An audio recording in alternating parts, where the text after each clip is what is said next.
jìnnà sí wọn bí sánmọ̀ sílẹ̀ o ara ló ń ta wọn ṣe mọ́ o náà bá sunkún sójú bẹ̀rẹ̀ má ti fi ìgbín sọ kó fẹ́ yẹ ẹyẹ kó lọ ìgbín sọnù sígbó wọ́n dúró títí ọwọ́ wọn ò tó ìṣó máa ṣe ta ní kókó ṣòkòtò tí olókùn ó dá kìtìyàn ó dórí àwọn lọ́tẹ̀ o.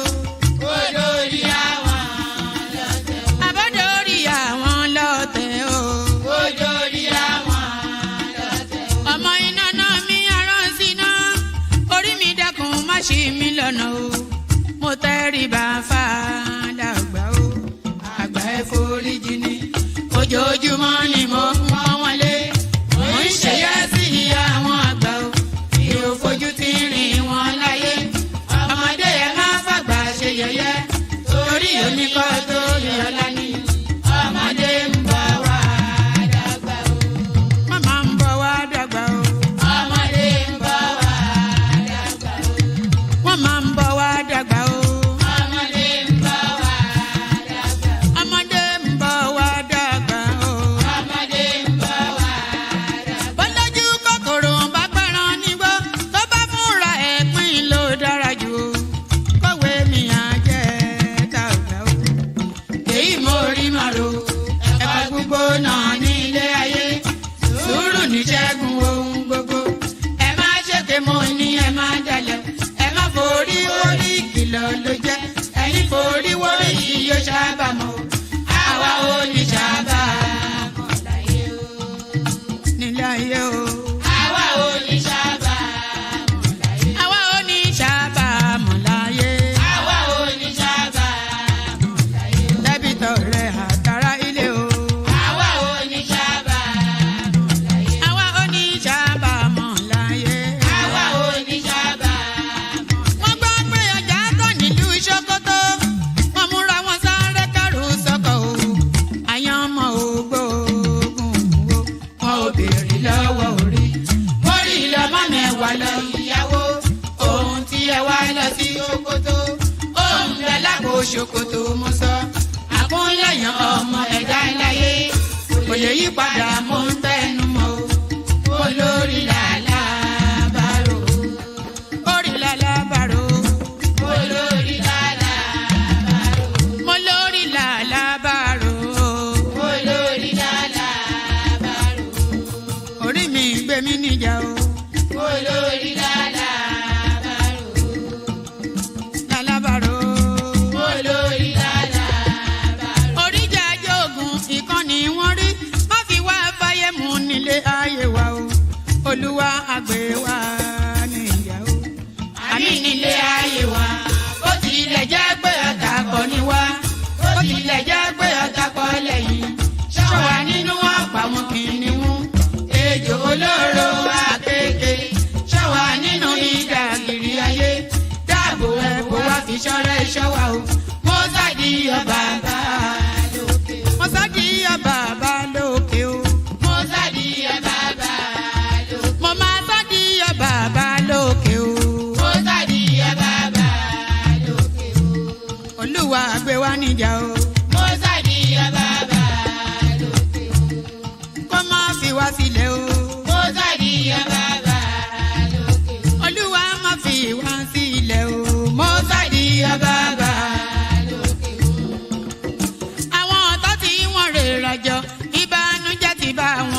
Am I unmuted and can you hear me okay? Oh,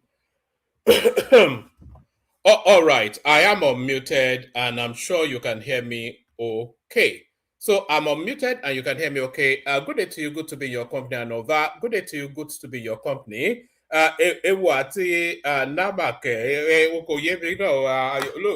if only I could, under different circumstances, I suspect that somebody like Aya and I will be great friends. I know he lives in the United States. I live here in the United Kingdom. Never the twin shall meet. I cannot envisage circumstances where we'll ever meet each other. But if those circumstances present, I think Ayo might well be excellent company with a keg of palm wine, like some sort of kegite vibes, but good day to you. Good to be in your company and all that. Good day to you. Good to be in your company. And how are you? I hope you have had a fantastic day so far, and then the fantasticness of the day continues for spending time with moi, Mimi Ekun. The Ipata one of Akimori. I come from one of these days, maybe tomorrow, I'll show you some of my title beads. If I show you those beads, though, you will not be normal again, because you have to have been baked in some sort of satiation for you to be able to see my beads. If you look at it with ordinary eyes, you might well start to crow like a cockroach or something. But no, what I was, sometimes I just go off on a tangent and I lose track of whatever it is that I'm trying to say. But what I was saying was that I come from a two-pronged sort of royal stock, both paternally and maternally. So a lot of you actually, if you saw me, the aura will force you into some sort of supplication. You talk to me anyhow on social media. If you were in my presence, the presence itself will force you on your knees or put you in an idobale position. Good day to you. Good to be your company. I'm only joking, but I know a lot of you know that I joke around a lot. Good day to you. Good to be in your company and all that. Good day to you. Good to be in your. It's always a delight to know. Anytime I come here, you wonder why I do it. But I enjoy it. That's why I do it. I get nothing from it other than the pleasure of doing it. Good day to you. Good to be in your company. And how are you? Hope you have had a wonderful day. I'm still buzzing. I am still just subsumed with euphoria about the rescue. Oh, let me show you something, actually. Let me show you something. Do I have it? I think I do. Hold on. There's something. there's something. This what I'm about to show you now is the most delightful thing that I've seen probably this year, and I'll show you why in a moment. Let me see if I can find it. All right, yes, there it is. Let me show you this. Let me show you this. I want you to see this image. Let me bring myself even further down so you can see it fully. Can you see that image right there? Let me blow it up. Can you see that? Can you see that little boy? So right there, right on your screen, that little boy right there is what all of life is all about. That little boy, that little boy right there, if I could adopt that boy, I could actually adopt that boy. He reminds me of my son so much. You see that face right there? We talk Yoruba. That's that. If you've ever wondered what Yoruba is, can this thing not expand? Then, if you've ever wondered what Yoruba is or what Yoruba means, that boy right there, look at that, and that's all you need to know. That boy right there, look at that, and that is all you need to know. There is nothing more to life than that boy right there. That's all that life is. That boy right there, it's an Oyo boy as well, to add. So it just fills me with so much joy. Can you imagine this sort of boy in the hands of savages from the Sahel? But then, so I'm still buzzing from that, actually. So that's all that life is all about. So that boy, right? See the face. If you look how handsome he is first, but then look at his eyes. All of life is in those eyes. There's still the determination. There's still the innocence. You can tell that this is somebody that is supremely intelligent. Look at the facial. It's just, if you've ever wondered what being Yoruba is, or if you've wondered why people make such hue and big fuss about being Yoruba this, Yoruba that, look at that boy, look deep into his eyes, and all that you need to know is in that boy right there. But that's that. So I'm still buzzing from the rescue of those children, and the teachers too. By the way, I saw images of the husband of the head teacher doing Thanksgiving in church. It's just, but that's the thing though. I didn't even, I am always unscripted though. What does P.S. Morgan call himself? Unscripted. I am fully unscripted, as you know, as I falter through trying to condense the thoughts in my head to present it in a coherent utterance that you can relate to. So when you're seeing me in and airing, I'm condensing the thoughts. But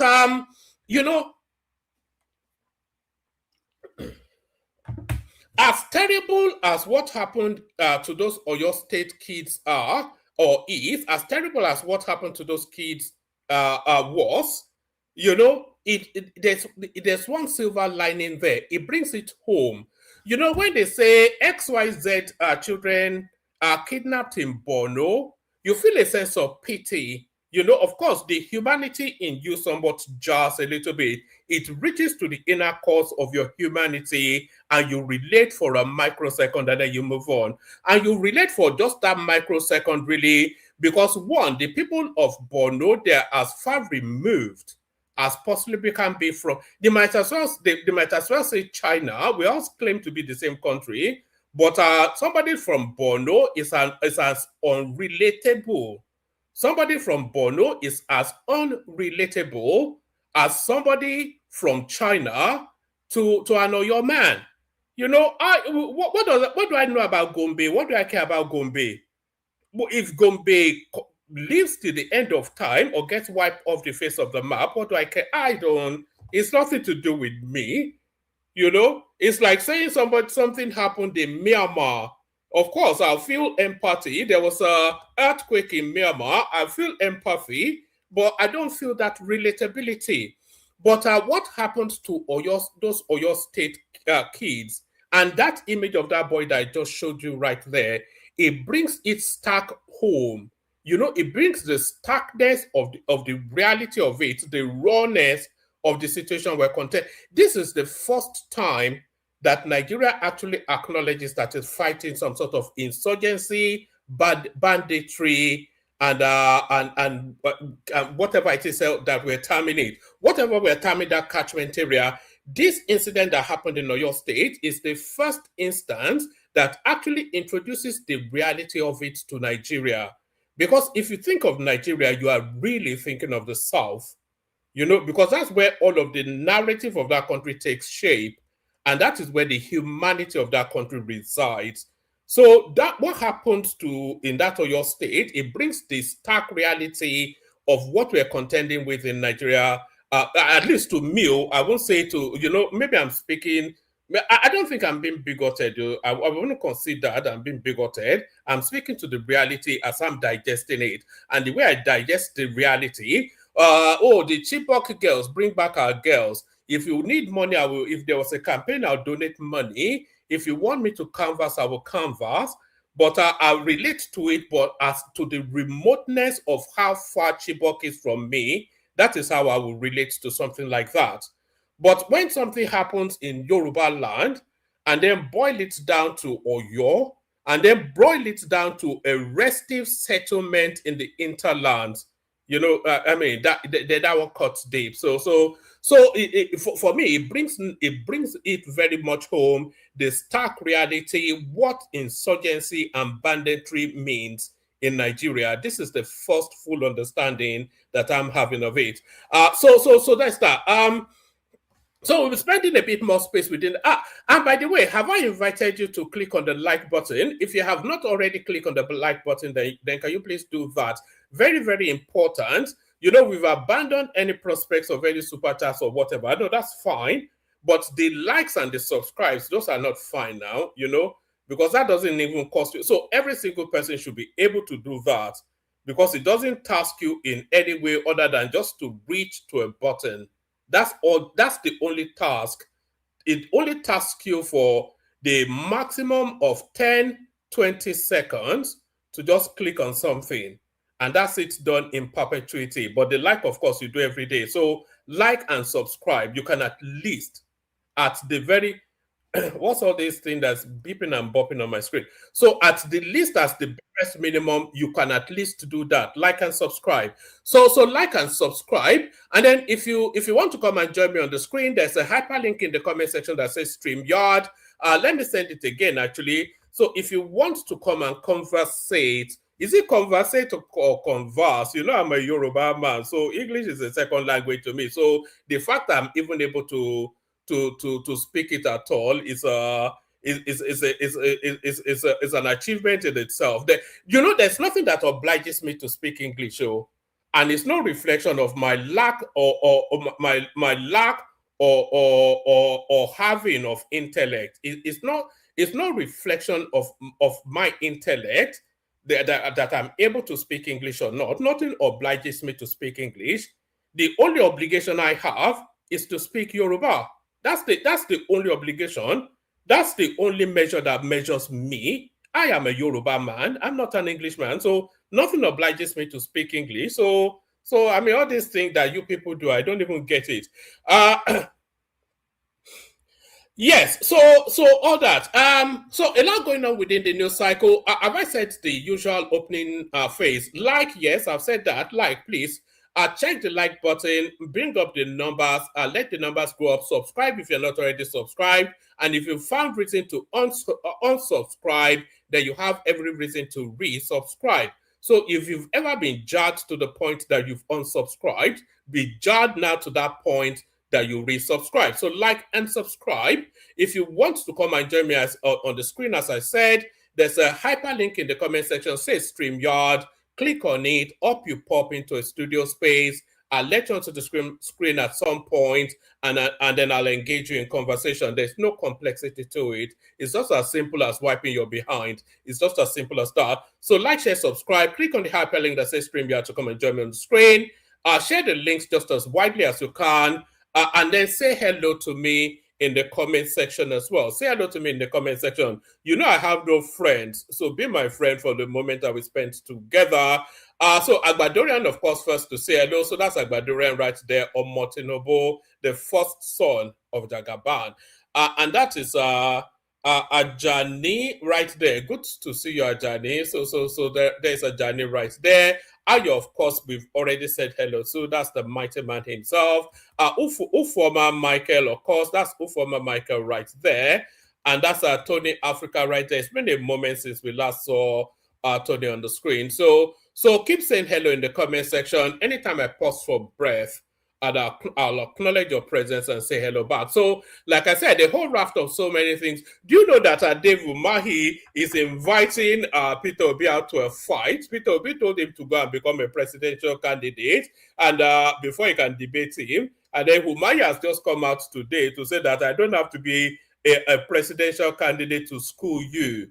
So, if they were to duke it out on any topic at all, even on Peter Obi's wife, if Peter Obi and Dave Umahi are having a debate about Peter Obi's, and the topic was Peter Obi's wife, if Peter Obi and Dave Umahi are having a debate and the topic was Peter Obi's wife, I will still back Dave Umahi. Peter Obi is just so dumb. You know, he probably doesn't even remember his wife's name. Obi, if you are listening, your wife's name is Margaret. You know, don't forget, but I remind you tomorrow still. He's probably so dumb he doesn't even remember his own wife's name. So we'll be discussing that. Tinubu, Atiku, Obi, battle for not vote intensify. So we'll be coming to that in a moment. But let me bring this one up, actually. This might well be a good space to start. So let's start with this one. So let's start with this. I don't often follow this space, but we want to start to be introducing these sort of spaces to our conversations.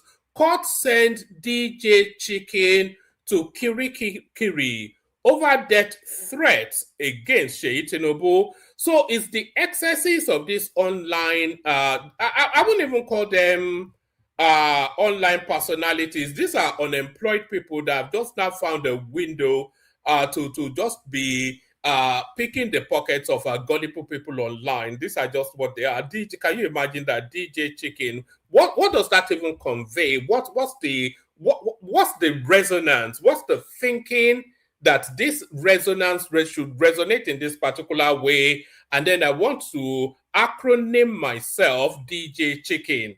How does that? Where is the sense in that? How does that permutate?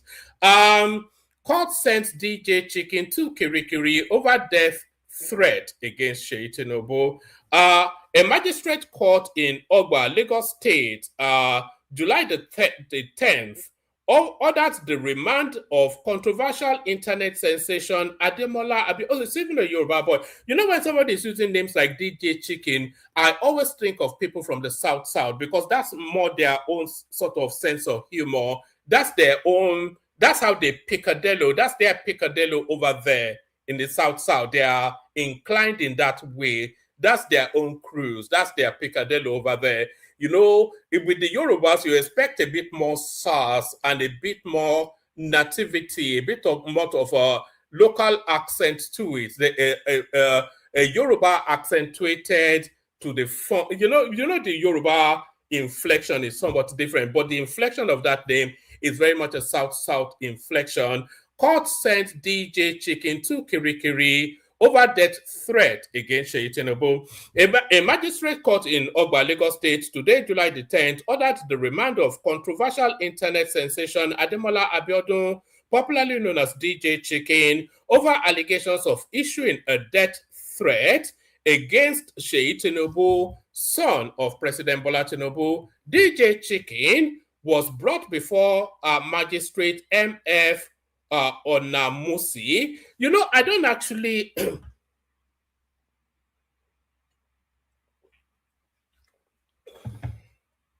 I was going to say something controversial there, but let me not even say it. But let me even say it. I don't actually approve of non-indigenous judges sitting on in other people's region, unless it's a federal court, and then that places it centrally. But a magistrate's court in Lagos State with a magistrate called MF Onamusi, I don't think that's quite right.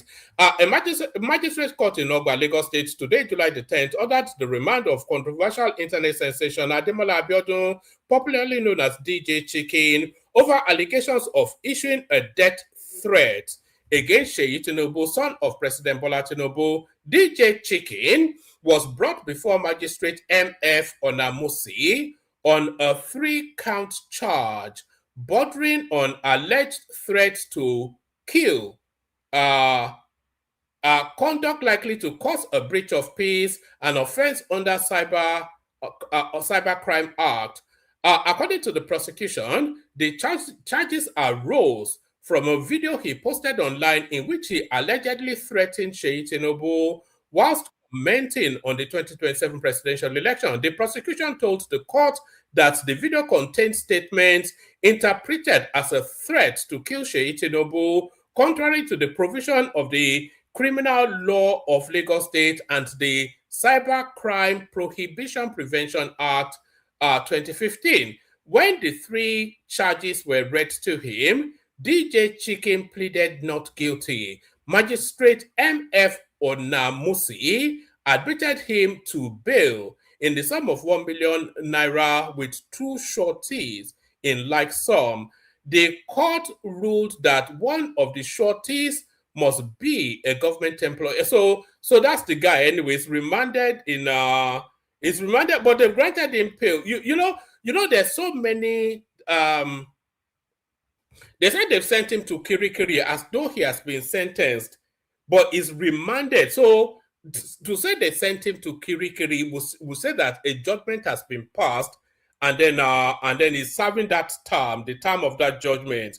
But if they are saying they are allowing him bail and he has not perfected that bail, then that is not a sentence, that is a remand. So he's remanded to Kirikiri rather than sentenced to Kirikiri. That would be the interpretation of that. They admitted him to bail on 3 billion naira. I don't think quite, if it's this internet sensation that he claims to be, I don't think 3 million naira should be a stretch for him. So that's DJ Chicken right there. So that's DJ Chicken right there. Let's go from that to another one. This one, the headline piece. Not this one is not the headline piece actually, but there were actually casualties suffered in the course of that rescue operation, and it looks as though a senior member of the Nigerian army actually lost. Did you know that those people actually had landmines? You know, they had IEDs. What do they call this? I think they call it IEDs, don't they? So, but let's call them landmines. You know, those people actually had landmines, all strategically placed around wherever it is that they were keeping those kidnapped people. So we lost some military personnel, we lost some security personnel, and this is one of them. Military confirmed death of Army lieutenant. You know, they call it lieutenant in the United States, and I'm almost falling into that habit now of calling a lieutenant a lieutenant. It's a lieutenant, not a lieutenant. Military confirms death of Army lieutenant in rescue of abducted Oyo people teachers. Pardon me. Military sources have confirmed the death of an army officer, Lieutenant F.A. Isaac, during the operation that rescued 44 abducted pupils and teachers from the old Oyo National Park. The victims were rescued on July the 10th, 2026, in a coordinated operation involving security agencies after spending several days in captivity. Several days, that 56 days, as everybody famously tells us now. According to sources, Lieutenant Isaac was killed in the line of duty during the rescue mission and was buried the same day. Is he a Muslim? Isaac is not a Muslim name now, so why are they burying him the same day? And what did his family even have to say about that? According to the sources, Lieutenant Isaac was killed in the line of duty during the rescue mission and was buried the same day. Oyo State Governor Seyi Makinde had earlier confirmed that the military recorded a casualty. So that would be the casualty then. During the operation, sources said Lieutenant Isaac was amongst the officers leading efforts to rescue the abducted pupils and teachers when he was fatally wounded. So anyway, that's him right there. May so rest in peace. Deaths are not something you wish, but there is no better death than in the rescue of children and serving your nation. I think there are worse ways to die than that. So that's a hero's death right there. So life is fleeting, but the memory of the life that you live is eternal, and is the memory of the life that he has lived now is that of a hero, and in perpetuity, whenever his name is this thing coming out? So whenever his name comes up in conversation, it will be mentioned as a hero. So what better way to die? You don't want to die, but if you do die, then what better way to die than to die a hero?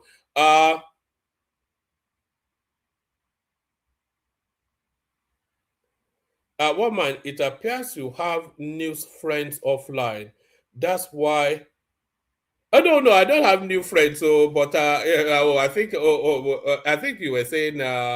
Okay, I see what you're responding to there when I said say no to me because I have no friends. So here is Peter Obi now being forced out to say something positive about the Oyo rescue. Worthy of thanksgiving, Peter Obi reacts to rescued Oyo school children and teachers. A presidential candidate of the Nigeria Democratic Congress NDC, Peter Obi, says the rescue of the Oyo school children and teachers is worthy of thanksgiving. Obi said this in a post shared on his verified X handle on Saturday, July the 11th. He said he is greatly relieved and delighted to learn of the safe rescue of the children who were kidnapped. So I think the circumstances forces him to say this, but there's not one pore of my being that believes that Obi is delighted that those children were rescued, because it doesn't serve to Peter Obi's narrative that those children be rescued. Do you remember? You were all on social media now. You've been seeing his camp and his people all over social media making great hay. They were celebrating when those children were kidnapped. We all saw it now. I'm not saying anything controversial. It was all over. If you go to all of the obedient platforms, and you know where the obedient platforms, the body of the composition of that space comes from, they were all cheering when those children were kidnapped, and they were all cheering. They all made great hay that one of the teachers had his head removed. So they made a lot of dance around that, and they celebrated that quite aggressively. So them now telling us now that they're glad that the children are rescued, that's a lie. They did not want those children rescued. They want those children to come to a sticky and a brutal end, so that they can then use that narrative as the marquee narrative for their campaign. It doesn't serve Peter Obi that those children were rescued, because yes, there's insecurity in the country, but what is the government doing about it? So this now serves as an excellent example of exactly what the government is doing about it. So should the children have been kidnapped in the first place? No. So the government have done something to have prevented that, to have mitigated for that, given the sort of environment that we have now? Yes. Could they realistically, there's no country in the world that is fail-safe for crime, except from some obscure Scandinavian countries like Switzerland, etc., etc. There's the 99% of the world, there's no insulation against crime or violent crimes. But what is the response? How do you mitigate for it to reduce it to its barest minimum? And what response systems do you have in place when it happens?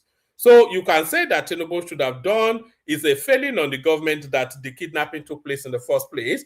That's an argument, but it's a feeble one, because crime will always commit. Or is that a phrase? Crime will always commit, but if not a phrase, I'm coining it now. So crime will always be committed. So that's yes. So crimes will always be committed. That's standardized. But then what mitigations, what measures then is the response? So we saw the full deployment of the accoutrements of the Nigerian security backdrop, and they surgically, this is one of the best military operations that has happened in the history of mankind in terms of hostage and rescue. I cannot think of a more surgical a more clinical, a more professional, and a cleaner operation than what we just saw played out in Oyo State. And that doesn't at all serve Peter Obi in any way, because the narrative of that rescue counters his political journey. It counters his political space. It runs contrary to the best interest of Peter Obi's political narrative, because it's a win for the government and a win for Nigeria, and the opposite would be a narrative that Peter Obi would use as leverage for the upcoming election. So this one is just, is it eye service? Ojuaye? This is an Ojuaye sort of post. There's nothing. Every core of his being wanted those children pied. That's my belief. Worthy of thanksgiving, Peter Obi reacts to rescued Oyo school children, teachers. Presidential candidate of the Nigeria Democratic Congress NDC, Peter Obi, says the rescue of the Oyo school children and teachers is worthy of thanksgiving. Obi said this in a post shared on his verified X handle on Saturday, July the 11th. He said he is greatly relieved and delighted to learn of the safe rescue of the school children who were kidnapped. Oh, sorry, am I being too loud? I'm getting a lot of text.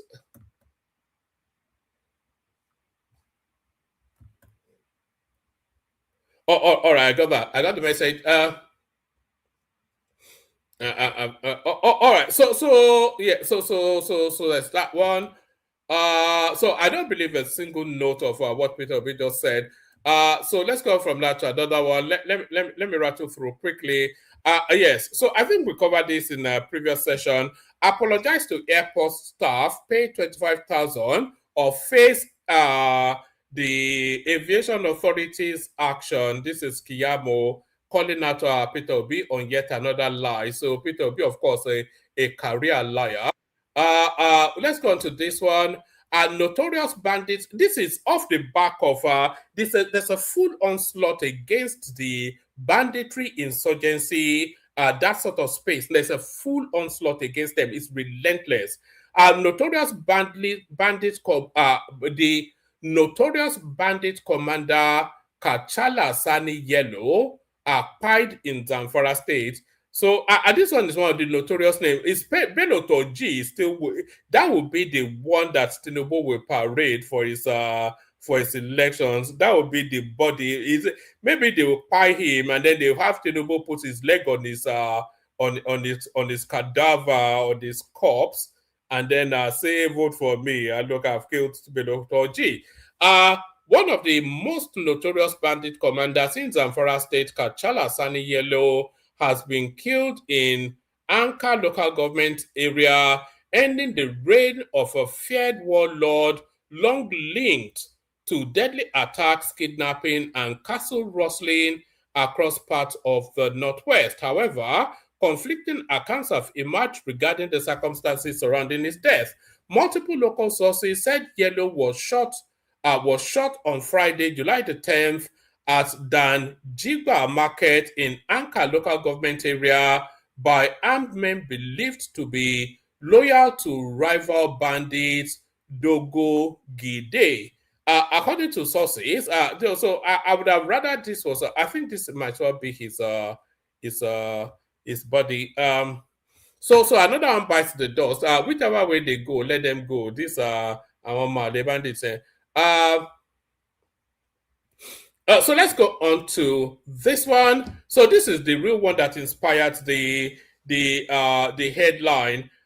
Meet soldiers general in Oyo Abduction rescue operation. It was actually a Southeasterner that actually rescued these children, curiously enough. The successful rescue of pupils and teachers abducted from 3 schools in Oriire local government area of Oyo State after 56 days in captivity was the outcome of a month-long intelligence-driven operation coordinated by the Nigerian Army and multiple security agencies. The victims' release triggered celebration amongst residents, particularly in the Ogbomoso area of Oyo State, where travelers and passers-by reportedly broke into spontaneous jubilation as news of the rescue spread. Following the operation, the soldiers, their commanding officer, and other security operatives have come into the spotlight, with many Nigerians commending their efforts and paying tribute to personnel who lost their lives during the operation. According to the according to the army, the operation was led by the General Officer Commanding GOC Division 2, Major General Chinedu Nebwefe, alongside personnel from the Office of the National Security Advisor. Pardon me, and I've run out of. Okay, I'm not. Yes, according to the army, the operation was led by the General Officer Commanding GOC 2nd Division, Major General Chinedu Enebwefe, alongside personnel of the Office of the National Security Advisor, the National Counter-Terrorism Center, Defense Headquarters, the Nigerian Army, pardon me, Navy, Air Force, the Nigeria Police Force, and the department, etc. All of the accoutrements of the Nigerian security structure. So we have these many security agencies, and the bandits are still running amok all over the country. What's the size of Nigeria? That all of these. If as I'm counting through these agencies, I'm adding budgets to them. So all of these agencies that I've just counted, that's a good $20 billion right there. So the army, that their budget must be at least $1 billion. The National Security Advisor, his budget must be at least $1 billion. The National Counter-Terrorism Center, they must be at least $500 million. The army, the navy, etc., the Nigerian Police Force, the DSS, the National Intelligence Agency, the National Security and Civil Defense Corps, Amotekun, local vigilantes and hunters. So the whole of Nigeria went to look for those children. Here are key facts about the officers and security team behind the operation. Meet Major General, Enebwefe. The rescue mission was coordinated by Major General Chinedu Enebwefe, the General Officer Commanding 2nd Division Nigerian Army. According to the Army, he supervised the intelligence-led operation that culminated in the rescue of the abducted pupils and teachers. Pardon me, I need some water. Actually, I will get some water. It will only take a minute, so I mean, I don't have to, Let me just give me a micro. Let me just play you a little bit of music too. I'll get some water.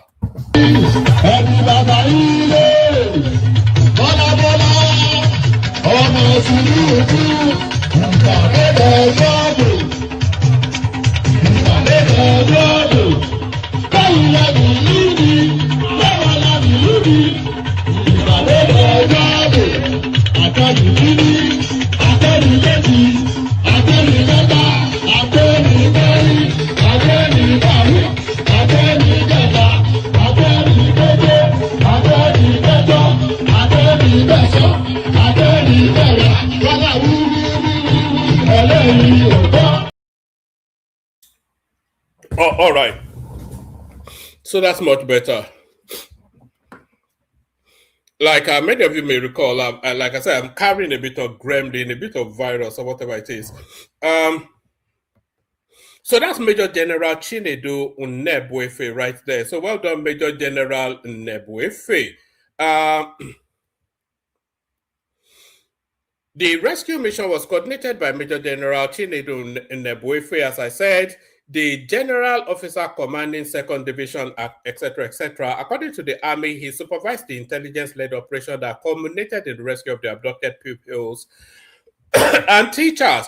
Enebwefe assumed command of the 2nd Division August the 19th, 2025 at the Adekunle Fajoyi Cantonment, Ibadan, succeeding okay, so that's his CV right there. I think the main thing is this general Nebwe phase. So the operation involved multiple security agencies. The multiple agency operation involved intense coordination over more than a month and culminated on July the 10th, 2026. It featured elite operators from the Nigerian Navy Special Boats Service. I think rather than these multiple agencies, I think these are elite personnel within these agencies that were pulled in for specific specialisms rather than really the agencies themselves. So it featured the elite operators from the Nigerian Navy Special Boat Service, Nigeria Defense Headquarters Special Operation Forces, Nigerian Army Special Operation Forces, the snipers, Office of the National Security Advisor, the special unit from there, Police Intelligence Response Team, and the Department of State Service DSS, a special tactical and anti-terrorism team. So I don't think they can have this level of deployment for every incident. You know, this is a very heavy move. This was just a determined move to especially do this one. I don't think they can. I don't think they can afford this level of deployment for every incident. So those were the security. It's really the images that I wanted you to see. So where were we?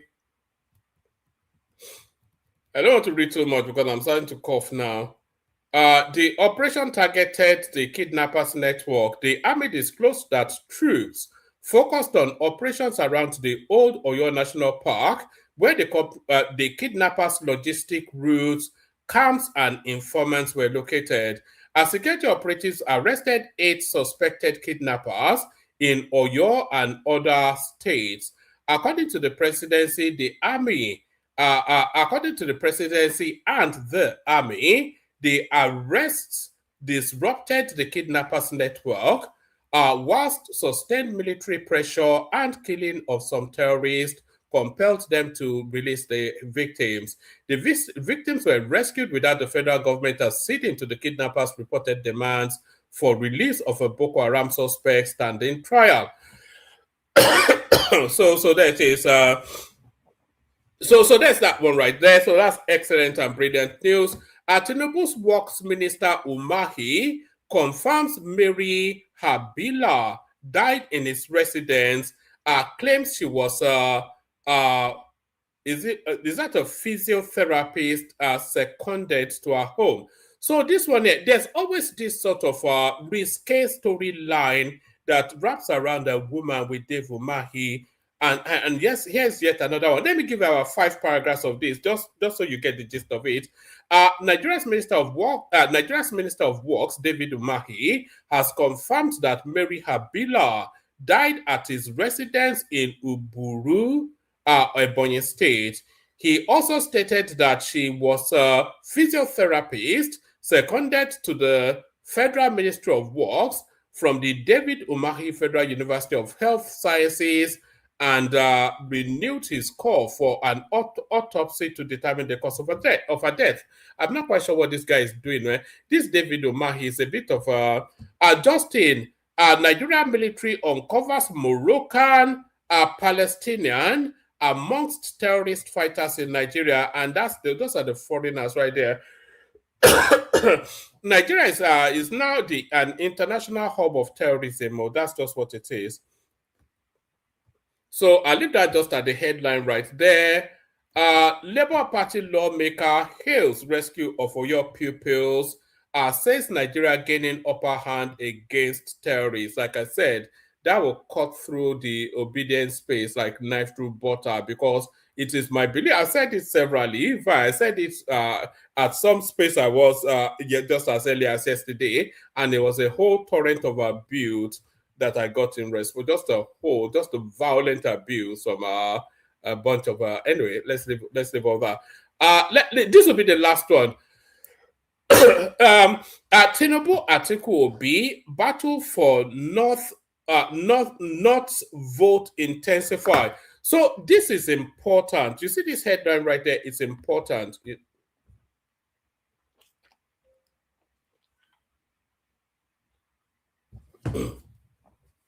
You see that battle for not to vote. This is the determining factor for the upcoming election. As always and forever, it is the North that will determine who becomes the Nigerian president. I'm not going to read all this because it looks like a long essay, but the headline tells us already. Let me give you a few paragraphs. Abuja has a way of transforming seemingly routine political exchange into conversations that echo far beyond the Federal Capital Territory. On any given day, the city's hotels, private residence, and political party offices double as informal negotiation tables. I think this is an opinion piece, but I think just from that headline, we get the gist of where that person is placing. All right, I'll play the Kegite music. I'll send the link again. Anybody that wants to come up, come up. And then we'll just wing it. We'll just wrap around conversations. Water, only water. Water, only water. Where they see ma. Water, water, water, water, water, water, water, water, water, water, water. Only water. Where they see ma. Hapa o naido. Hapa o naido. Hapa you don't come o.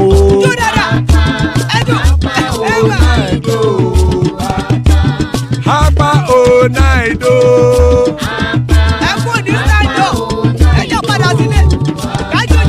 Oro kẹ̀kẹ́ kẹ̀kẹ́ ẹlẹ́mùyé o. Ilé sọ́díyà kẹ̀kẹ́ rẹ̀ ẹlẹ́mùrè o. Bobby master kẹ̀kẹ́ rẹ̀ ẹlẹ́mùrè o. Chifu Faila ti kẹ̀kẹ́ rẹ̀ ẹlẹ́mùrè o. Eruku lẹ̀lẹ̀ ẹlẹ́mùdé. Eruku lẹ̀lẹ̀ ẹgbẹ́ ẹlẹ́mùdóde ojàre o. Eruku lẹ̀lẹ̀ Ghana ti dé ẹgbẹ́ bọ́dì o. Ọmọ ẹlẹ́yẹ ẹ̀yẹ ẹ̀yẹ o ó dilé o. Odúyẹ̀lá ẹ̀yẹ o ó dilé o. Petrosoname ẹ̀yẹ o ó dilé o. Petrosodúnkẹ́ ẹ̀yẹ rẹ̀ ó dilé o. Ẹlẹ́kọ̀ ọ̀run mú ìní o.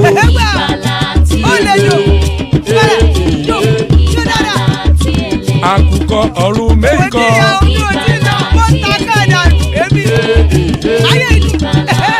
Ikú kò ní ríwà gbéṣe o.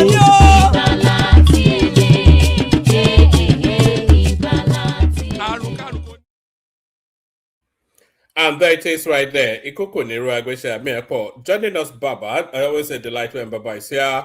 Or joining us, Bishop. Always a delight when Bishop is here. Joining us, Tony Africa. Always a delight when Tony Africa is here. Patrick Uche makes the list. So good to see you, Patrick, as well. So good to see you, gentlemen. Glad to have you here. Pardon me. Let's start it off, kick it off with Baba. Baba, good to have you. The floor is yours. Give us about 5-7 minutes. Just open it up. You know the topic, talking points, but just free flow for about 5-7 minutes. Baba. Okay, thank you, one man. I wish you a very fruitful week ahead. And my co-panelist, the Bishop himself, Tony Africa, long time no see, and Uche Patrick. And our commentariat, our usual favorite, the lead commentator, Ayo. I salute you. Former Michael Chukwuche, Agbadorian, and all the rest. I greet you too. And to all our esteemed viewers, please have you click the like button, which is most important. And whilst at it, don't forget to share the program and subscribe also if you haven't done so. Welcome to One Man platform. Yes, I came purposely actually to throw more light into the happening in respect of the Oyo kidnapping. And it bleeds my heart, actually, that a lot of stuff going on, and we are not interrogating exactly what is at the core of these kidnappings, particularly when it's gained incursion into the southern part of Nigeria. I think the cacophonous voices of the renegades, I call them renegades, the cyber renegades, are overwhelming, even though they are very, very, very few. Their voices are overwhelming. And I'm not trying to throw a dampener into the whole thing, but we must realize, apart from the teacher that was beheaded, one other teacher did not return. Nobody, everybody is missing out on that teacher that has not returned. The clue there is what Makinde said. They all of them are 46. He said out of the 7 teachers, 5 is amongst those who returned. So that means 5 plus 39 children, 44, which is the appropriate number of the returnees, those rescued. So what happened to that teacher? John Olaleye. We do not know. We cannot speculate yet. But as we jubilate. Baba, it sounds as though you're carrying the same virus. Exactly. Yeah. Exactly. So whilst we are jubilating, yes, we should also put that teacher in our prayer, actually. And we can't expect that kind of massive operation to take place without casualty. God knows best. But we should pray in the hope that maybe he's carrying injury, or he escaped on his own, or somewhere still being held captive, and will eventually get him. So that's a point. Not one other point, because we misprioritize where to situate our blame. And I want to remember, because we are very, very forgetful in this country. Seyi Makinde, the governor of Oyo State, told us that he had 2 helicopters imported. This was in May. I think in May when this thing happened. And they promised that they are being coupled together somewhere in Ikeja under the auspices of the Nigerian Air Force. He promised by the end of June, those helicopters will be in operation. He deceived us by even inviting the Air Force personnel, senior officers, to Oyo State, talking one thing or the other, pretending to and trying to divert attention. But to this day, 2 weeks after, we've not seen, after his own deadline, we've not seen those helicopters. Nothing is being said about it. I feel insulted. I feel insulted by his action, more so particularly if those helicopters are just mirage, they don't exist. So those who are on Instagram, they call it cable or whatever, I'm not on one, so I don't have that leverage. Please tag Seyi Makinde, tag Wiki, tag Olalere, tag Isaac Fayoshe, tag Fayoshe himself. Let them help us ask Seyi Makinde, where are all the helicopters? Where are these helicopters? He has 9 more months to be in that position. He must not escape with that money. Seyi Makinde must not escape with that money. It is insufficient that he has even eaten the money of Orire local government that is supposed to receive 16 billion naira in the last 3.5 years. They don't even have a police station.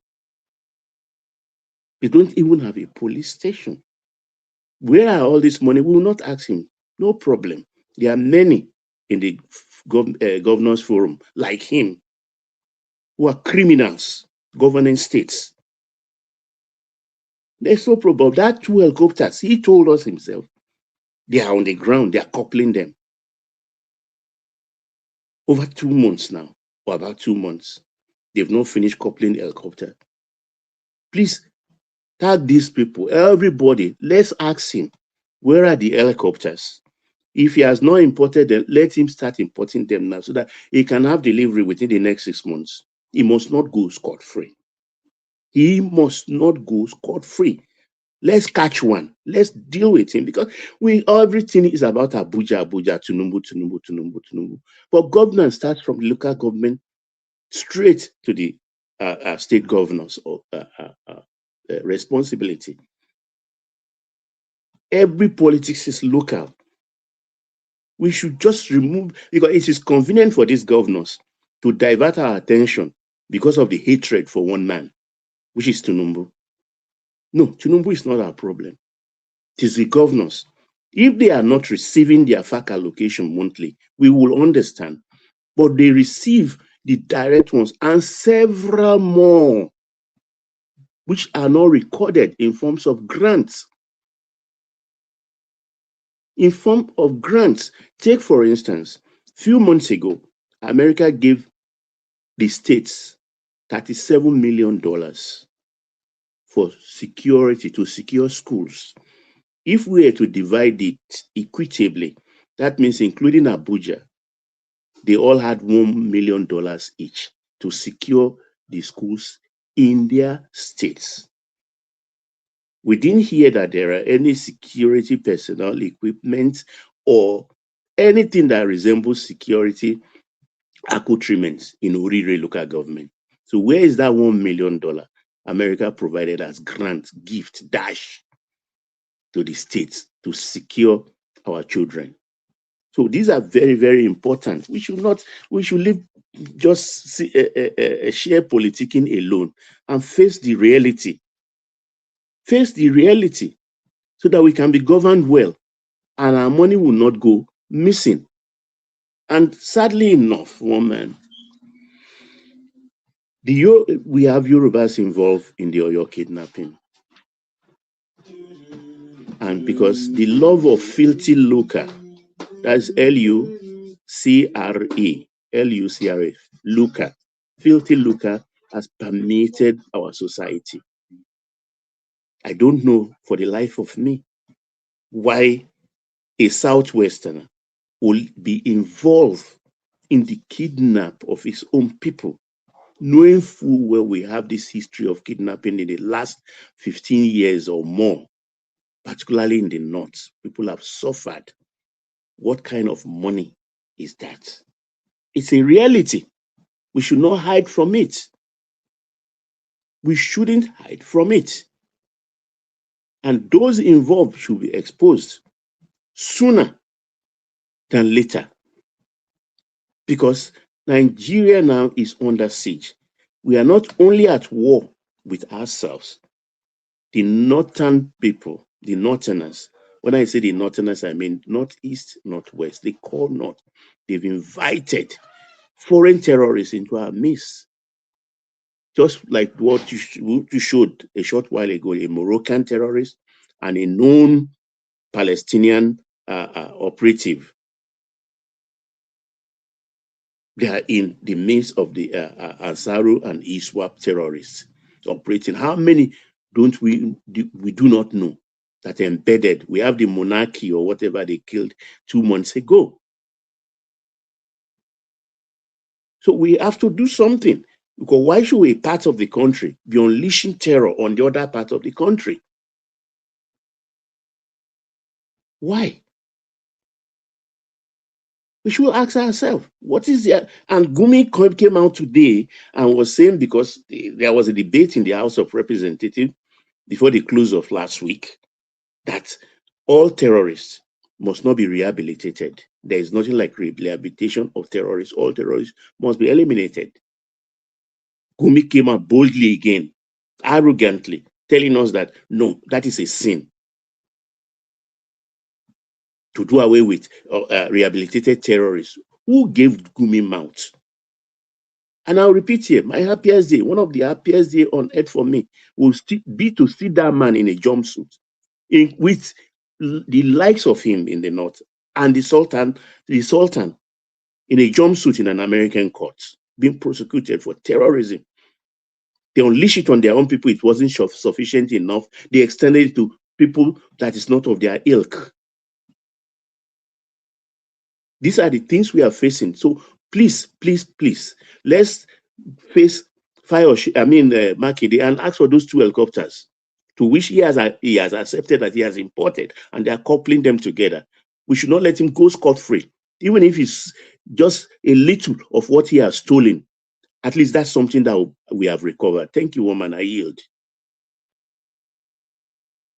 All right, brilliant. Excellently put, as always, excellently put by Baba. So thank you, Baba. Stay with us, Baba. We go from Baba to Bishop, and then from Bishop to we go to Patrick Uche, Tony Africa World Peace. We're going to be quick through the panel, and then we'll open it up. Bishop, are you ready to go? Or yeah, I made it here in good time. I will have good evening. Good evening. Good to have you. I mean, I can go ahead. I was thinking that. Good evening, everyone, and a very beautiful Sunday to us all.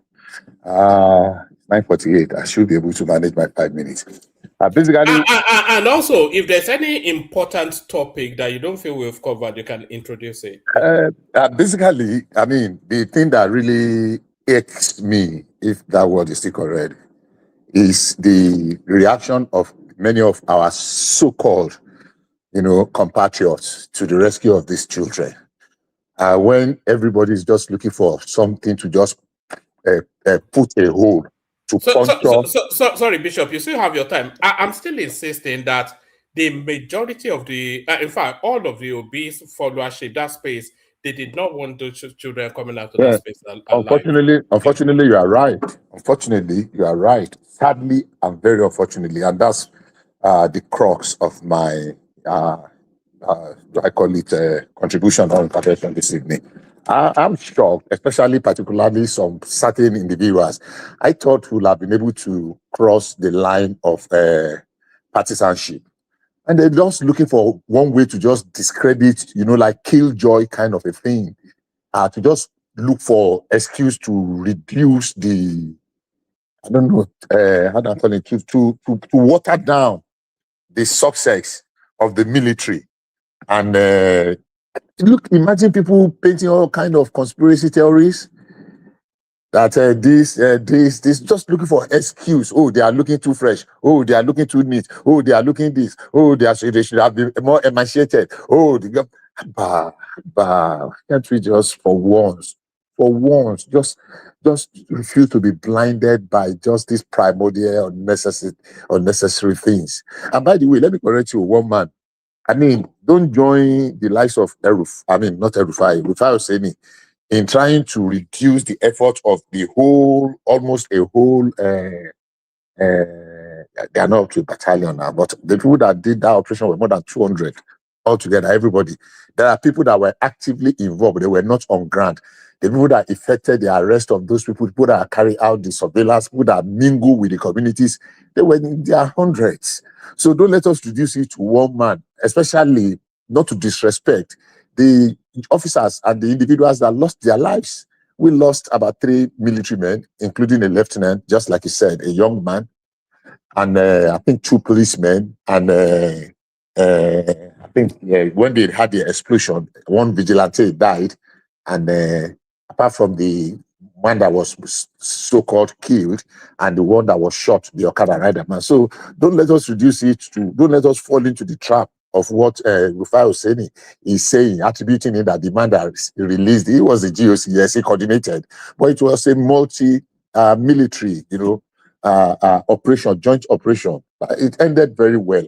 And I think for whatever is worth, we should be able to savor the joy. So let's just, without all this, this people bringing up all these unnecessary things about conspiracy theories, about the children were kept. It was Tinubu. Imagine listening to people making video that it was Tinubu that kept them.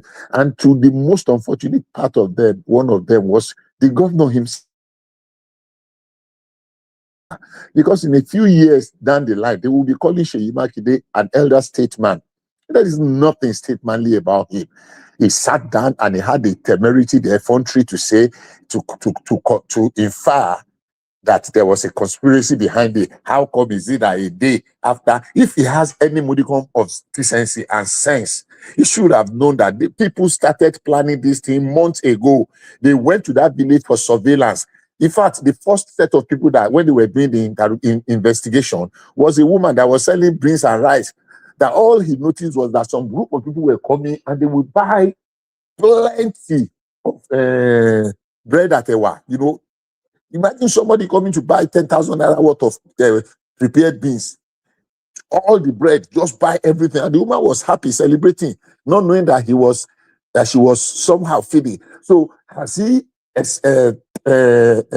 announced his ill-fated, you know, that something that was never going to be presidential ambition before that happened? Of course not now. Of course not. Those people have already started their planning and their scheming. And for somebody of his caliber, in his occupying such an exalted position of a governor, to be so flippant, to be so careless, to be so irresponsible, to open his mouth to spew that kind of a garbage, I'm disappointed that it's a governor of my state. I mean, it pains me to the marrow. It pains me beyond words.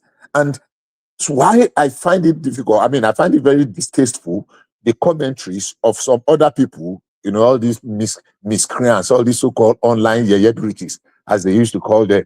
I mean, I find his own very much disheartening. Those other ones, their reaction and commentaries were distasteful, but his own left me completely heartbroken. Even though he has said it days ago, the thing, every time I think about it, every time they relay it on any of the programs, I mean, it's so unfortunate to stumble on. The thing still irks me, still makes me feel like, what the hell happened to us? What exactly happened to our humanity? They killed someone in such a gruesome manner, and some people are conjuring conspiracy theories, and it doesn't even add up. It doesn't add up. The military will not always tell us what they are going through. Somebody was saying that one Scalawag had the temerity to do a video saying that they were doing acting a film, that they were acting a film, like they were acting a film that they saw them, it's only one helicopter flew and they passed inside water and the next thing, boom, the children have been rescued. Are we kidding me? Let's assume, without considering, that there was no single shot fired. Let's just assume, I'm not saying there were no fire, because the lieutenant that was killed was shot. It was not part of those that died in that, what do you call it? The IED, improvised explosive device, the one they call bomb. He was shot in action, in combat. And so let's just assume. But you see, there is a way you will put pressure on some victims. I mean, some kidnappers or criminals. When your pressure is so high that you have been able to cut them off. I told people, I said there is nothing special if when they have cut them off, they were giving them food. Because one thing about these militants is this, and terrorists, is because they are always high. If you cut them off and they don't have access to whatever substance they are using that is getting them high, the truth of the matter is that by the time they are high clear, they will become like ordinary me and you. If some of them say, if you face them one on one, you will break them with your hand.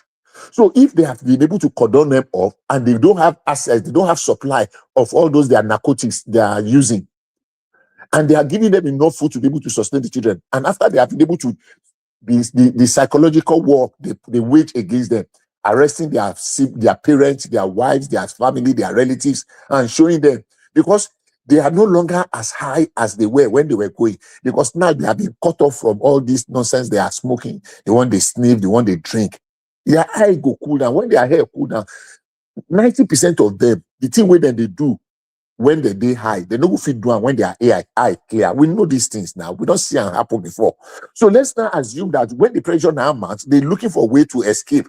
Say, okay, we are there, and they abandon their victim. It is still victory, which has happened before.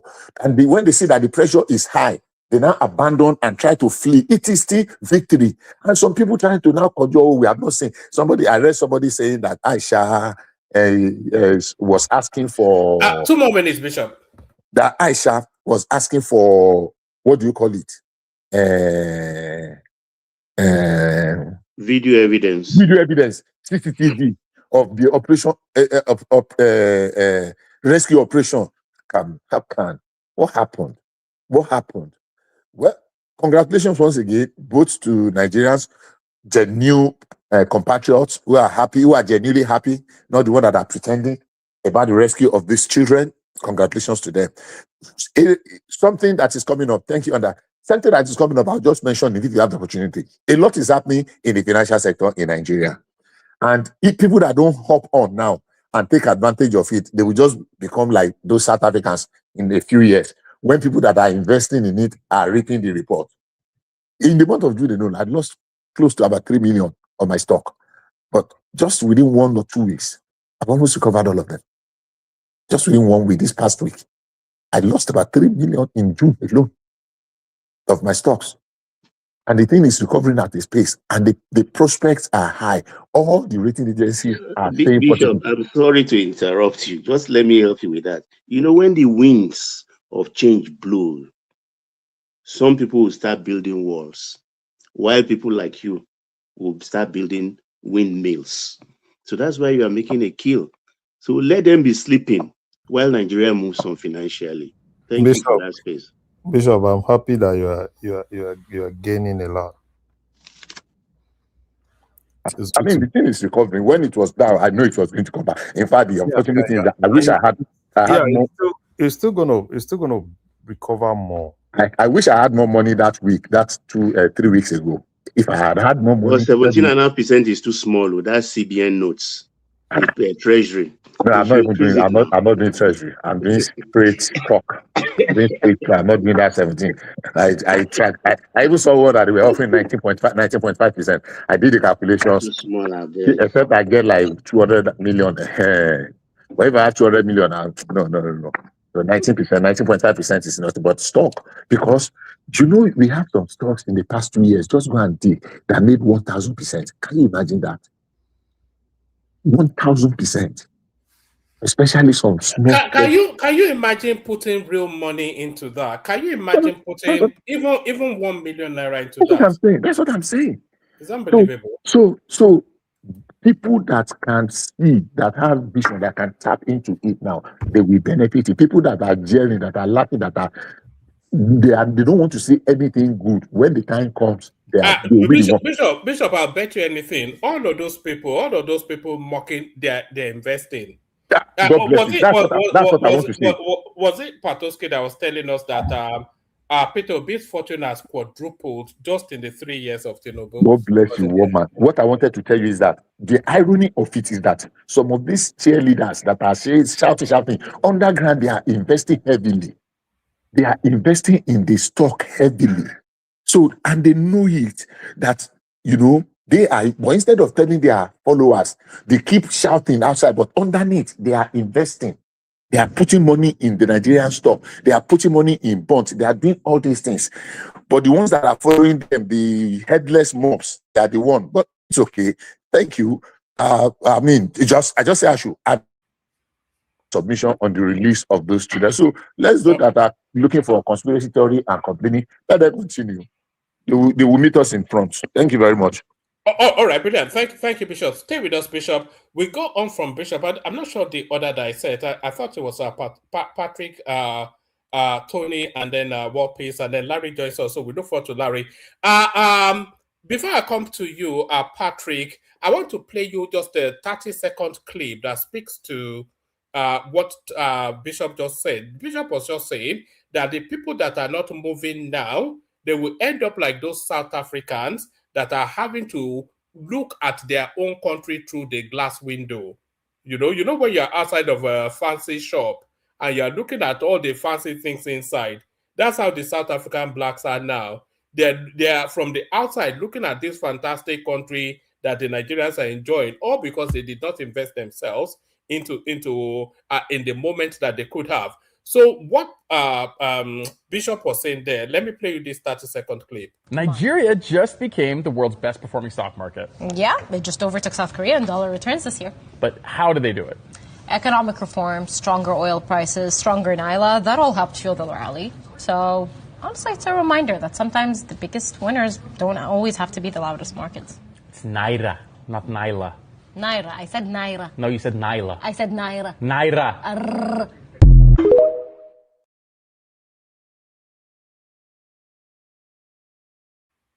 So there it is right there. It is that Indian woman that will be selling you land in a Banana Island soon.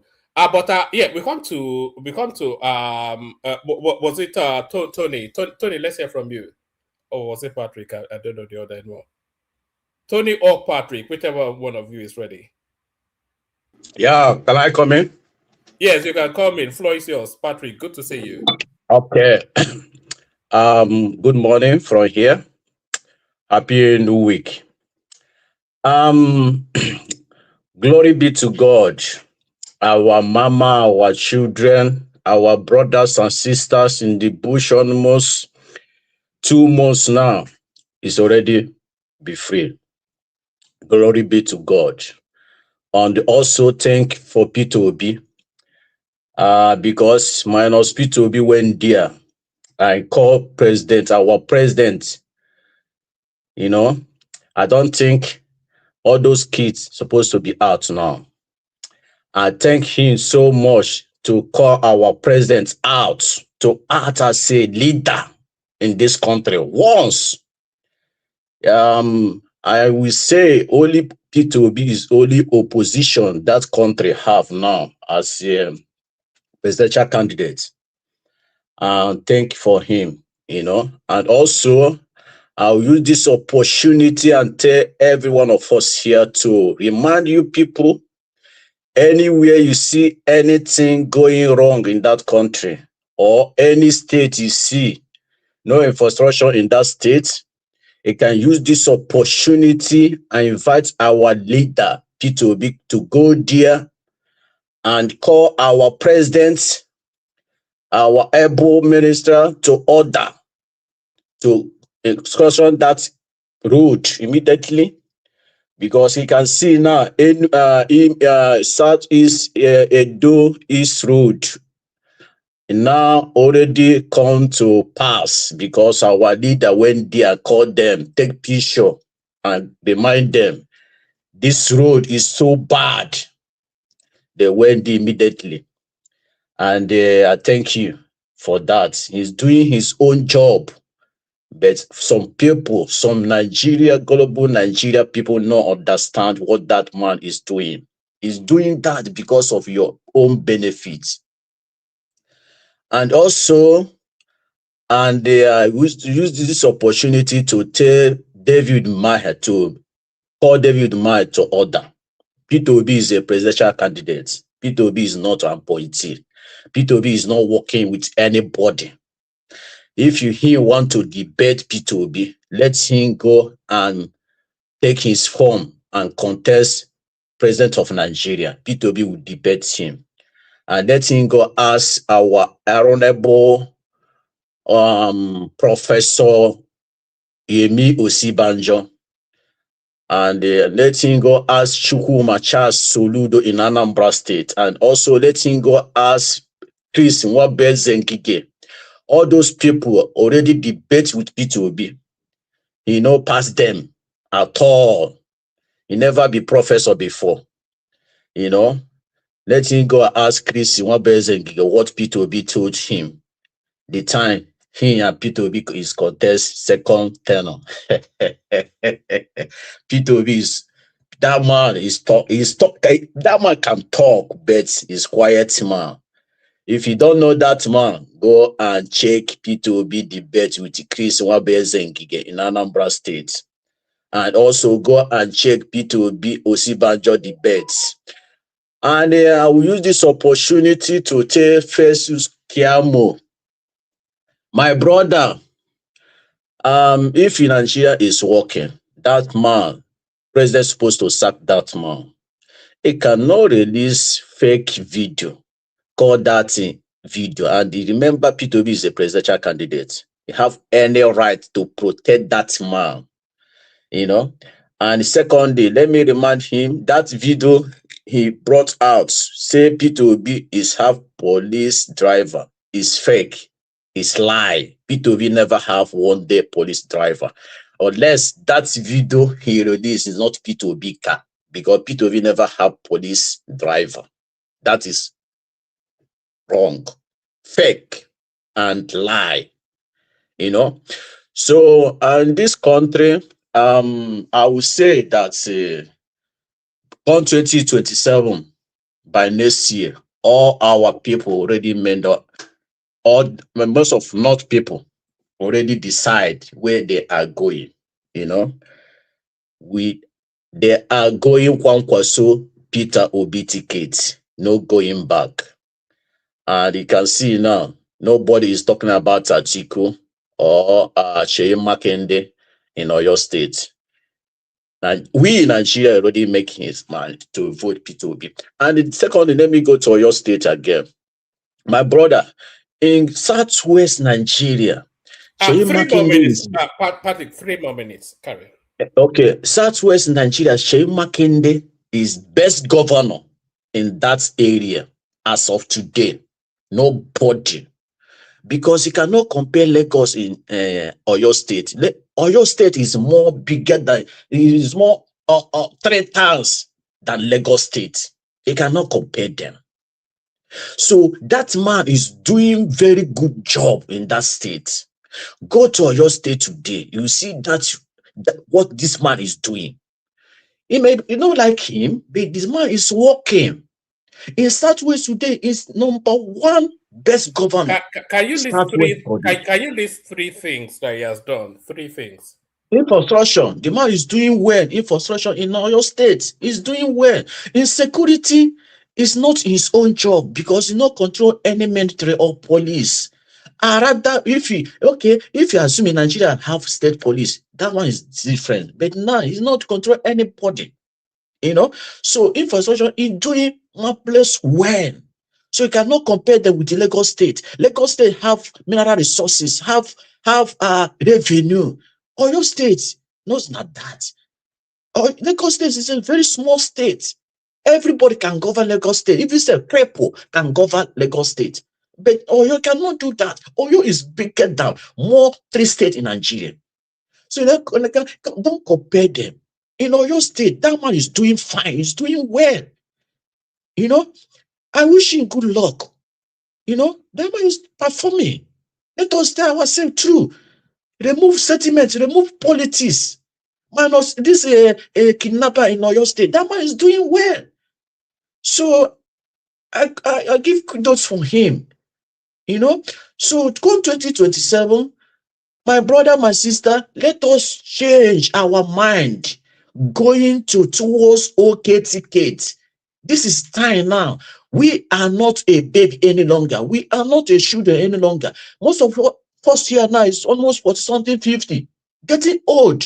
It cannot continue. I want to see this country in my own time working. I want to see this country in my own time have a strong system. I want to see this country have a better life in citizen, the whole country. I want to see this country have a better, strong judicial system in this country. Because now our judiciary is not independent. If we be a president, he will control them. Anything you tell them, they will do. Country can never function like that. I want every system in this country be separated. You know? So I'm pity. I'm pity. I will continue saying this. I'm pity. When I came here, I see where educated people turning something upside down. See a black, he call it a white. You see a white, he call it a black. This country will never continue going forward if you thinking like that. Please let us give our support. OK ticket come 2027. P2B Kwankwaso ticket is Ebano. All right, brilliant, excellent, well said. So thank you, Patrick. So that's Patrick. Stay with us, Patrick. From Patrick, we go on to Tony Africa. Tony, we're being a bit somewhat rigid with the timing. Good to see you. Yeah. No wahala. Yeah, no wahala. Now the weather, hot weather, and then your odd times, you know what I'm saying, of appearance. So I was afraid that probably you are directing your audience towards the USA and the Americas, and Asia probably. I don't know, because we in the Europe here, I mean, to be starting up at 3 a.m. is kind of like, it's kind of like crazy. Like, okay, anyway, nevertheless, I agree to Mr. Baba. I really enjoyed your submission here. So I think, I salute you. Yes, I'm just okay. I'm just okay with your submission. I don't think I have any other thing to say other than to remind us that that the country need to be divided. There's no other way out. I insisted, I insist, I reiterating, as I always do, like nothing that we can make. So as a result, like I always say that Tinubu is not here to provide any good government. All those kind of World Bank reports and all that, they are all fake. You know what I'm saying? And then a country, I can't imagine, or I can't even comprehend that people will come to the school, kidnap 40 people, and then they will put them on a motorcycle or whatever, and then no police station there, and then a country where there is no ministry, the Ministry of Works are not working. You know what I'm saying? I don't know. So I'm not surprised at whatever is happening. No video evidence, really. That is okay. I never agree with that Malam, that Mulamu's woman. But I'm not. I haven't even listened to herself. But as far as I'm concerned, the country lacks, governmental institutions, which I keep saying here. You know what I'm saying? Me and a woman would already have a battle. Sometimes. So the country, Yes, sorry, Tony. Are you saying the children were not rescued and these are just actors? No, I didn't even want to. Yeah, no. I mean, why should they be kidnapped? At all? First of all, because you are talking about, you say the Navy, this. Even though I know that we don't have any. You say that will be. How to know this Navy officer? You say that various Army, Air Force, this. Where were they when these people were being kidnapped? What happened? We have no police stations. What happened? We have no communication. I can't just complain like, something is happening to me in Ogomosho, then I have nobody to call to. And then they say that they are in the forest, forest or federal or state reserve, and then we can't just storm the place. Why should they wait more than 24 hours to start to go and rescue these people? I think my take is that probably Sunday Igboho is the one that is working secretly, to help our people there. It's Sunday Igboho, because there's nothing like, what the hell is going on? Sorry, Tony, they've come out to say that Sunday Igboho was not involved in any way. They will tell you. That's what they will tell you. Because it's so shameful to them, to be shameful to them. It is Sunday Igboho that is doing this job right now. Secretly, otherwise we don't have Nigeria. We don't have nothing. We have no government, but Tinubu is doing his best to make Hausa cry. To come and divide our country for us, indirectly, unknowingly. I know say he loves the power, but at least he's helping me to carry out my agendas. When I know my agendas now, right from the onset, Tinubu is doing a great job for that, but people are dying. You know what I'm saying? I have some telephone call with some of my uncles today and my cousins. Man, people are suffering in Lagos. You see the way they are coming to take over their land? Oh, you know what I'm saying? The country is going. It's not the country is gone.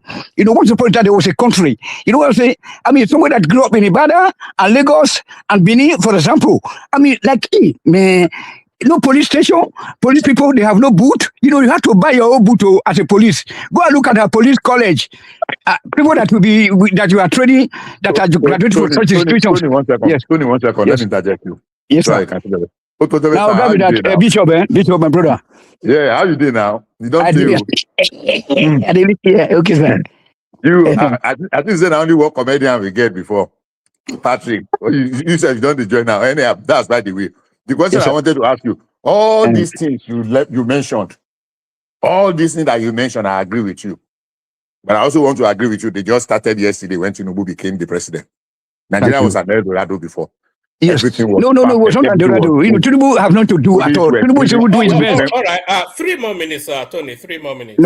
No, 5 minutes. Tinubu is doing a great job, my brother. This Bishop, you forgot that I told you that Tinubu is doing a great job. Tony, Sorry, Yes. I have to be rigid with the time because other people. Okay.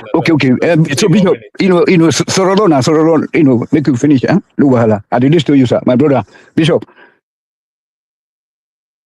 Okay, you don't finish. Okay, so yes, Go ahead, Tony. Go ahead. so Tinubu is not the cause, but at least somehow he's not the solution because Tinubu has done what no other person has done in our country. You know what I'm saying? And he's not a military man. Forget about what people are saying. There's nothing like election. Tinubu is the INEC officer, is the chief of army, whatever, because the country has no institutions or ground to guard Tinubu, to oversight Tinubu. And it is coming back to finish this work when they do with Hausa people. Now they separate Hausa people. Go to Benin and Ibadan, look what Benue people are doing. Benue Plateau people, they are useless. That Idoma and the TV also. Hausa, Fulani, they're all the same. Then they go to steal our cables, go do everything, Baba people, transformers. So what I'm telling you, the Northerners have to be separated from us. You know what I'm saying? That's to get started. Then if we and Igbo who cannot come together, it's a pity. But I was thinking that we can be able to come together. But when I listen to this woman, they call her Lisa Kanu, that woman, I mean, the way they are just saying Yoruba, and be their problem. These people, they are useless. Yoruba that brought education, brought into, industrialization to the country, brought anything good to Africa, first TV station, first university, college, hospital, first in everything. Then you people say that they are not having a problem.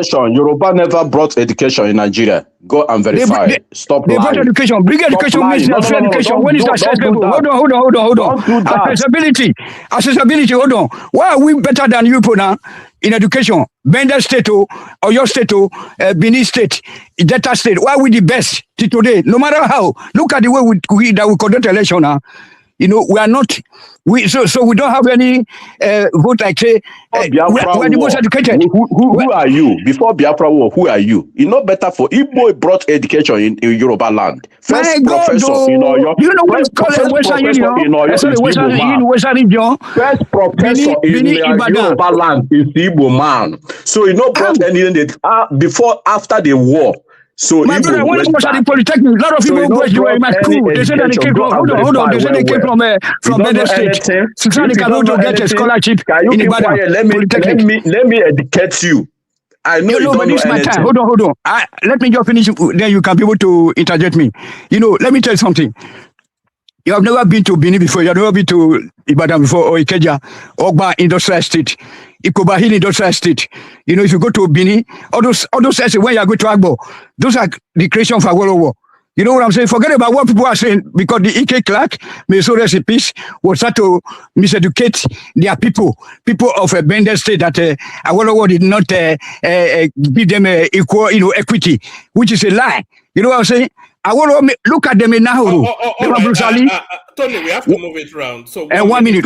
Yeah, 1 minute. So look at them in Nahuru, they are Brusali, others of Kote. I mean, hey man, Awolowo is the god of Nigeria politics and god of education, god of development, god of water, god of everything, electricity power. So make Nigeria forget. So this government, there's no government right now. Nigeria has no government. We need to divide the country. Not be saying now Igbo will speak. We want to divide the country right now, okay? I'm not going to slow down the Igbo guys, please.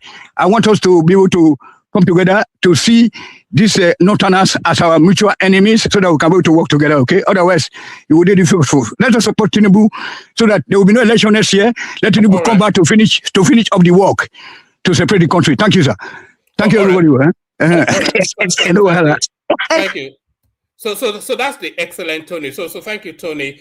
From Tony, we'll go to War Peace, from War Peace to Larry to Zita to Richard.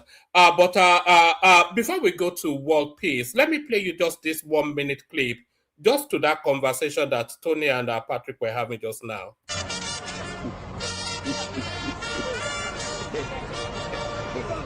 Well, this is a permanent mark that the gospel that came here, the story cannot be changed, especially because the gospel is continuing. It is not something that happened once upon a time, but it happened and continues to happen, and with the resolve we see of the bishop here, it will happen till Jesus comes. Yes, we know that Bishop Crowder loved the people of this land. And God sent him to bring the light of the gospel, and it is through him that we saw education was brought, good health, hospitals, and then the civilization that transformed the entire Igbo land and the whole country, Nigeria.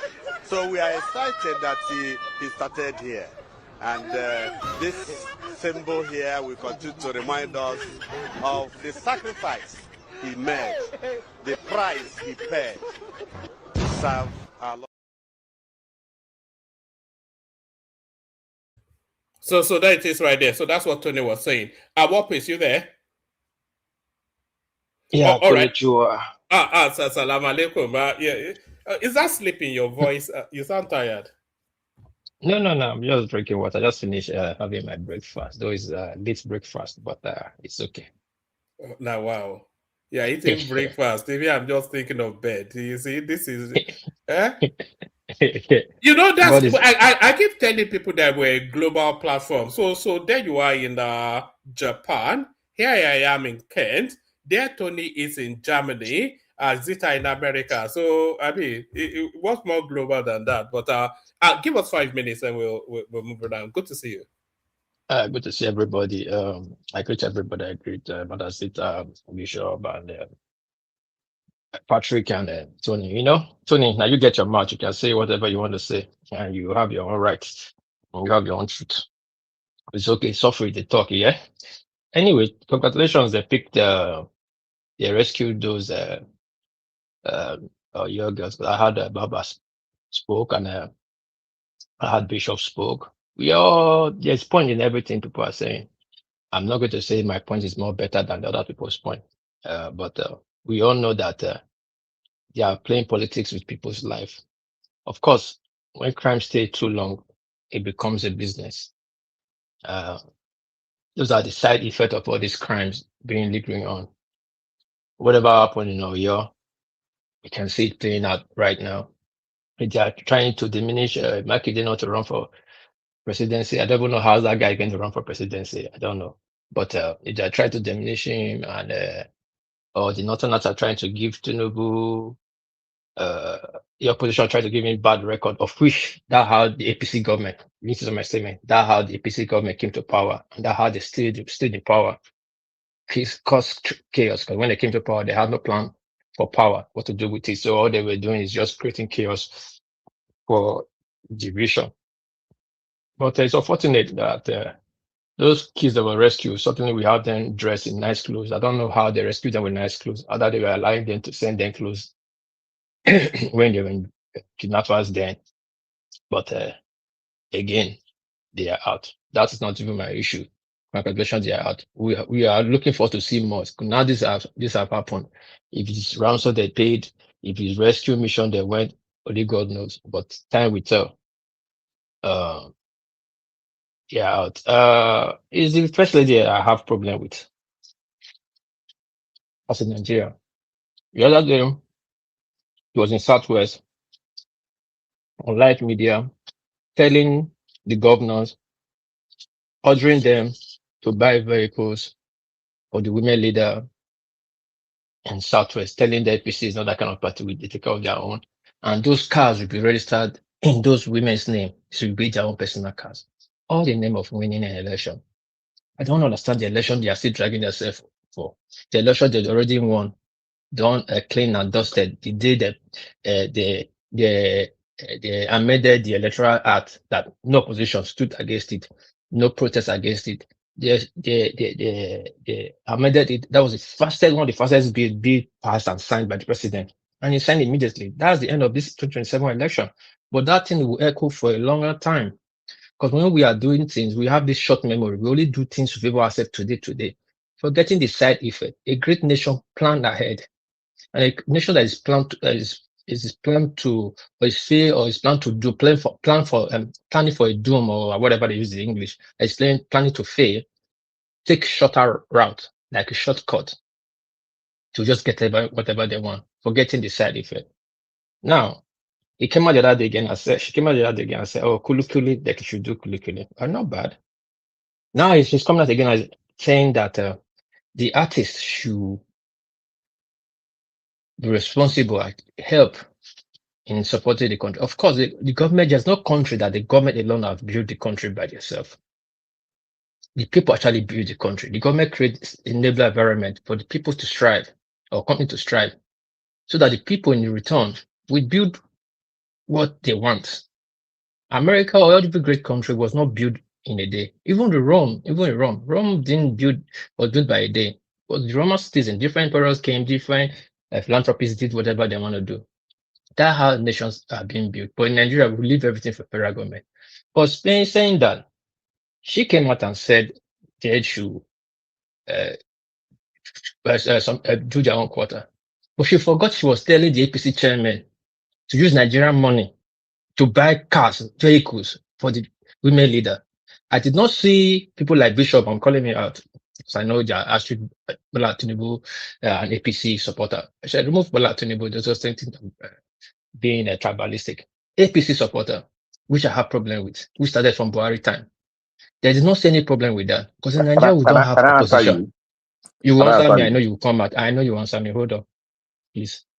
Nobody came out to say, even though this is our party, this is not right. That's something I like Patrick, Oga Patrick in Canada. So I said, no, this thing is not right. We always clap for everything that favors us, even though it's our detriment. And when you not speak, they'll tag you either you hate the government or you hate Yorubas. I don't know why. This woman is spending billions on unnecessary things. Now, when it comes to where they really need to spend the money, now, they are telling the artist, which is fine, but that's the wrong message at the right time. What should have told the artist that for the artist to please use their own quota, promote and call out the bad things that's going on in this country, and enlighten the people. Because of course she cannot do that, because the bulk of the Kuala starts from their own table. Baja is doing his own corruption there. Every department is almost being have found the cookie jar. Look at Lagos almost emerging. Of course, people will say it's not the Coastal Highway. Of course, Coastal Highway contributed to it, because everybody is scheming. Of course, there's money for everything being budgeted, but David Maya and his cohort, they are scheming, leaving the normal drainage for which is been designed. Sorry, Workpiece, was Lagos not experiencing flooding before the Coastal Highway started? Was it not? Yes, but now this is worse now. If the water level was used to be like 1 meter, now it has gone to 7 meters. That's not true. That's absolutely true. That's not true. I did not say. I didn't say it's 7 meters. I said, listen to my English now. I beg now.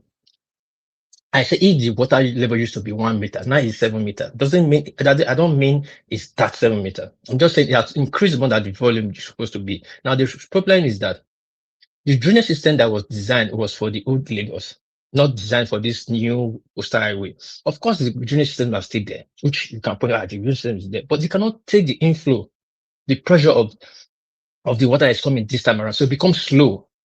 Of course, some places have been getting dried now, but it's very slow. What they should have done is to increase the drainage system. How much have built that Coastal Highway? Now it's being flooded. Everything had side effect. They should think of that. Flooding system. Ajakeya house that she feel that time caused problem if anybody that lives in Koyu remember that time. It caused a problem. Oko Atlantic is causing its own.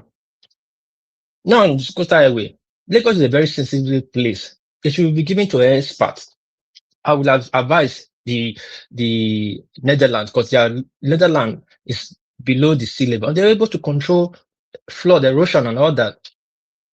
So this country has a lot of problems, but all we are focusing in is next election. And I'm being surprised. I'm being bamboozled. Why was so much? Why was it so special this election? The election that has been done and dusted. Look at Ekiti election. Why is it that 3 more minutes, please? 3 more minutes. Yeah, let me use 1 minute. So the job coming in. Look at Ekiti election. They're always the first to say their vote. Why? And these are people that say it's super brain. I will say that it's very needed. They are the first to say their votes. They will flaunt it on social media. This time around was 15,000. Last time was 6,000. Now it's 15,000. Now look at the local chairman election. All the words Sure, there was not an election, that was a selection. APC cleared it. Of course, it's going to be like that. When Obaseki was there, we were there. PDP collected everything. So this to show that this country is not ready for anything. Okay, Bishop, thank you. Please interject me. So that Thank you my very, 2 minutes to interject me. thank you very quickly. Let me start from the flooding that you just mentioned. I lived on Victoria Island many years ago, and I'm talking of 1991, and I knew the kind of flood we were experiencing then. One man, please, I'll be very fast. I knew the kind of flooding we were experiencing then, and we constructed coastal road. Are we saying the drainages actually emptied into the Atlantic Ocean? There is no point on that whole length of rail that any drainage emptied into the Atlantic Ocean. Not a single one.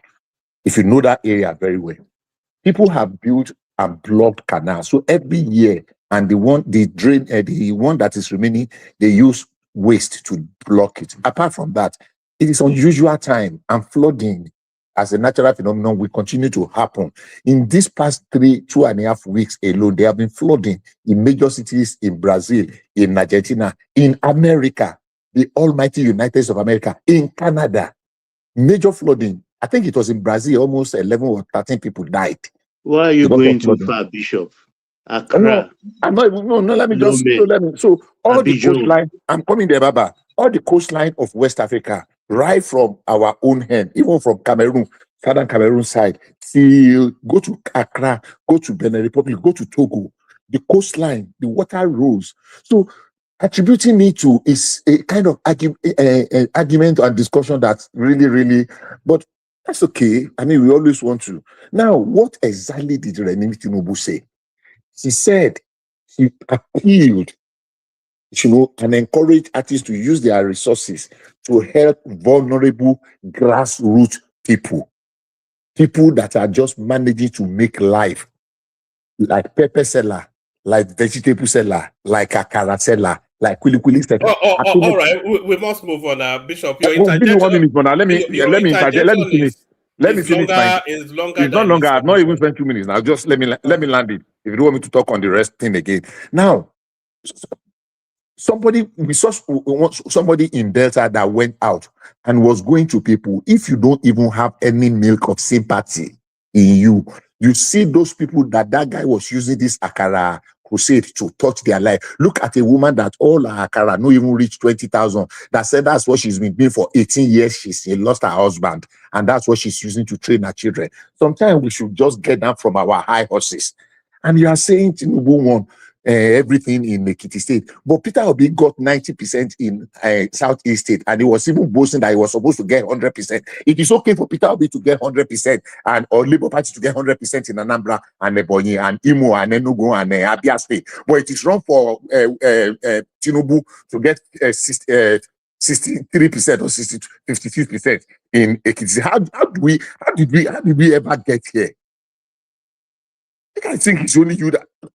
Man, please go ahead. Thank you. All right, Brian. Thank you, Bishop. So, we're going from War Peace to Larry. Larry, floor is yours. Meta. Hey, 1 month. I'm all right, Larry. Yeah, man. Incoming millionaire, even billionaire now. I'm sure you're a Naira billionaire now, but we want it to be a dollar billionaire in local. Okay, we are still cooking. When it's done, we'll let you know. Okay, man, you see, one thing that I've seen in the last, at least from last week till now, is that we have a lot of people that have evil spirits in Nigeria. A lot of people. I think there is this spirit, evil spirits. I've never even knew that we have a lot of them, but I think I'm now beginning to see that we have a lot of them. And I think there is still need to be something that needs to be done. Because even people that are educated, you see a lot of educated people, right? And education does not even depict intelligence. And immediately you see some of those things and people that you used to respect. And when you see some of them talk, you now begin to query the respect that you used to have for them. Now, this is a country where everybody was everywhere. People were kidnapped. Every station, every media, even everybody was tweeting, oh, people were kidnapped and everything. The people were rescued. And when you expect people to at least sympathize with those that have been rescued, you start hearing people querying the rescue mission. And you can keep asking yourself, how did we get to this stage as a country? And, it's so pathetic. I've listened to a lot of people and I keep asking myself. Sorry, Bishop. Sorry, Larry, brother, I didn't want to interrupt you. Richard, stay there. I see that you are parked, so I'll come to you after Larry. So stay there because we'll come to you and then if Zita doesn't mind. Sorry, carry on, Larry. And I keep asking myself that what exactly is the problem? You see, is it? You even see some people say, "Oh, they were, it was staged and all those things," and you're like, "Are you so dumb?" Right? We were all here when people were gruesome. Somebody was gruesomely killed, and everybody all over the world never expected something of such. And it's this same mission. You heard that some military people died. And all you can do is to probably sit in your room and start blah, blah, blah, blah, blah, blah, blah, blah, blah. Oh, they should come and show us TV. They should come and show us camera. I don't even know. And even, I was listening to some people today, state police. Why are they doing state police now? Why can't they wait till after election? And you're like, do you even have brains?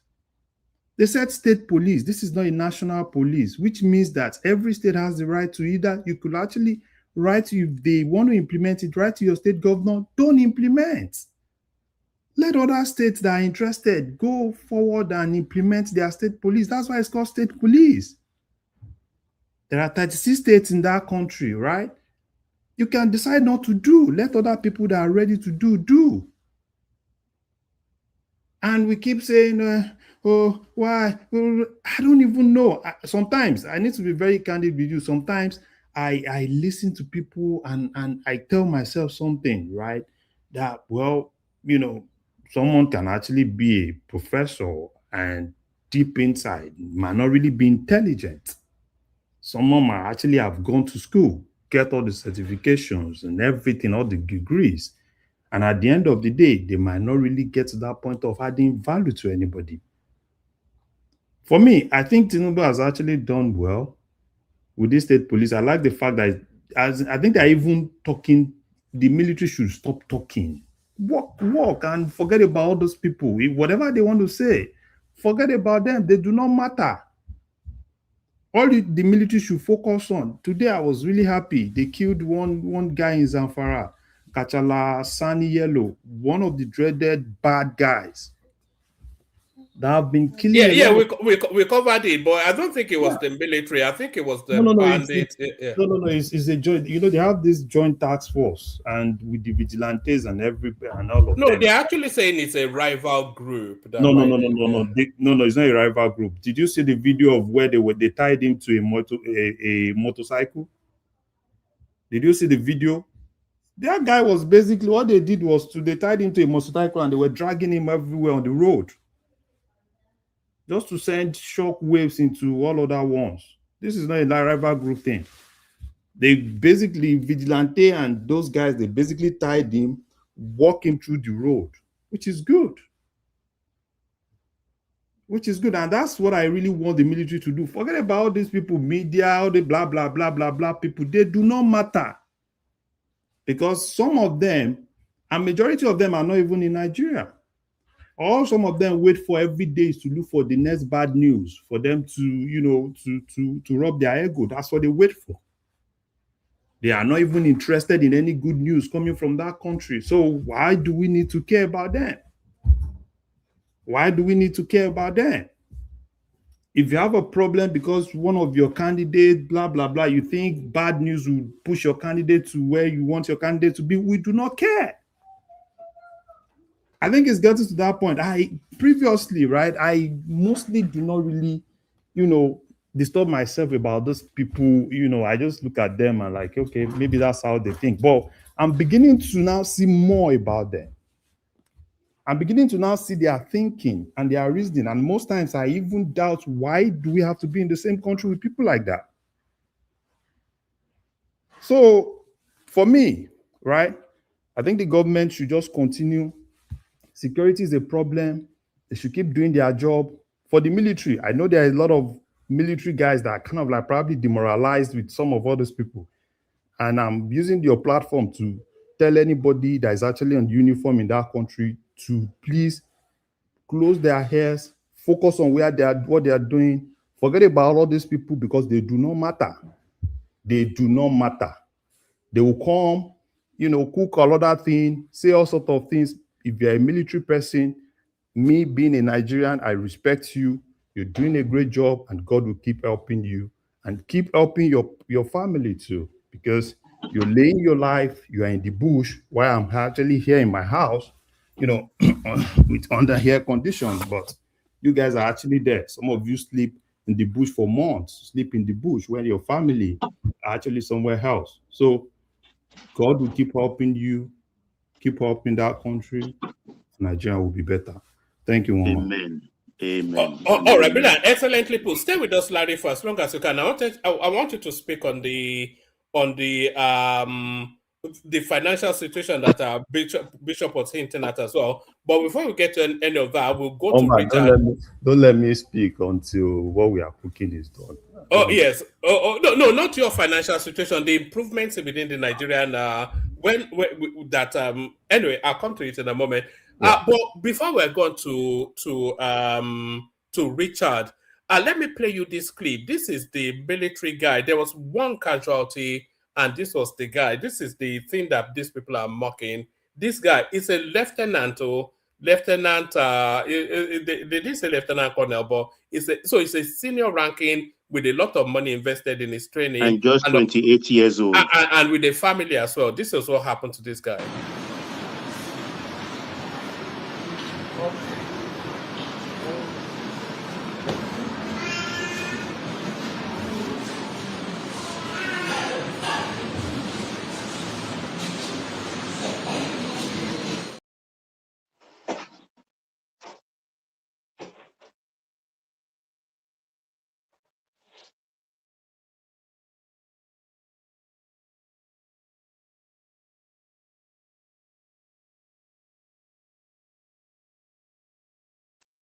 The sound is gone.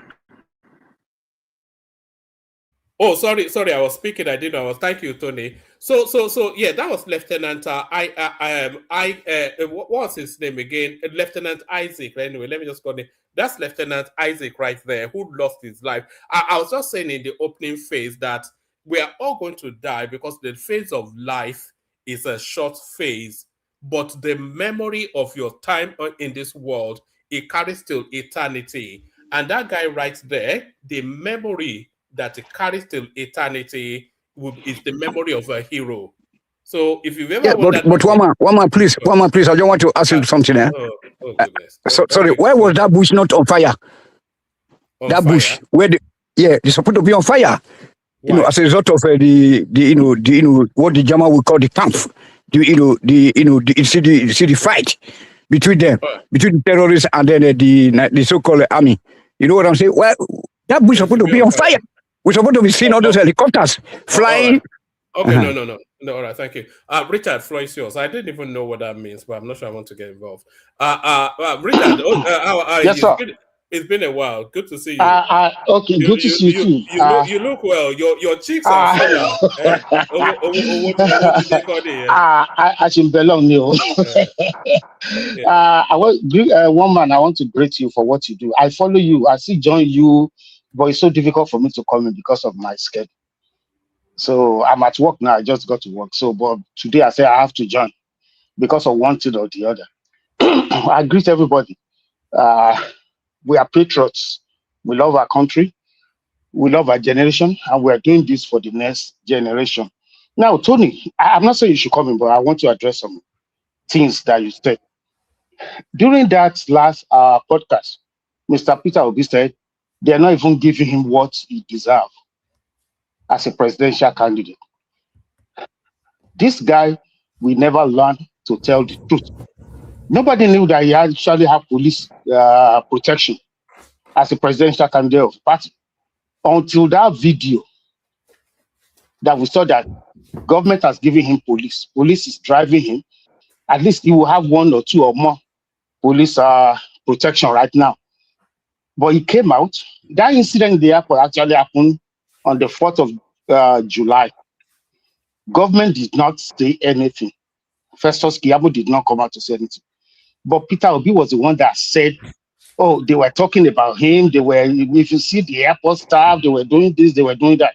So that forced the minister to ask for the video. And he did the right thing. And that video said it all, that Mr. Peter Obi is not fit to lead a community. He's not fit to lead Nigeria. He doesn't want the best for Nigeria. It's Mr. Division. And himself and his low IQ obedience. Because if people are intelligent, they will see the truth and they will say the truth, even when it's not popular. The video was released. They parked in the wrong place. And there was no driver behind the wheel. In America, it's the same thing. If you go to somewhere where people are not allowed to park, a driver must be there, or any emergency place. Fire lane, if you park in a fire lane, a driver must be there. So that when there's an emergency, they will ask you to quickly move your vehicle. Obi came out, his driver came out. They left the car unattended. And the workers who were doing their job, we all want our country to work. Those workers were doing their job. They booted his car and he came out lying to everybody, Mr. Division, always looking for sympathy. He lied, and that forced the minister to come out with what he did. So Obi should be fined. He should be corrected and he should be disgraced. Now, Mr. Larry, I actually support almost everything you said. The only addition I have to it is that you are saying government and military should not address any issue.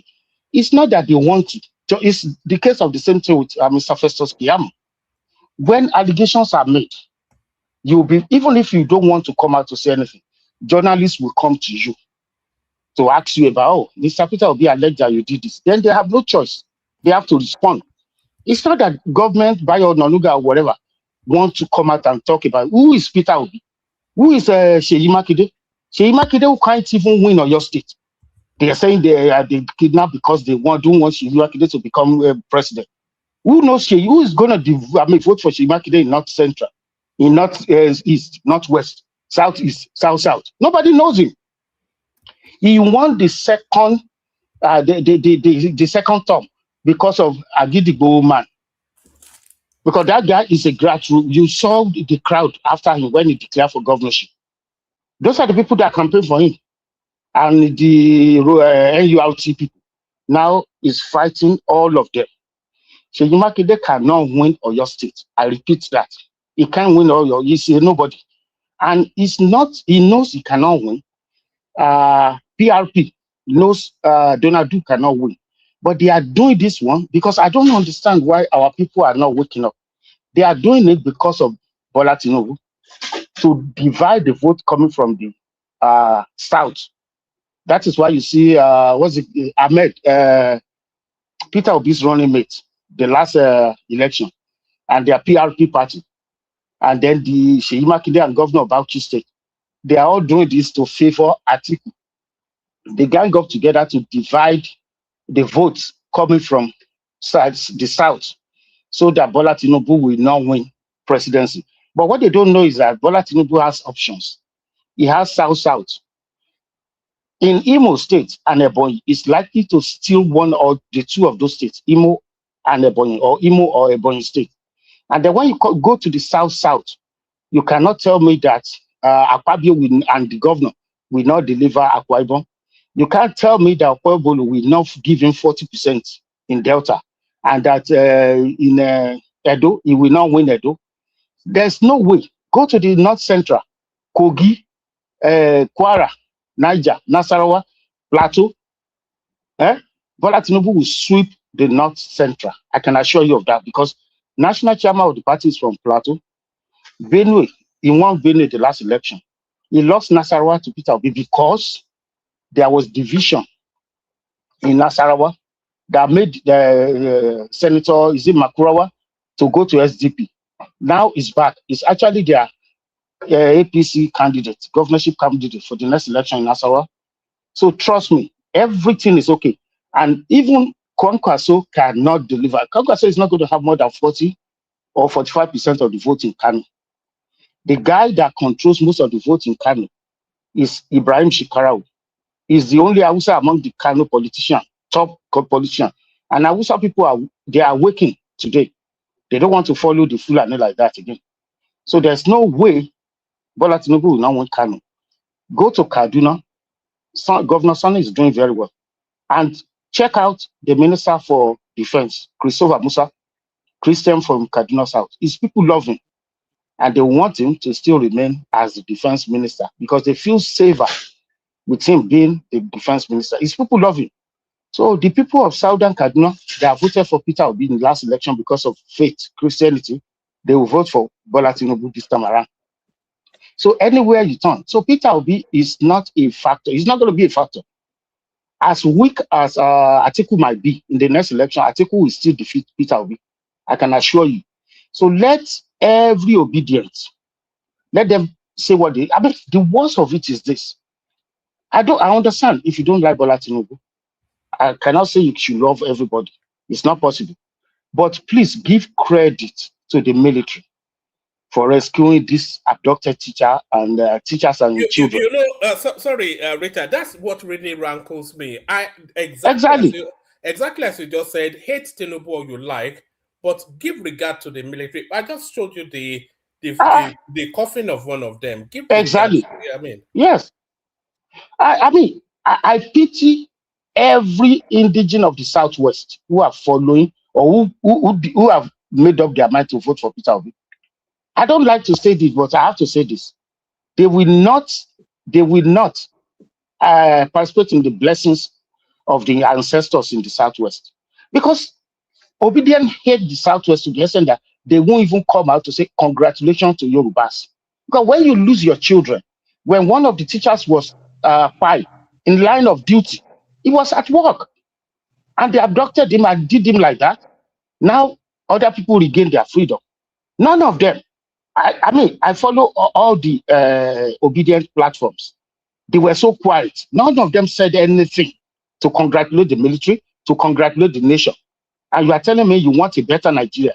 It's really shown that people like Alhaji, Ali Modu Sharif, they are correct when they are saying we can't trust Peter Obi with Nigeria. They are correct. Peter Obi is anti-Nigeria, anti-unity. If it's for Nigeria, he has not tweeted to congratulate Nigerian military for rescuing these children. He has not. And that thing happened on Friday. Done so. He did that, just now. Exactly. After how many hours?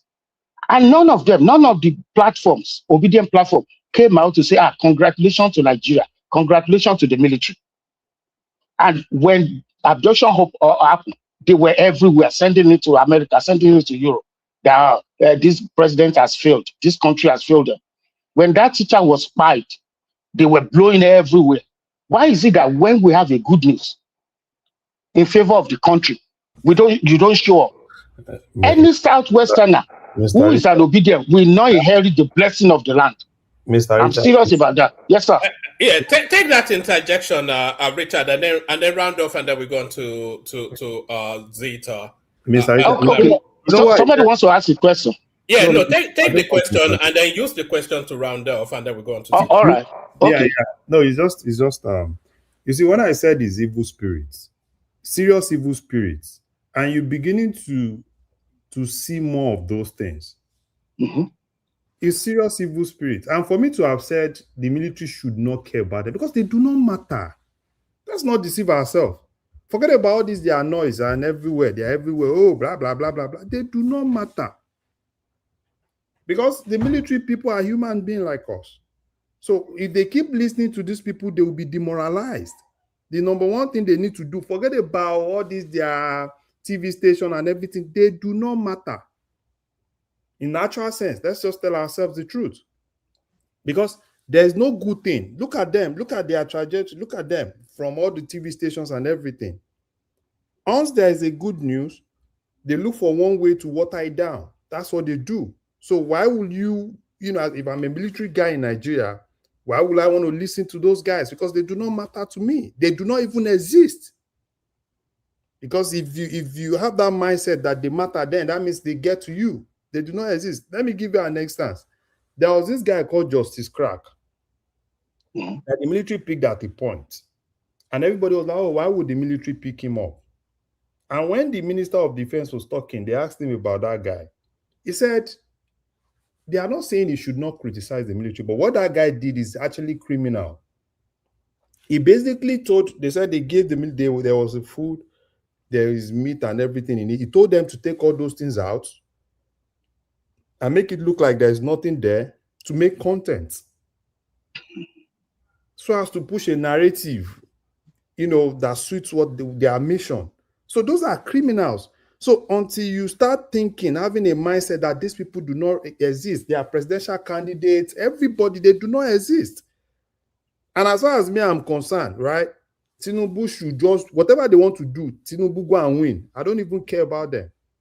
After Tinubu's wins, let them continue their rubbish and let them see what government can do to them. Forget about Exactly. it. It doesn't exist. I mean, government has actually, they're looking into how to reduce inflation.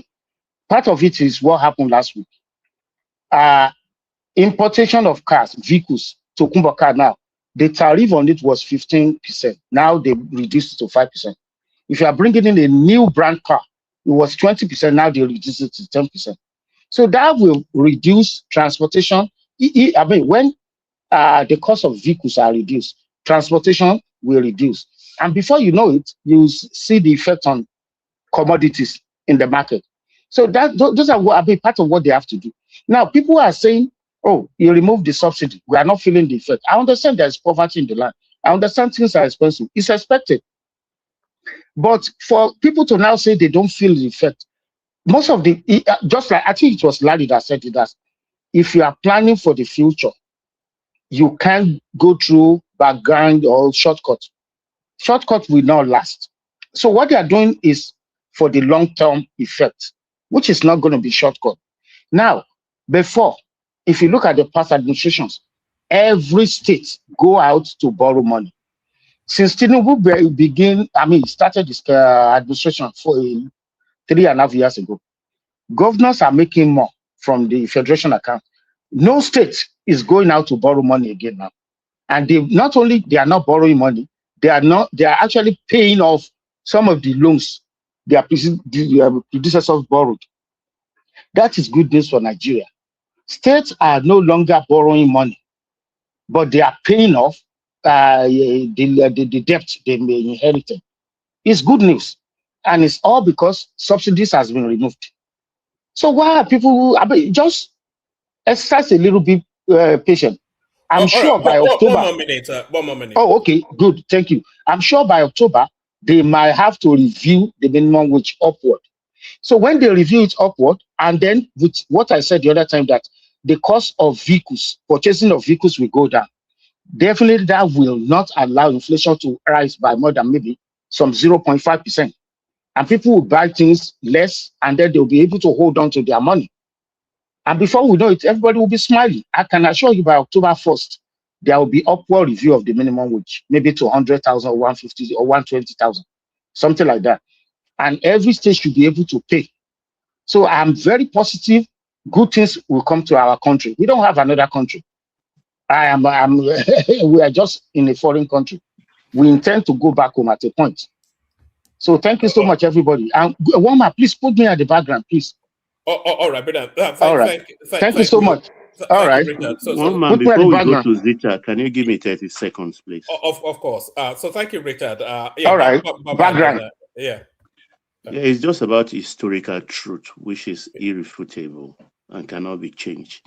University of Ibadan was established 1948. 1948. University of Nigeria, Nsukka, today's NNamdi Azikiwe University, was established 1960, 12 years apart.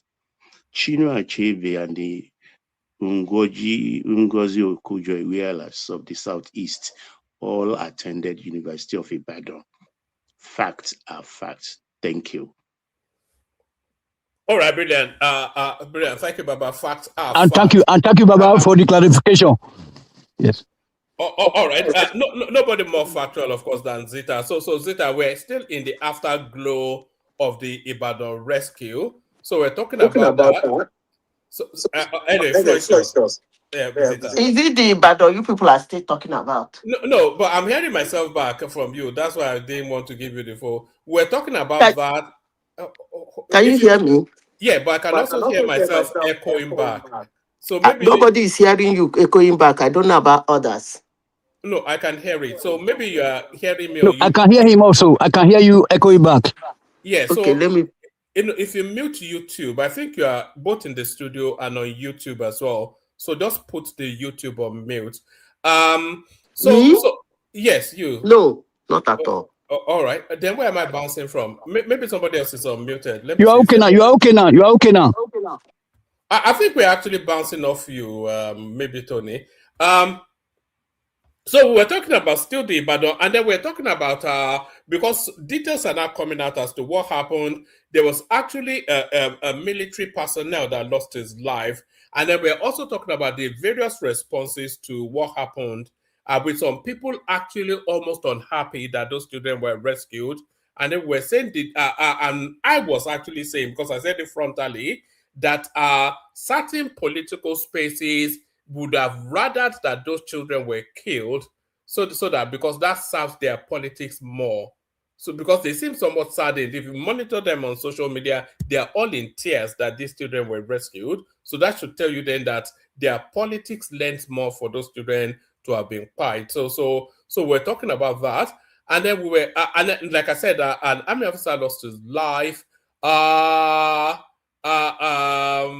else are we talking about? So we're talking about Peter Obi versus Festus Kiyamo. Peter Obi telling us they're after his life because they insisted that he could not park in a non-parking area at the airport, and that translates into them wanting his life. So we're talking about that. And then we also talk. Well, let's leave Peter Obi for a moment.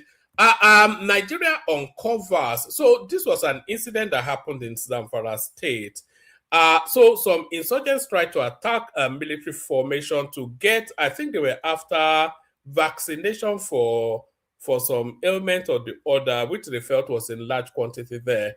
But the military managed to repel them. But what they found as they were repelling these people was that embedded amongst those insurgents was a guy from Morocco and a guy from Palestine fighting insurgency in Nigeria, in Zamfara State. So that tells you the international dimension of these things we're battling. And then, of course, Senator Lindsey Graham has spied as well. So if you want to talk about that. So let's hear from you, Azita, 5-7 minutes. Good to see you. Okay. You said Lindsey Graham was spied. No, he's passed on now. Has he not died? I thought you said he was spied. He passed on. It's something that is in their lineage. That's how the father died too. They don't have that cardiovascular problem. Anyway, that's by the way. Make his soul rest in peace. One man. Everything is not politics. I said it here before. Those children, I don't even know why anybody should be angry that they were released, because I, for one, I was saying when they're doing that, their madness, they should leave those children out of it. That is where I stand. Whether it's international kidnappers or local kidnappers or kitchen kidnappers or kitchen terrorists, can they please do me a favor? I beg them in the name of whatever they're watching. They should leave little children out of it. They should. And I still maintain my grounds. The logistics of taking those children out of that place is still what I question. Hate me, like me, I don't care. I still have problem with the logistics of going into schools, going into communities, kidnapping a big number of people and taking them out of that village. That is the, and woman, are you there? Hello? We're all Go ahead, listening now, Richard. Go Uh-huh. Susan. ahead. We're all listening. And this thing is not the first time that going on such an emission. It's not the first time, it's not the second time, it's not the third time, it's not even the third time that these people come into communities and live with large number of people in the name of kidnap. By now, our local agencies, our military, our security agencies should have known that terrain, that this is the way they operate. There should be something going on in villages, in towns and cities in Nigeria to alert people so that they will not let them pass. But this thing keep happening from time to time. These idiots go into villages, gather people, and go away easily. So I ask myself, what is actually going on in Nigeria? And I cannot find an answer to that. And since I cannot find an answer to that, I simply beg them, can you please leave the children out of it? If you don't like the way I said it, that's your business. But I beg them again, if the military, our security agencies, whosoever is in charge of Nigeria security, movement, transportation, cannot devise a means to stop this mass kidnap, then I beg them to leave the children out of it. They should continue going to the villages as usual, kidnapping men, women, and then taking them out as easy as they can. It is unfortunate that some people are angry that little kids of 14, 13, 9. I even heard that there is one that is 7 among them. 2 years old. That was released, and they are angry. And people come to one man platform and call me a very wicked woman. But they are angry. They want to use it as politics. They want to use it as politics. Hey, the man has not been able to release the keys. So the keys, holy, rally in Kanu State, rally in Oyo State. The children must be released. I promise you, if you vote me, those children, come on now. Thank you, Larry. Good job. Our politicians, are they actually vampires? Are they monsters? Why would anybody be celebrating that some kids were kidnapped and left in the bush for 2 months and they are released and somebody is angry? Because it's not only you, one man. I've been seeing what they've been wagging at their mouth in social media about that release. I beg them, they should leave our children out of it. Whatever that is going on between Nigerian military and whosoever. One man, this one you are saying Cameroonian and Pakistanis, but I've said this severally here. Moroccans, even further than Cameroon, Moroccans and Pakistanis. But I've said this. And Palestinians. Yeah. I have said this severally in this platform. If you are somebody, I told people in this platform, use Google EarthCam. If you look at what is happening in Burkina Faso, Mali, Niger, and Sudan, the people that masked themselves used to burn their face, only their eyes you are seeing, that is perpetuating this trouble. And the villagers that are running away, that are in IDP camp, some ridiculous Africans will come and tell me that Burkina Faso is missed, and Niger is missed, Mali is missed, that they have Arab-looking people among them. And then they will tell me that Sudanese, they have Arab-looking people among them. Then I asked them a simple question. How come the IDP, the people displaced, are not mixed? If they have that kind of people in their country, how come the people who are displaced, the time they if you look at the Google Earth camp, look at all their faces, they're all blacks.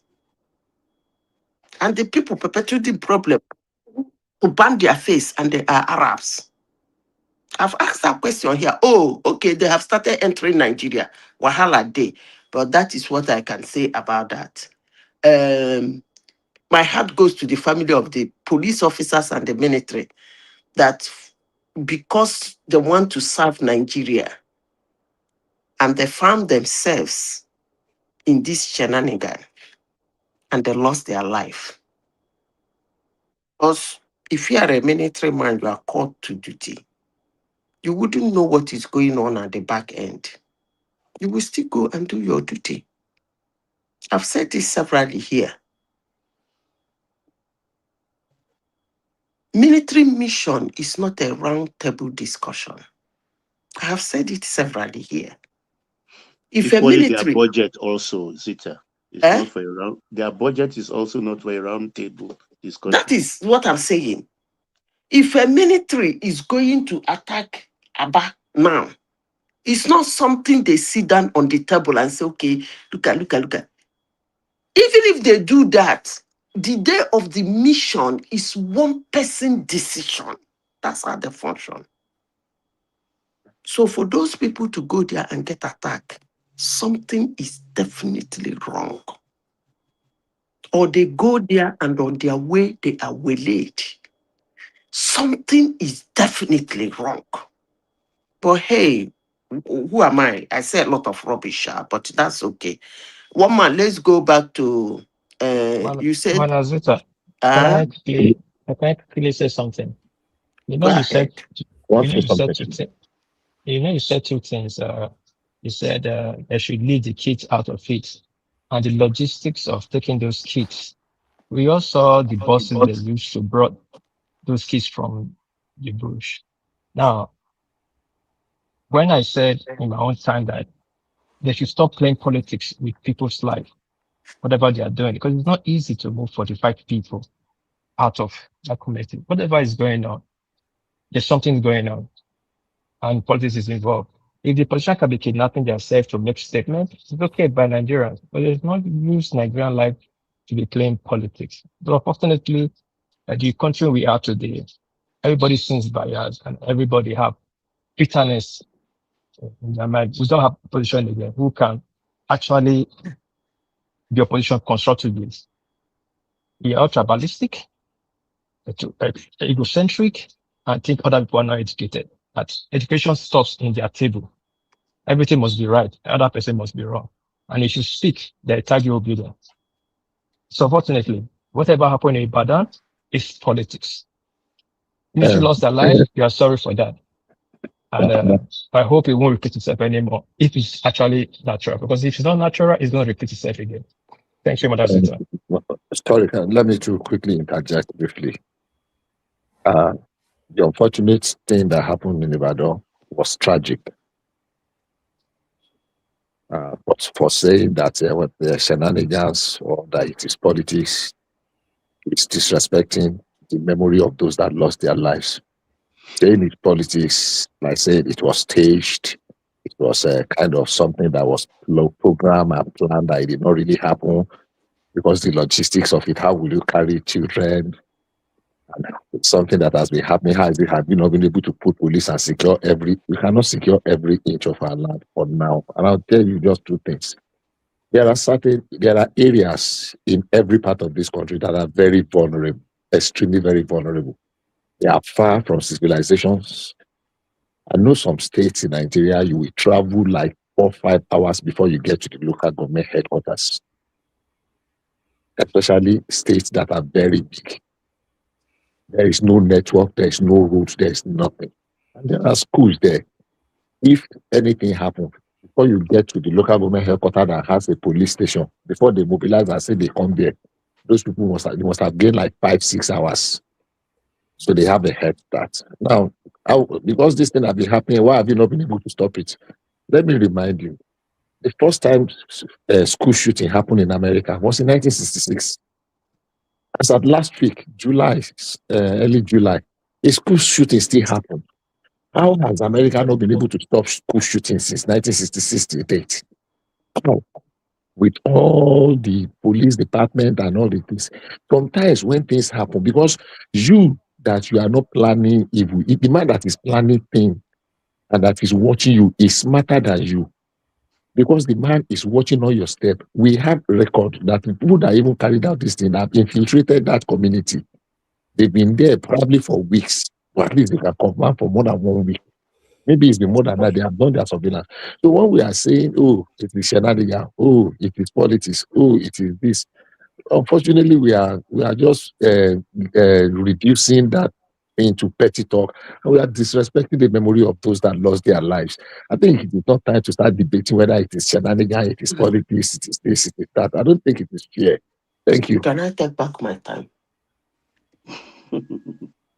Yes, please, Zita. Yes. Okay. One man, as I said before, and I will repeat it again. Sorry, Zita. And going forward, the interjections has to be short and to the point so that we don't lose the momentum of the main speaker. Back to you, Zita. As I said before, and I will continue saying it, they should keep children out of the shenanigan. I beg them in whatever they worship. Talking about school shooting in the United States, or whenever they make comment about comparing what is happening in the United States and in Nigeria, it's actually laughable because school shooting in the United States has always been suicidal. That shooter doesn't leave that place alive. So I can't understand why it's being compared. What do you mean? Because So does that not make the people who kidnapped these children, who kidnapped these children, it's not all of them that were arrested or were tried. All of them were killed and the rest were let arrested. Me say not this. A single one escaped. Somebody not said, a single one escaped. Sorry, Bishop, hold on for somebody said everything is not politics. I don't know who said it's politics anyway, but let me say this. When a military commander sent his boys to go and take care of an insecurity somewhere, and those boys, people who say that it's being unfair to people who lost their life, I don't even know why somebody should say that, because I'm actually on their side. And the children, that this thing, I don't know why anybody should say that either, because I'm already getting angry that those children were involved in that shenanigan. A military commander sent his boys to go and take care of an insecurity somewhere, and on their way to that mission, they were waylaid and died. And I asked that person, is that political? Is that political? As I said before, let me continue saying what I am saying. Hate me, like me, I don't care. The logistics of picking people in Nigeria, not one person, not two, not three, not four, coming into a village to round up people and load them in a bus, in a truck, in whatever, to escape that village. If our military, it has been happening, not once, not twice, not three times, it has been becoming a pattern of kidnapping in Nigeria. If our military and our government up to today cannot find a way to handle such logistics, which is very easy to deal with. Now, back to the people that we are talking about, villages, and there was no network, and there was no this, and there was no that. Before the network we are talking about, and before the police and everything we are talking about now, in those days in African communities, all we do is ororo. Hey, whoa, whoa, people will gather. We don't need network to do that. At the time of crisis in Africa, we don't even need a tank crier. Tank criers might come later. It's scream. That's what we are known for. Zita, there are local collaborators. Please. Sorry, Zita. I'm going to drop Simba is here now. So Zita, after Zita, we have the Oko Omoyala Igbono of the Nigerian politics, enigmatic on D. So Zita to Simba to coordinate to bring it home. Thank you, everyone. See you tomorrow. Back to you, Zita. Bye. Baba, you said there are local collaborators. One teacher is still missing. It's not back. John Olaleye. Okay. Nobody's local collaborators. So you are indirectly agreeing with what I said. That is a shenanigan. I'm not denying that. It's embarrassing. So you are indirectly agreeing that a shenanigan is going on. Is that shenanigan I quarrel with? Let me, Baba, please, I want to go, but I want to say something before we continue. I don't know whether Zita understand what the word shenanigans actually means. Because you throw this shenanigans around like.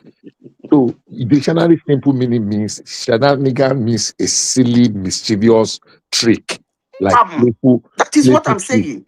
So how can you call something that caused the casualty in this matter now? You just use the back of the hand to wave away the shooting in America because the victim is a suicidal mission and they died.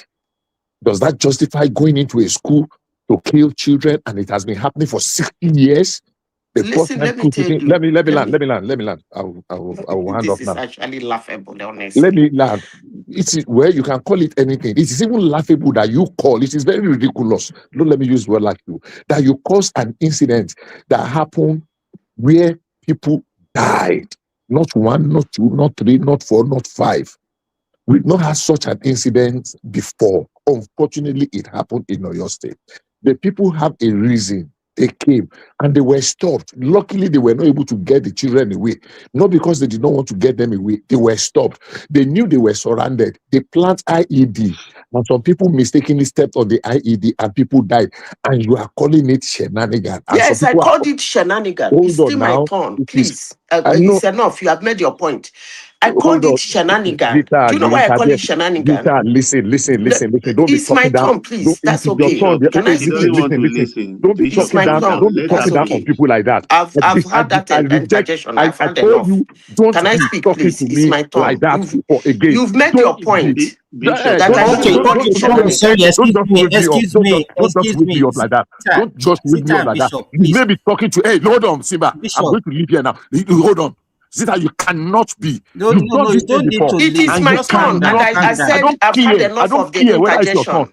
Look, don't let me use the wrong word. I'm not looking to you. Don't stop. Don't you ever break me away and be talking down at me like that. Don't you ever again interject me. I will interject you. It is not your platform. I will interject you. No, I have the right to give you permission to interject me. Listen to me. I will interject you. Don't be me away. That we are in different opinion. You should let me speak. And listen to me. You had your time. Can we have some time? The two of you, please. We don't want to start this way now. This is my own session now. Please, let's respect ourselves. And then Bishop and Zita, please tone it down. Please. Tone it down.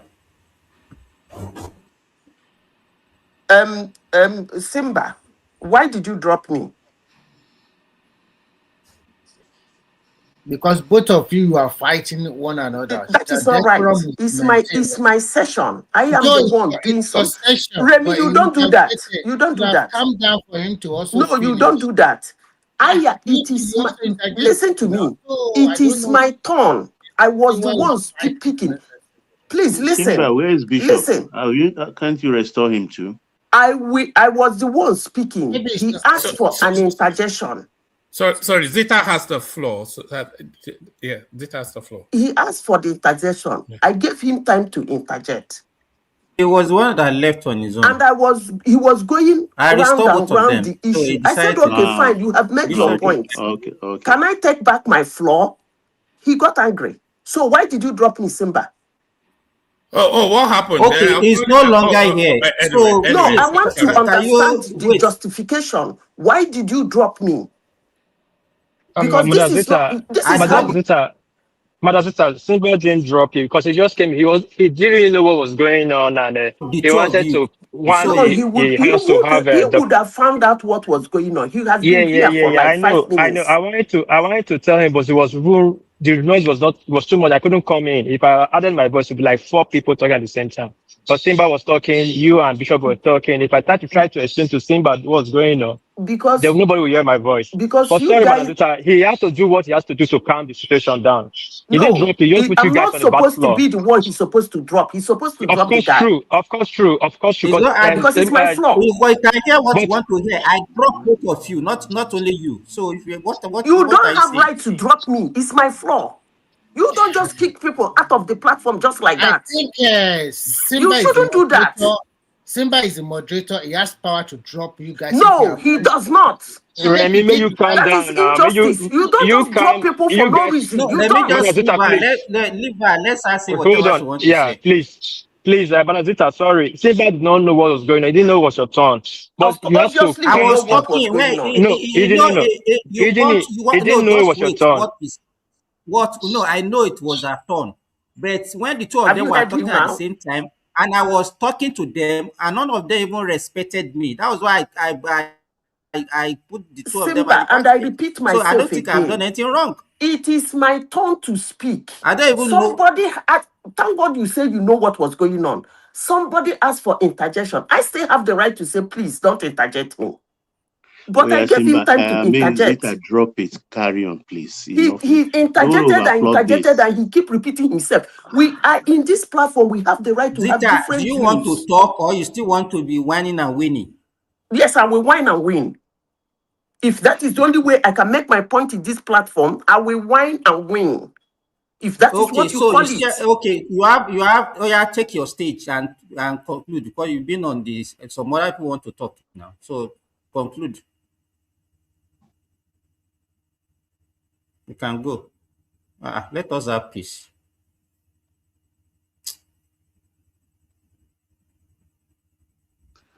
Okay, Okay, moderator. I think Remy is there. Enigmatic is Yes, there. They've not Enigmatic is spoken. Remy and Enigmatic here. Baba. Remy, Babu. I don't know. Maybe it's enigmatic or I hard. no comment section. No, Larry, you are doing a very good job. I'm Yeah, disappointed in I Uncle Beno. think I will not lie. People I'm that disappointed. we should all respect the platform and the moderator. It's becoming rowdy, and the both of them were shouting on one another. And I think Simba, as the moderator, have a right to drop anybody. Nobody is powerful more than the other. We are all equal. So to maintain decorum, what he did was right, and he brought them back immediately after about 10 seconds. He didn't even speak more than 10 seconds. And then you just fixated on claiming right or no right. For God's sake, man, you should take it easy. It's just our opinion. Nobody here have a power. We are not in authority. We are not a governor or president or even holding any public position in Nigeria. Simba actually dropped me, not the guy. He I dropped just both of checked it you. now. He No, dropped he both of you at didn't. the same No, he time. didn't. He dropped He both of you at didn't. the same time. At the same That time. is not true. I just checked Oh it my now. That's why I God. came back. I even He wait, actually dropped me, not the guy. Zita, let me talk. I'm the moderator here, please. I even drop him before I drop you. No, you dropped me. He dropped on his own. Hey, okay, you can decide to listen to yourself and believe whatever you want to believe. Everybody is telling you are the only one that is saying that I dropped the two of you. I No, you drop you didn't drop him. He dropped by himself. before you. No, he dropped by So I don't know himself. why you choose to just want to believe. What do you mean by I shoot to what I want to believe? Zita, drop this now. Everybody was Carry telling on. you that Take both your of you are floor. dropped. Carry on. You said no. No, because it's What do you actually want to gain unfair, by doing Baba. that? Listen, it is actually unfair. I know that most people don't like my opinion. That's the fact. I don't care. But I When have he said wanted to, this. what you're supposed to do, Zita, wait. When he wanted to interject, you should have said no, you don't want his interjection. I didn't know it would go like this because already you people are blaming me that I don't like people interjecting me. You people have been blaming me in this platform that I don't like people interjecting me. Okay. Can you please go ahead with your submission? So I that am not going any ahead. Are you going to force me to speak again? I will not go to speak. I didn't. No, you speak. Then you speak. You that is in a hurry, do speak. I hope you are thank not What part wearing of it are gloves you people not tonight, Zita. understanding?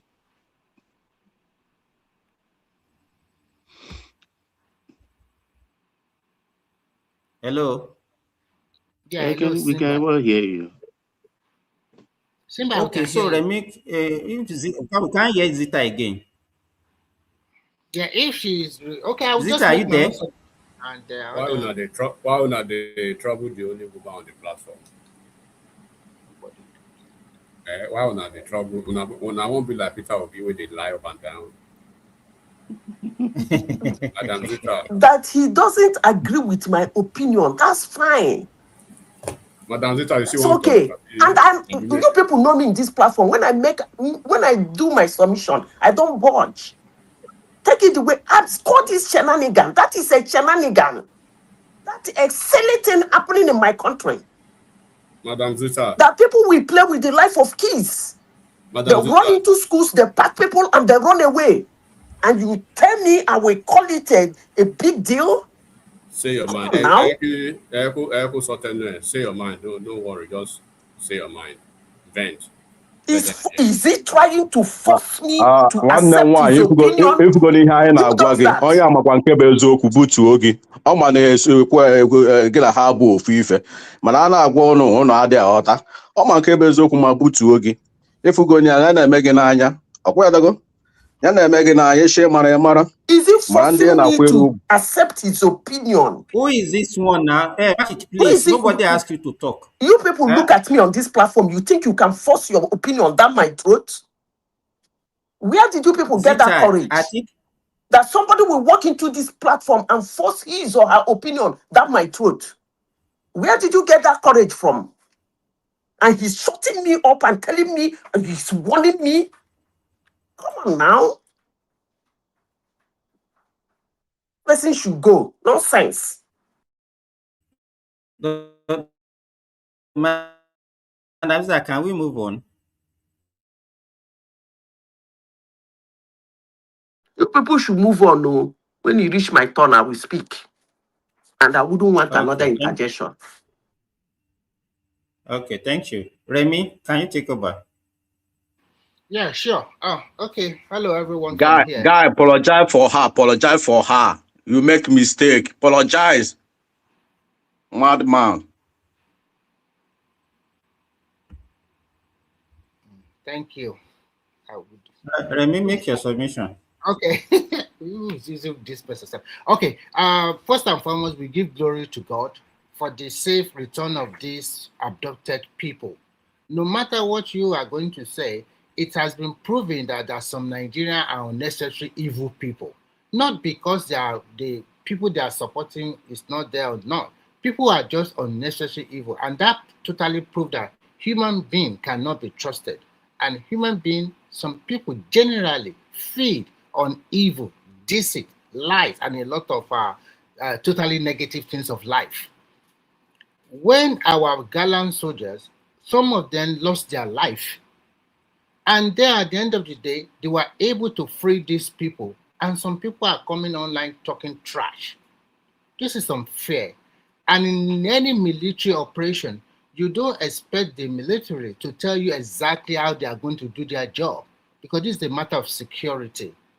And everybody coming here telling us it has a political undertone, does not. That is immaterial. The most important thing is that we were able to free these people. That is the most important thing. And it clearly shows, if we are going to tell ourselves the truth, this is a nation divided among ethnic lines. This is a nation divided by religion. Actually, I think it's high time, when everything settled down, Nigerians should just have to come and talk about how they are going to move their country forward. If they are not going to have an headway about that, let's just break this thing up. Heaven will not fall. If we cannot live among ourselves peacefully, if we cannot live ourselves without looking at our back that, oh, this is another person from another region, this is what it's going to do to my region, I think we must tell ourselves the truth. It clearly shows. And sometimes something we judge unnecessary, put a lot of energy on, we are not supposed to put a lot of energy on it. This is 2026, where a lot of nations are developing, where some nations are talking about AI technology, why some nations are, and we are still down low, below. And what do we have? What are we talking about? 2026, we are still talking about insecurity. We are talking about, okay, they developed this road, and some say, no, it's not good enough. It's the road that is making flooding. Are you kidding yourself? There is huge flood in Lagos, in all over Nigeria, even before this time. Last year, when there was the rainy season all over the country, even in Mokwa side, is it not the same last year? There are a lot of people lost their life because of natural phenomenon. And then when they are doing the coastal road and you are telling us that it's coastal road that make Lagos to flood, are you kidding yourself? Can't you look at the history of Nigeria? Lagos has been a flooded place for a long time for so many reasons. Everybody knew that it was not planned very well from the beginning, and our people are so bad that they drop refuse on the drainage system. We are so undisciplined that we don't even respect the rule of law at all. And then we turn around and blame our leaders every time. So that is why I always say that if you tell me your leaders are bad, then the followership are horrible, because it is from the followership that you pick your leader. Anytime you cast a hand on your leader that they are terrible, then you, the followership, the ordinary people, you are also horrible, because you are the one that chose them to be your leader. So sometimes I just wonder, what kind of country is this? The people, they are not even talking about how are we going to develop ourselves? How are we going to make people accountable? Everybody just talk rubbish. Well, the literacy level is always low. And there are so many educated illiterates. You call them professor with nothing on their brain. Remy, you think they are not educated? I think they were doing it deliberately now.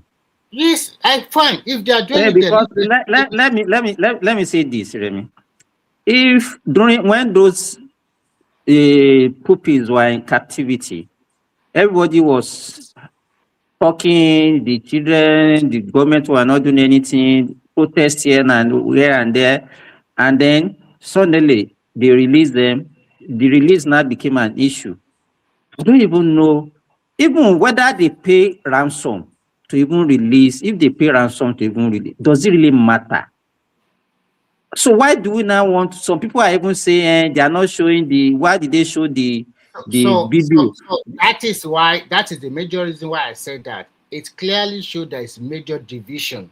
And if we cannot manage this division, let's break it up. Yugoslavia, they break up. The almighty USSR, they break up. And some countries are living peacefully now. They might be small, but they are living peacefully and they are progressing at their own pace.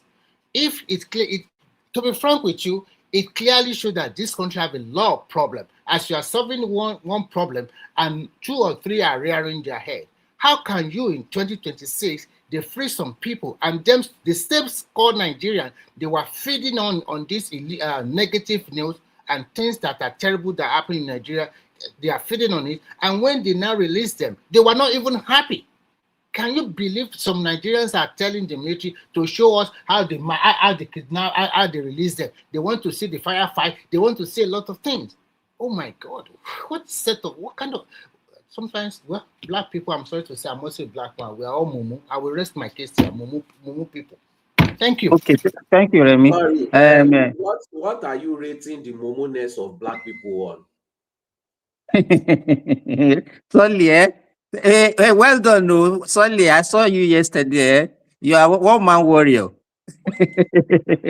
Don't mind them. But you are. I don't know why how you survived the way they were bashing you, and then but you really dealt with those guys. No, You really dealt with them. The moment I understood their game, I knew how to deal with them. Most of them are illiterates and propaganda people. They are just arguing for what they don't even know about, just because they like the person. Look at what happened in Oyo State. If you go online now, you will see most of these illiterates. They are thanking very dark man for releasing those children. I've never seen anything like that in my life. What concern dark man? Even the same dark man, a lot of people have already started dragging him from 600. No, they are not dragging. No, listen to this. Listen to this. He collected, they donated about 603 million naira to him. No, Remy, don't let us change the topic it was because funny. It was funny. Enigmatic is waiting. Enigmatic is waiting. I just allowed the solid interjection because he was speaking to the same topic. Because that topic was actually what they discussed in another platform, and it was only one that was against what those guys were saying. And so he actually did very well. Even one man, they dealt with one man before one man left that platform that day. Okay, Enigmatic, are you there? Yeah, I'm here. Can you hear me clearly? Yeah, we can hear you. All right. Give me a second. Okay. So, my regards to everybody. Glad tidings to all of you. My regards are just to only Nigerians. I don't mean IPOB people because they are not Nigerians. I do not mean the Biafra people because they are not Nigerian. And this is not just my conjecture. They said they are not Nigeria. They said Nigeria is a zoo. And I'm very glad that in the political space, particularly in the North, they are asking the IPOB leader in Nigeria now, Peter Obi, to come out openly and define where he belongs. Does he belong to Nigeria or does it belong to IPOB and his Biafra, agenda? Does he, of course, it's been concluded and it's a fact that Obi's agenda is to divide Nigeria. So it is a clear fact that we cannot have a pseudo-secessionist, right? A terrorist, a terrorist opposed to a prophet of doom, and somebody who does not believe in Nigeria, who is not patriotic to Nigeria, who has an ethnic agenda, and who has a clear hatred, vicious and visceral hatred for Nigeria. Obi has been clogged. Obi has been found out, but I think he's aware of that now. But typical of Obi, he understands clearly that he has a deluge and a bunch of moronic buffoons that he has been able to incubate into our political system for the past 2-3 years. He has effectively and appropriately elevated the mediocre level of politics of division and politics of apparition that he played in his lunatic asylum, right? AKA Anambra State. I did not call it lunatic asylum. He was the one that called Anambra lunatic asylum by himself. He said it himself. When he was asked a question by Kadaria Ahmed that your predecessor, Governor Shukuma Soludo, said you do not have anything on ground as a legacy, no infrastructure, no reform, no nothing that any governor that came behind you, I mean your successor, could actually lay emphasis to as one of those legacy achievements. He said yes. When people think infrastructure, or legacy, the way he speaks is governance. No, it's not governance. My only accomplishment, because we need to keep clarifying, and then people who want to say Obi said he did not do anything, that his only achievement, his only legacy, his only accomplishment in Anambra State was to embed orderliness and orderliness and one other nonsense that he said. No, it's civility and rule of law. No, he said orderliness and civility. Orderliness and civility. So invariably, Obi conclusively told Nigerians that Anambra was a lunatic asylum prior to being the governor of Anambra State. That Anambra is a state that is a state of crazies, of mad people. Anambra is a state that's nothing you bring to the ground except trying to help them. Enigmatic. Sorry, Obi is not the only one in Anambra. There are so many respectable people from Anambra. So tone it down, please. No, Obi is the poster boy, not only Anambra alone.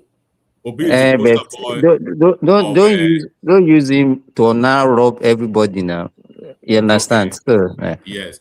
So Obi is the poster boy of the Southeast, but why I'm actually singling out Anambra State is because as of today, to the glory of Almighty God, we have a performing governor in the person of Peter Mba in Enugu State. And we've had history of Enugu State being blessed with equally performing governors. Their fourth governor in the Fourth Republic from 1999, NNamdi, he laid the foundation of the new Enugu State. He handed over to his political godson, Sullivan Shime, who at the time the people of Anambra State were praying that God, please, can we just have Sullivan Shime for just a week as our governor in Anambra State, because we do not want to continue to deal with this Adobe. This is what they called him then. This is what we used to call Peter Obi when I was in Anambra State as a university student. We used to call him Adobe because he was an abysmal failure. So they were praying that Sullivan Shime, the governor of Enugu State, should come and take over Anambra State. Number two, it was after Sullivan Shime, the next governor to Sullivan Shime, that is where they had issues. That one was an abysmal failure in Enugu State. But thank God they've been able to rediscover their, the fortitude of God. They have Peter Mba in Enugu State now. So lo and behold, the same Peter Obi is out here in Nigeria, right? He says he has compassion. The same guy who speaks about compassion every day. Are you aware of the fact that when he was governor for solid 13 months, he failed to pay the salaries, or probably to increase the salaries, or probably to actually take care of the doctors? Doctors went on strike for 13 good months. It's a global record.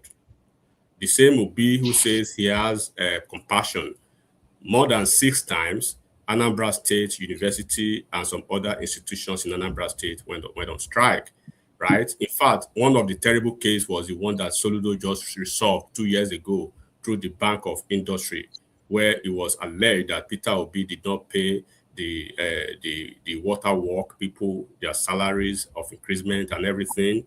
And the same Obi, are you aware of the fact that the firefighter people in Anambra State, when he was governor, right, Obi in the entire federation was the only governor paying them hazard allowance of 10 naira. Those people went on strike 3 different times or 4 different times. Obi gave them a middle finger. He didn't care a hoot about them. For a solid 8 years, he was paying them 10 naira.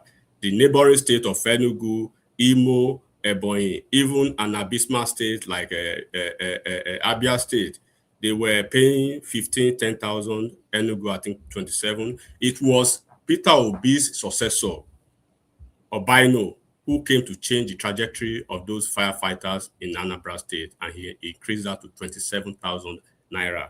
The same guy who talks about compassion, right? when he was taking office from Ngige had a checkered administration, checkered tenure as governor. He was not allowed to govern freely. Regardless of that, the 2 years and 10 months or 2 years or 7 months that he was governor of Anambra State, what he did, what he was able to accomplish, what he was able to do, as we still speak, stands the test of time in Anambra State. And the same guy actually rose Anambra's IGR 75% from misery 800 million to 7.8 billion. 800 million to 7.8 billion. By the time Obi came to office, for the entire 8 years of Obi was able to grow the IGR by misery 18%. Somebody rose it 827%, right? Or 875% from 800 million to 7.8. Obi was only able to rise it 18%. And at the end of the day, for solid 8 years, Obi was able to increase the IGR by measly 1.8 billion, 1.7 billion in 8 years. The successor, Obino, within the first 12 months of Obino was able to increase the IGR, right, to 27 billion naira. So this, we can speak and speak and speak about these people and about these guys. And I'm very happy now the politicians who served the time Obi served, they are now coming out to the table. Obi, stop crying, stop whining like a titty baby.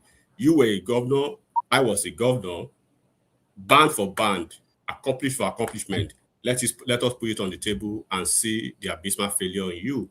In the entire southeast of Nigeria, when up to now, Obi has the record of the worst performing governor of an abysmal failure that he was. Data says it, record says it.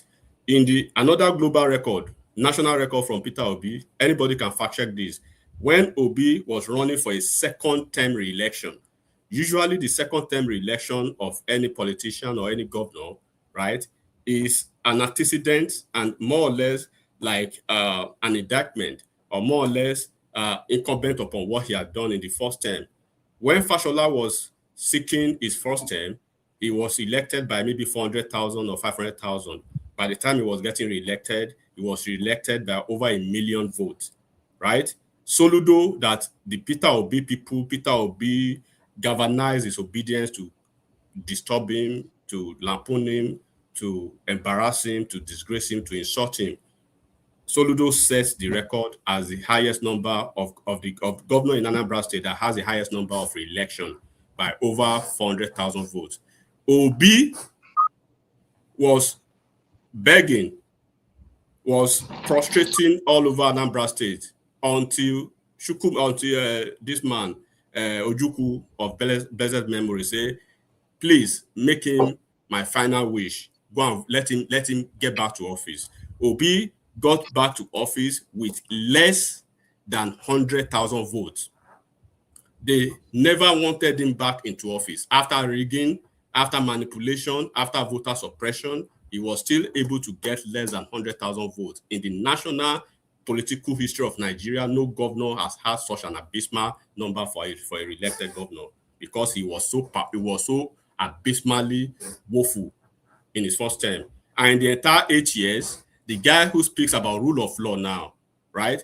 Are you aware of the fact that Obi suppressed opposition in Anambra State? The same Labour Party that Obi ran on their ticket in the last 2 or 3 years, Obi ran them out of Anambra State. He never allowed them a breathing space in Anambra State. And eventually, this same Obi, for 7 years and 10 good months, Obi did not conduct a local government election. So ab initio, what it means is that Obi cared less a huge about the welfare of the people, right, on the bottom of the feeder in Anambra State. He was receiving FAC allocation for the local government. Obi was pocketing those funds in Fidelity Bank, where he was receiving kickbacks as dividend because he was one of the highest shareholders. He was storing that money in Panama. Obi had over $50 million cash in Panama. Obi, as we speak, he speaks about investment. Obi does not have a single investment in the entire Southeast. Somebody can fact check me. Though he has an investment in Abuja, in Lagos, in Rivers, in other places. But Obi's charity does not belong or does not begin from home. He takes his money to Panama. He never wanted Anambra people to benefit from his money. He took Anambra people's money. He put it in a bank that he has an interest that he, at the end of the day, Obi had for the entire 8 years. He had almost $20 million in kickbacks and in dividends. Did he take that dividend back to Anambra people that this is the dividend I have? He took it and put it in his own personal pocket. This same Peter Obi, he created a religious dichotomy in Anambra State. He created the division between the Catholics and the Protestants and the Anglicans in Anambra State. This same Peter Obi. So when Alimadu Sheriff came on the TV the other day, and then he said, Obi is a divider in chief. Obi is a person who does not wish Nigeria well. Don't forget, these people, Alimadu Sheriff was a governor as well. And these governors, they have their league. They operate in a certain league, right? In the north, I'm telling you right now, they are asking Obi, if you listen to Prof. Usman, the former DG of a National Health Insurance Scheme, right? And if you listen to certain politicians from the north, they are telling Obi, you are coming to tell us, right? In your tape, who is that now? Who is that, please? In your tape, in your recording, right? When you were crying to Bishop Oyedepo, do you still mean that the last election was a religious war?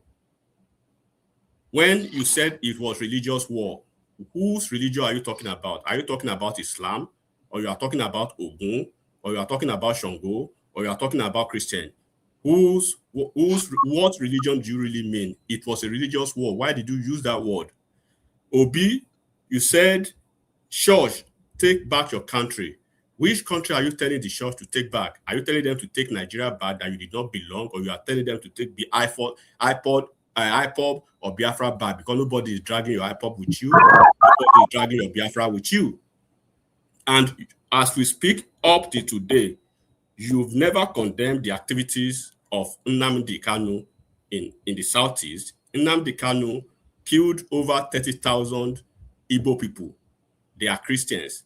But you are the same person who galvanized your IPOB branch in the United States via their AVID, American Veterans of Igbo Descent in the United States. In the auspices of IPOB, you galvanize them. You actually tell them to go all over the place, right? And use the same as cannon fodder for Christian genocide. Those 30,000 plus people and those people that are still being killed in the southeast, are they Shango worshippers? Are they Muslims? Are they not Christians?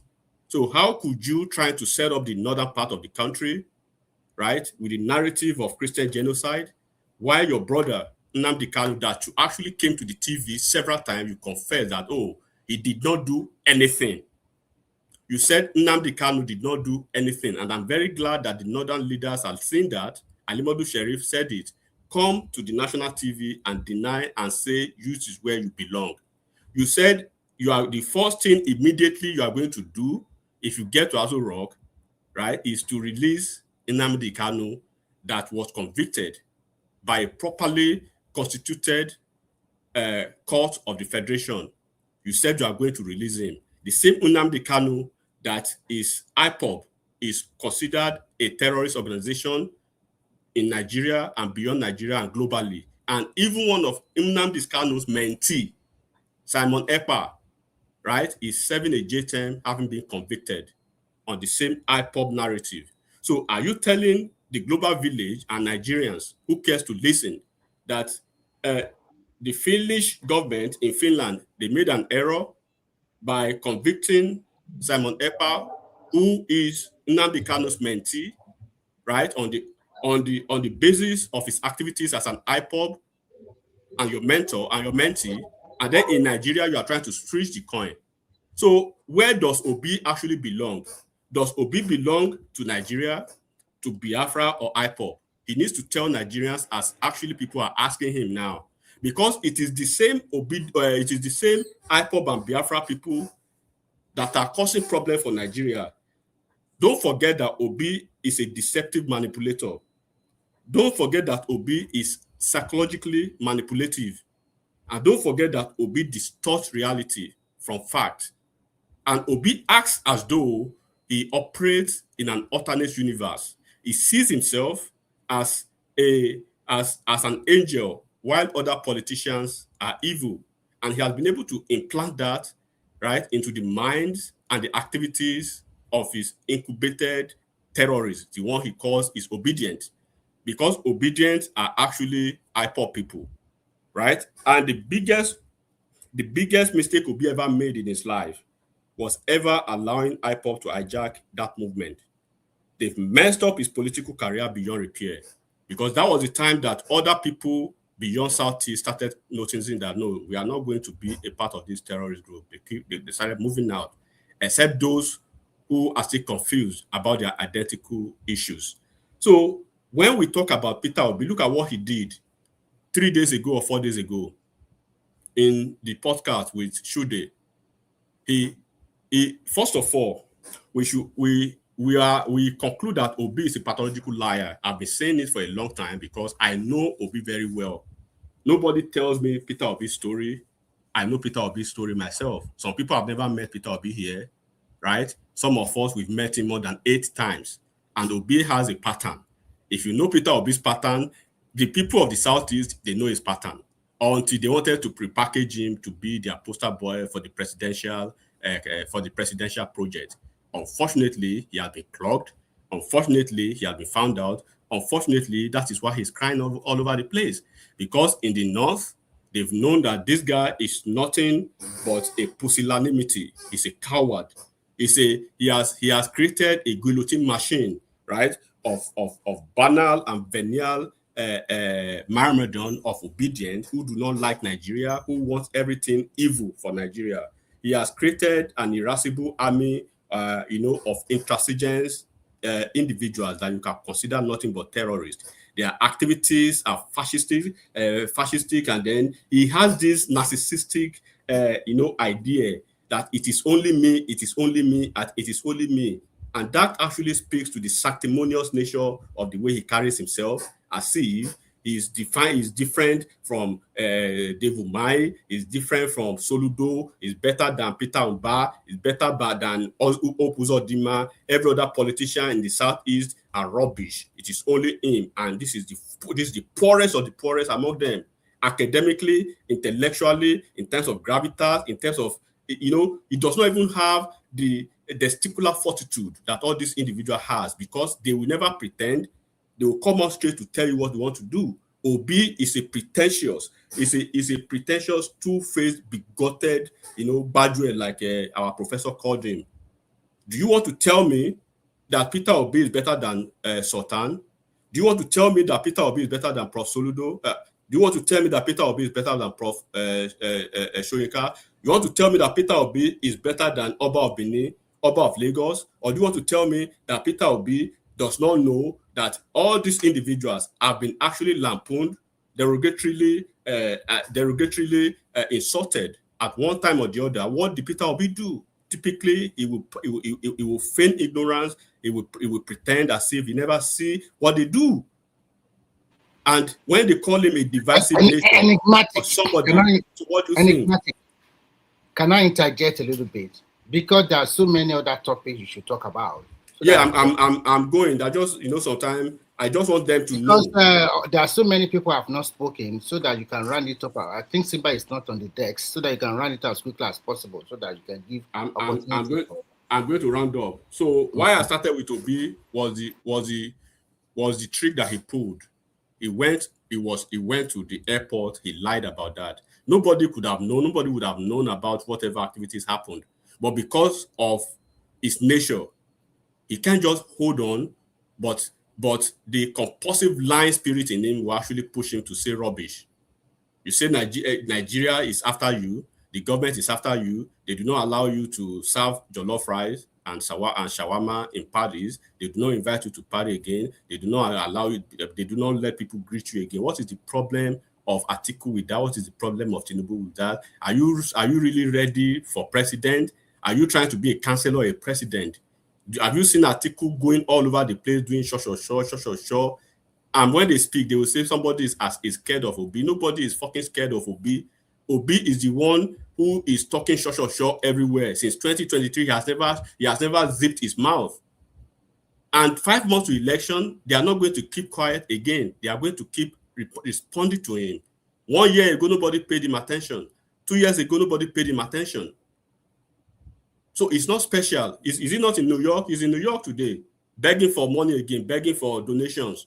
The donation that he kept and he looted with Aisha Yusufu and all of them. He looted the money. And he's so scared, right? Arabambi has been calling him out. Let him have the balls to go and file a lawsuit against Arabambi and all the people calling him out. He knows that Okonkwo, right, is an easy prey, it's an easy target. The leaders in the Southeast, they'll find a way. And he actually, in law, right, it was a targeted move to scare that guy, to scaremonger him that, okay, whatever you have, you will not be able to release it. He filed lawsuit against the Dianyoju, the same you that you have incubated a lot of hateful people. There's nothing they never said about every other person. Can you round up? So, and now when we are talking about, everything now, look at what happened. We have a victory for our soldiers, gallant soldiers, that God will continue to bless them, that God will continue to bless the president and the Federal Republic of Nigeria. These individuals, they kept quiet. They were mad. They started prevaricating. They started shifting the goalpost. It was staged. It was this. It was this. Peter P. Square, he has never been to his village for at least 2-3 years. His village is a dungeon. He has never been there. He has never tweeted anything about the killings in the Southeast.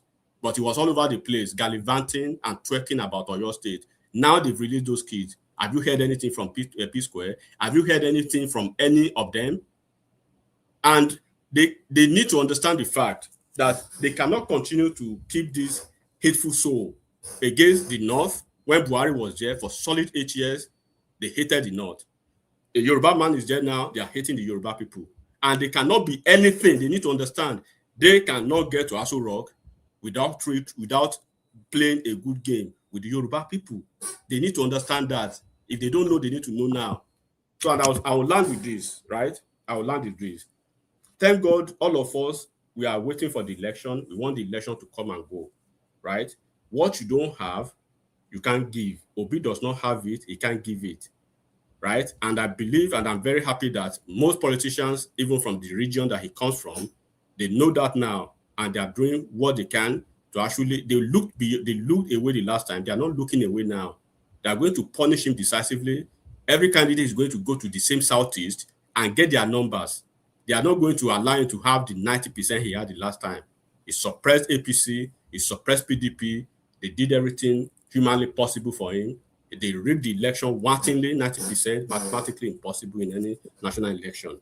And then to the glory of God, Nigeria is going to continue to thrive while you guys continue to whine and cry. Thank you. Okay, thank you, Enigmatic. Solly, are you there? Yes. Okay, it's now your turn. So my own question is, I even like that you brought that P Square situation up. In Anambra, almost every day we see videos of them beating, manipulating children, beating them, abusing them. I even saw one video of them using knife to beat a child. P Square has never said anything about that before, but suddenly they care about some children in Oyo State. How old do they think that we are? All these tactics will not work again in this day and age. It's just tiring, And what is even worrying me is that Nigerians are thinking very dark man. And Sheyi Makinde, the person that put those children in trouble, and a cloud chaser, that Southeast is not going to develop anytime soon. The whole Southwest and South is going to develop right in front of them. And what they are going to do is tell their children that, they were marginalized. That's why they didn't develop. One time I was scrolling on TikTok. But it's not only about the Southeastern. I will say I have some Southwesterners that are behaving the same way now. Those ones are ignorant. Yeah. They are very ignorant. So maybe probably you should use the word obedience. Yes, that's why I said that it's specifically obedience and very dark man supporters. But the ones in the Southwest, if you give them proof and facts, they are willing to change their mindsets. But you see the ones in the Southeast, I will keep saying it's a very feminine culture. They are more interested in satisfying their emotions, than keeping up with facts, keeping up with the truth. They don't care about the truth. They just want to satisfy their emotions as long as it makes them feel good now. And that brings me back to what I was saying. I was scrolling through TikTok and I was just watching somebody's live stream. I was like, where is this? What is going on? So I just typed it in the comment section. Where are you? And the person said, Anambra. I said, God Almighty. I didn't even think it could even be somewhere inside Nigeria. The place looked like bomb had exploded and they just abandoned the whole place. As far as my eyes could see, because the person let me ask you a question, Solid. Anambra is like a Jurassic Park. Just look at Jurassic Park and and that is why I understood why they keep calling Nigeria a zoo. When you look at your environment and everything looks like a zoo, why won't you call the whole Nigeria a zoo? Even the worst place in Lagos State could never look like that. I'm telling you, I could not believe it was Nigeria. I could not believe it at all. Sorry, let me ask you a question. When those kids were kidnapped in Oyo State, that was not the first, not even the fifth, not even it cannot even be the number 10 school children's kidnapping in Nigeria. Why do you think that generated a lot of noise from a lot of people? Because they wanted to feed their emotions, to mock Yoruba people. I think it was at that stage you were supposed to know that there's something is fishy about the response that we are getting. So why are we not surprised when they release them and people are now saying all this kind of rubbish that you're saying? I was not surprised though. I expected it. I was not surprised. I expected it. I'm just shocked that one man went there to go and talk about it. I already knew how they were going to behave. They behave very feminine. It's a very feminine thing to do. And I already know how a woman is going to behave next. Sorry to interject. So when I said that most Nigerian followership, ordinary people, not most, some, when I tell them that they have evil mind, they feed on negativity, on negative news. That was arouse them. That was make them happy. I think the problem we're having in Nigeria is because of this so-called free democracy. That everybody just talk anyhow. How can you just go online and say you are going to kill one person? How can you just talk anyhow? They are very interested. They are always interested in satisfying their emotion. That's just the thing. When you look at all these white children, especially the teenage girls, that is exactly how they behave. If your environment looks like that, that already tells me that you don't know your councillor, you don't know your local government chairman, you are not even interested in the politics of your area. But the politics of somewhere that is thousands of kilometers away is what is bothering you. That is how a woman behaves. I keep saying it. They have such again. Don't you think the reason why they always do like that? Because they believe that is the place they can make it. No, it's not about making. There are plenty Igbo people that are making it in Lagos now. They don't behave like that. Even those people that are making it in Lagos, they ran away from the Southeast because of that certain behavior. Gongo.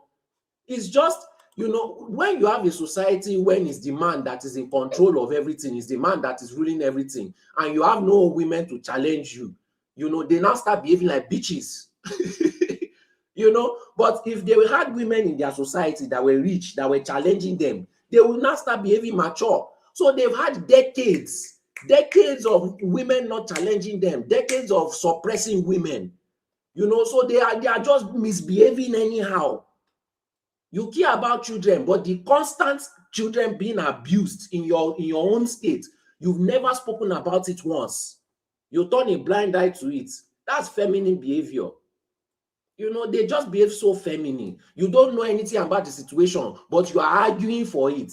That is a very feminine behavior. And the only reason why you are so feminine is because you have no female in your society to challenge you, especially financially.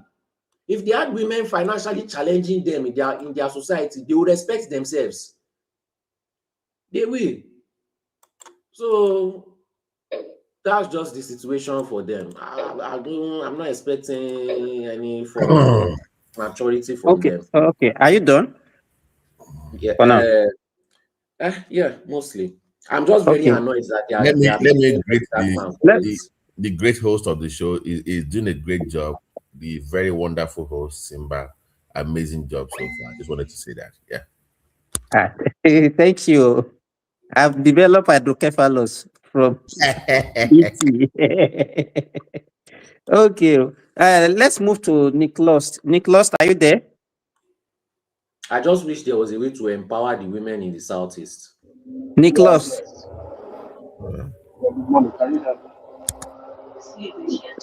Yeah, we can hear you, but are you driving? It's like the place where you are is a little bit noisy. Give me some minutes. I will get back to you. Okay, thank you. Midwest people, good morning. Midwest. I think it's not ready. You can go to Baba T. Baba T. Lajani came up from down. Change the respect. Okay. You can't take that one away from us. Baba T is Oh, you are joking. Baba T, yeah. You know what you need to do if you want us to change? You have to kill cows. For us. Honestly speaking, in my opinion, I believe they should go after Peter Obi for what he said about that situation, because that was a straight up. In fact, they should look at it as treason itself, because that thing is not a joke. You came, you're a presidential candidate. You lied. You said you're after your life, and you used that. Your best example was that airport situation, and you lied. No, is it not? Sorry, it did not attach only threat to his life to that too. We also gave it an ethnic dimension. And what is paining me the most is that, because I wonder if you say that your car was clamped in the airport in Abuja, not even in Lagos, and you are saying you are attaching ethnic dimension to it. Simba is two things. The attack was towards the driver, because it's the driver that committed the crime. Number one. Number two, they respected you so much, and they allow you to go. Bam! And you abused. You went ahead and lied against those officials as well. Here's my question. So why did you bring it up then? You shouldn't have brought it up. If you know it's like the Rufai, it's like the Rufai thing from Arise TV, where you go against traffic. Obey is like a nymphomaniac. Then they let you go. Then you just start saying, "I've got the governor for you." I've got the governor. It's the same behavior. Obi is like a nymphomaniac. You know He needs that emotional. Sorry, pain. I think the game this man is playing is that if I cannot have it, nobody from that land will have it in the future. No, Remy. Do you know the damage he has done? The damage is too much. Mr. Remy, that is a feminine behavior. That is what I keep talking about. But it's unfair to the Southern Eastern people that they are law. But that is the nature of the culture. I think, that's what I've noticed. Very, very feminine. That's not good. You really think politically the damage he has done to that region might cost when almost 30 to 40 years to recover fully? Do you think yes? If they ever recover, at least they are in the Southeast is in the best position it has ever been in their life to develop, because power is in the South. Their politicians have keyed into it, but they refuse, like goats. They refuse to take advantage of the current situation. This is the best time. This is the best time for them to align and position themselves for power to move to the southeast, because now they want to do rotational government. They don't even know anything that is going on in Nigeria. They are not ready. They are not prepared. Sorry, you will see the shaggy banter they will show Peter Obi in the north. That thing that he pulled, that stunt that he pulled against Atiku, because they were resolute that, because Atiku has a southern problem, right? So they needed Obi to balance his ticket.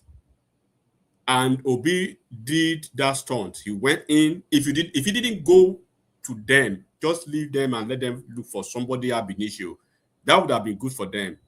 But you went in and then you ran out. That thing is a sacrilegious sin that they will never forgive Obi. And he has tripled that cynicism that they have about his people, that you cannot be trusted in the political space.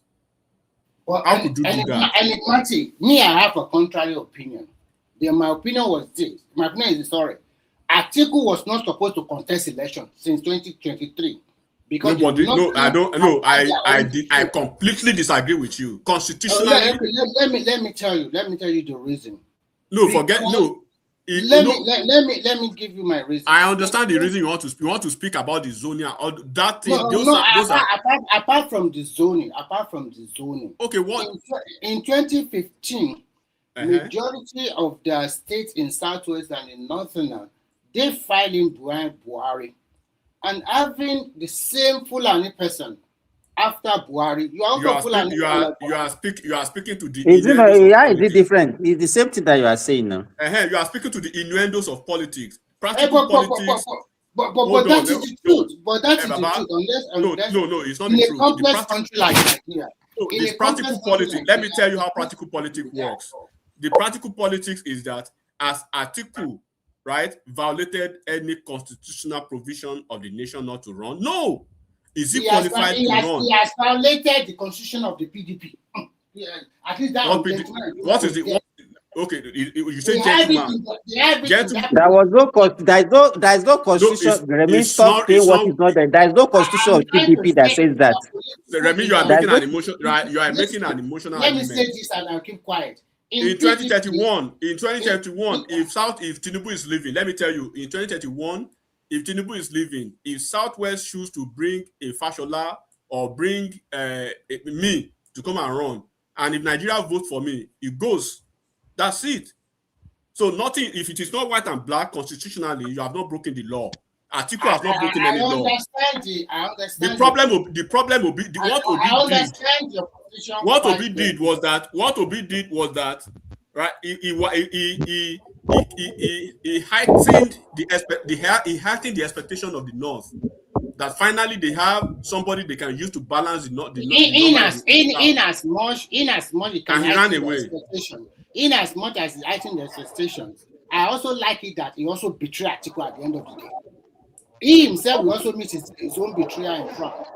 That game, they gang up, and after a while, everybody go their separate ways. So Atiku thought he was smart enough that if they cow Obi to their side, and at the end of the day, they'll just use him and dump him anyhow. So you can't blame him for that. You can't also blame him. I'm listening to my point. The thing is that the political, you are looking at Obi as an individual. I am looking at Obi as a regional poster boy. What Obi has done now is that he cannot. The northern people, they cannot see any southeast politician and trust such a. First of all, there's a trust deficit ab initio. Don't forget that not even the northern part, the entire Nigeria, they have trust deficit of the southern people, of the southeast people, and Obi has demonstrated that. Go on. I read Soludo's op-ed yesterday again.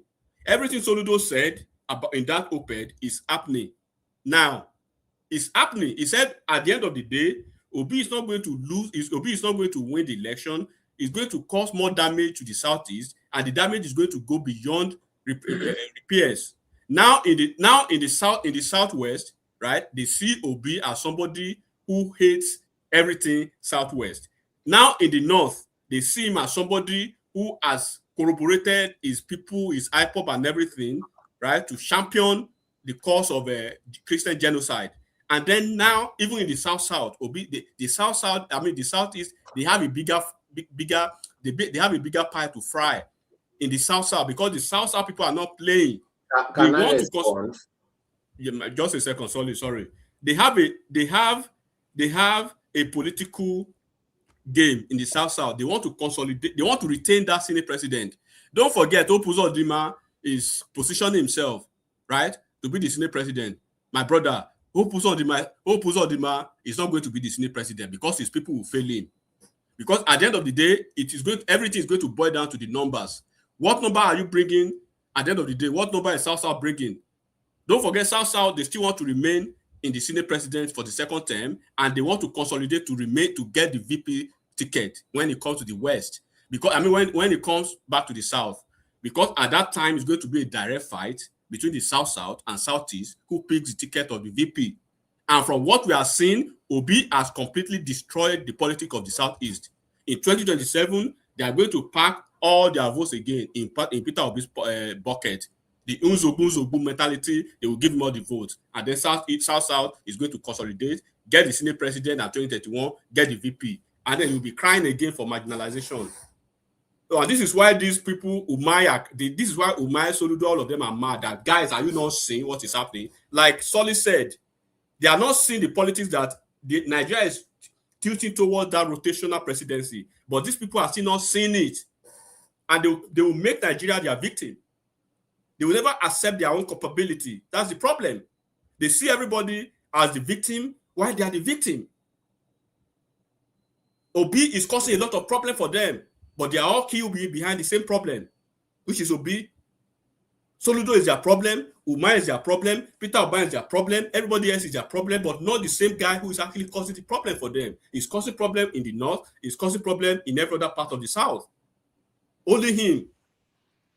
Enigmatic. I agree with you. But at the end of the day, what Atiku did was also wrong. It's okay. Atiku did not do anything wrong. In as much as you are blaming, Atiku did not do anything wrong. Atiku has the right to run for presidency. That most times it's a useless move from him. Let me ask you, Remy, that you still insisted on the same thing. We have so many other even people. I remember even during Buhari regime, there are a lot of Yoruba people that also already contested now. What's his name? So there are so many other people that contested from other regions. Why didn't you say the same thing against them? Okay, that one's a very good question. But out of all, we know the truth. That we know that under this what is the truth? There's no truth in what it's not about truth or course now. Complex political structure. Everybody knows that Shore cannot win the presidency unless we are lying to ourselves. We are talking about a man since 1992. He has been contesting. He does not even, because politics is a game of interest, and you need support. You don't bring morality. You don't bring morality to politics. I'm not talking about morality. I'm talking about you need, for example, Buhari contested 4 times or 3 times. He did not win. When Buhari, let me ask you, when Buhari, that same Buhari, he contested when even the Southerners, he contested in 2003 against a Southern president. Did he supposed to contest that time? What did you say? What did the Nigerians say against him that time? Nobody says anything now. You know what I'm trying to say. Let me stop all this. Let me say this your argument is juvenile. Let me say this. It's too juvenile. It's too pedestrian. Why would you say? Why would you say a Nigerian shouldn't run for election? If you have your money, who stops you from running for president? Let me say this. Although you might agree that he has the freedom to contest as many times. Of course, he does. But you must also remember that politics is local. And when what is local? So what do you mean by politics? Please, politics is not a romantic affair. Politics is not a romantic affair. Enigmatic. I understand you 100%. You've been saying this for almost 7 years. I knew that what Obi did to Atiku was unforgettable. Atiku former by Loju man. Former by Loju for not Loju man. It's unforgettable and unforgivable. Should not meet what I like. Okay, Remy, make your submission and let us go back to Laja. Quickly, I just want to say that both of them, both Atiku and Obi, the way they played their politics in the last 8 or 5 or 10 years, it's not the best way. And both of them knew that they checkmated one another. And both of them are not going nowhere at the end of the day. Thank you. But it's not the same. I was It's going to say not this real quick. okay. Simba, Exactly. if it was Madam Zita that came in, Omar Sherba, right? You allow her to talk, but you keep me on hold for like 3 hours. You're not going to call me. That's Okay? not fair. That's not fair, Prince Daddy. I didn't. In It's fact, true. you didn't stay long there now. Okay, sorry. I'm very sorry. All right. Okay. Prince, I'm just kidding. So, is just gaslighting you, Simba now. What are they for? I know what he's doing. So at least okay, go ahead. Make your submission.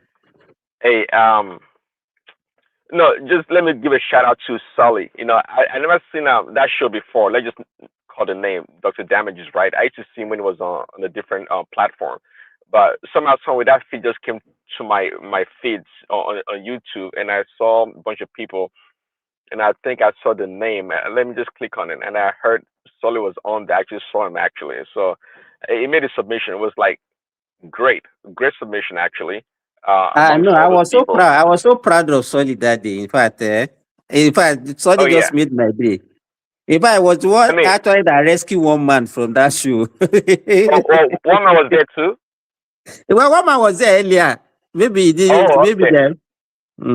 No, I just saw it like And maybe like and he was able to maintain his stand because all of them were just vociferous against him, and he actually he shut them down. He actually he tried. Oh yeah, great. Maybe Sully instead of Beat is trying to pretend says Laja. Let's change Sully's name to Solid Sully. That was a solid submission. Please, when was that? This is BT Baba. When Simba, when was that? It was this Saturday now. This last Saturday. Let me check it. There was. Let me check. I know I saw Solly one day. He was just browbeating them. Quickly, last news for Enigmatic. Enigmatic, why don't you just write a biography on Peter Obi? I've never heard so much information about a politician in Nigeria from anyone but you about Peter Obi. Why don't you write a biography about him? or should you call it anti-biography? You should write about Peter Obi. So much information. You know what? Actually, I think we need a documentary on this guy on Peter Obi for prosperity. Honestly, I lived Obi's Anambra, and I've seen Obi like I've seen Obi like 10 times at close quarter, close range. I know Obi very well. People know Obi as when the people the people that I really blame, and I don't blame them. And Obi, he plays the fast one on them because, and that's why it says go and verify. No, Logan, wait, please. I beg you. I think we have been asking the wrong question for a very long time. Yeah. We shouldn't have been asking why he wants to be president. That's the wrong question. The real question is, how the hell did he become governor? That should have been that is the real question. How did he become governor? Because look at him. Who made him a governor? The history. Let me tell you how. It was even people like Showore that helped him become governor. They already removed him. Let me tell you how he became governor in the first instance. Don't forget that this same Peter Obi, when people say he has never stood for and is scared of primaries, there's a reason for that. His political baptism of fire was first in PDP. He started his politics from PDP. In that PDP, he was beating black and blue in their primary. So he had to move ahead to Abga. Abga at that time was like a political baby, right, for Ojukwu. Ojukwu wanted to nurse Abga and then try to make it a Southeast political baby, and then by extension, right, gradually grow it beyond the Southeast. And Obi became his the political carer for that party then. This Nwosu, this ADC, this guy that sold ADC to Atiku was on the primary ticket of Abga. Nwosu beat Obi in that primary. This Nwosu that you see, Nwosu beat Obi in that primary. One way or the other, Obi got the ticket from the behind the channel, right? Because no. Wait. Please explain to us that one way, because we keep going over that thing. He bought it now. He bought it. He was just being economic with the word. Well, okay, the thing was that Obi was considered more grounded, right? First in Southeast politics, in NNamdi's politics. No. He lost the primary, sir. Yeah, how did we go from you losing to getting the ticket? What we really want to know. Please, can you tell us what did they do? That was the reason I said it was a backroom arrangement. It was a backroom arrangement. Because one, Nwosu was just returning from the US at that time. And this guy wanted somebody who he felt was kind of more grounded to the norms of the Nigeria politics a little bit. And he was in PDP previously. So he believes that one way or the other, he had fraternized with PDP. He has had a little or a few experience how politics runs. And he wants to hand the political party considered, quote unquote, to a political egghead who can help him grow the party. So invariably, Nwosu won the primary to the surprise of everybody, but eventually they had to find a way around it to give Peter Obi the ticket, and that was the reason Ojukwu himself and that is said he regretted the day he ever walked against his own instincts. That his sister told him that this guy is a green stick from the beginning, and his wife, the current minister of foreign affairs, warned him severally and severely about Peter Obi more than 5 times. And this is why this go and look at Bianca. Go and look at what Bianca said about Obi at the time. Bianca, do you know Bianca and Obi? I don't even think they are on talking terms. Well, when NNamdi Kanu was doing his live stream, was he not warning us about Obi every time? So, Babati, this Obi was one of the most hated individual in the entire Southeast at the time. You remember now on this webpage. The problem. Let me tell you, the problem is that when I've given you the scenario before. When you stand 10 people, right? Put 10 people together. Out of those 10 people, I can confidently tell you that at least 6 of those 10 people or 5 of those 10 people, they've either been to Kano State or had 1 or 2 things to do in Kano. Who is that now? Out of those 10 people, like 7 or 8 of them, Simba now, can you mute that person? So like 7 or 8 people out of those 10 people, they've been to Lagos State. But I can assure you that 9 out of those 10 people, they don't even know how to get a bus to Anambra State. When you are flying to the southeast, right, and you are looking at the skyline of Anambra State, oh my God. Look, this Obi, why they hate people like us when we speak on certain platforms, because when they know that you know Southeast very well, and you are fortunate enough to be around, to witness and to experience Peter Obi's administration, they know that they cannot lie to you. They know that they cannot manipulate you. They know that they cannot do all those their little games with you. Obi is everything that Obi does now is not surprising to a lot of people. And just go and look at what will happen in this election, Babati. This election, right? You will see that one way or the other, David Umahi started it already. David Umahi is starting to challenge and call out Obi for who he is, right? When the game is on, Uzodinma will call him out. Peter Mba will call him out, right? Nwifuru will call him out. All these governors from the southeast, they will call him out. Don't you see the way the countenance and the body language of even Alex Oti to Obi.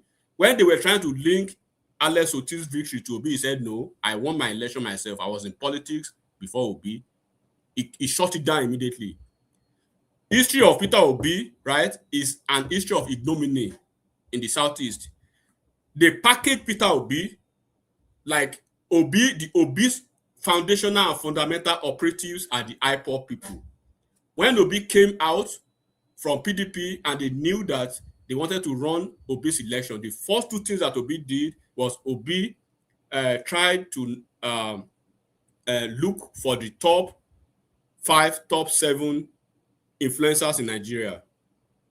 So that's why you see Tunde Ednut on his payroll. All these guys are on his payroll, on the TV station, on radio station, on Instagram, Twitter, TikTok. He got all of them, and he's more or less like a side-up operation.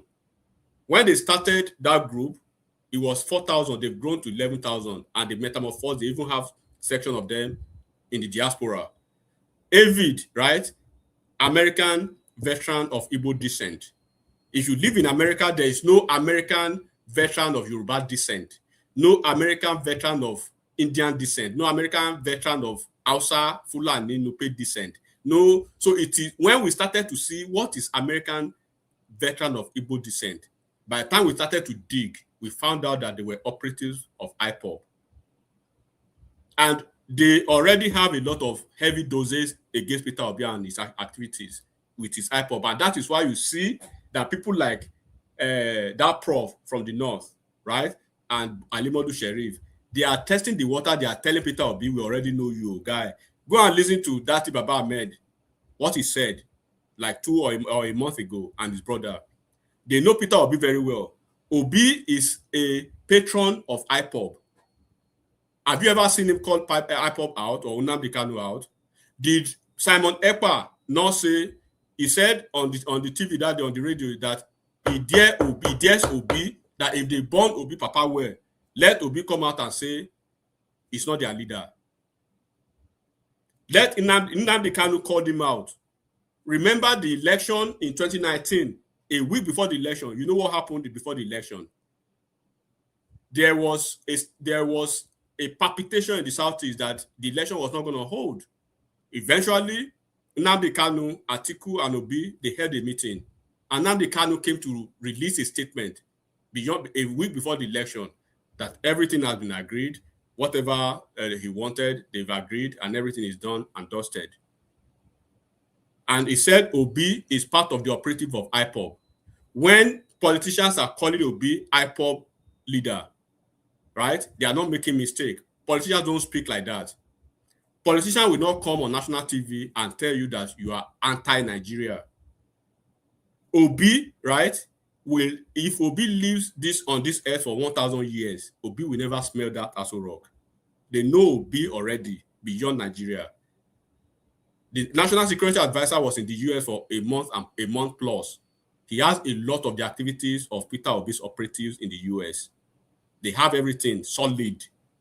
They have the activities of his IPOB. They knew when he started the operations of that narrative that was coined as Christian genocide. They know what Obi was trying to do.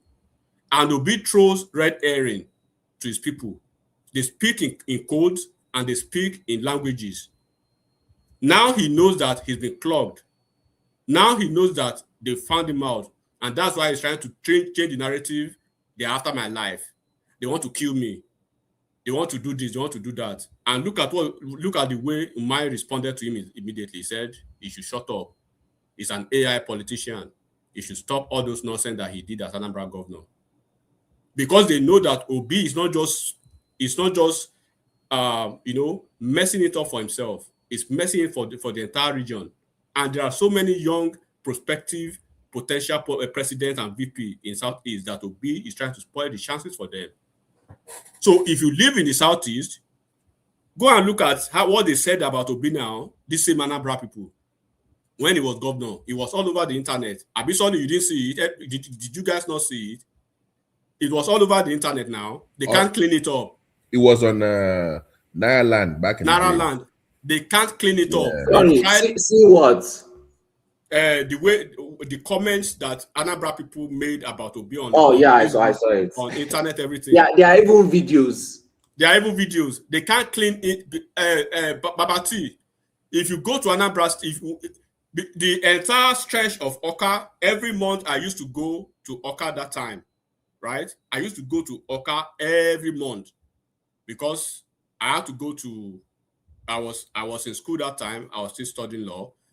I had to go to the High Court in Oka every month. When you get to Oka, right? Go and look at the record now. Everybody can Google it now. When Obi was the governor of Anambra State, Anambra won a global award, the dirtiest city, right? The dirtiest city globally in the world, Onitsha. Obi cannot turn Onitsha to a mini Dubai or to a mini Singapore.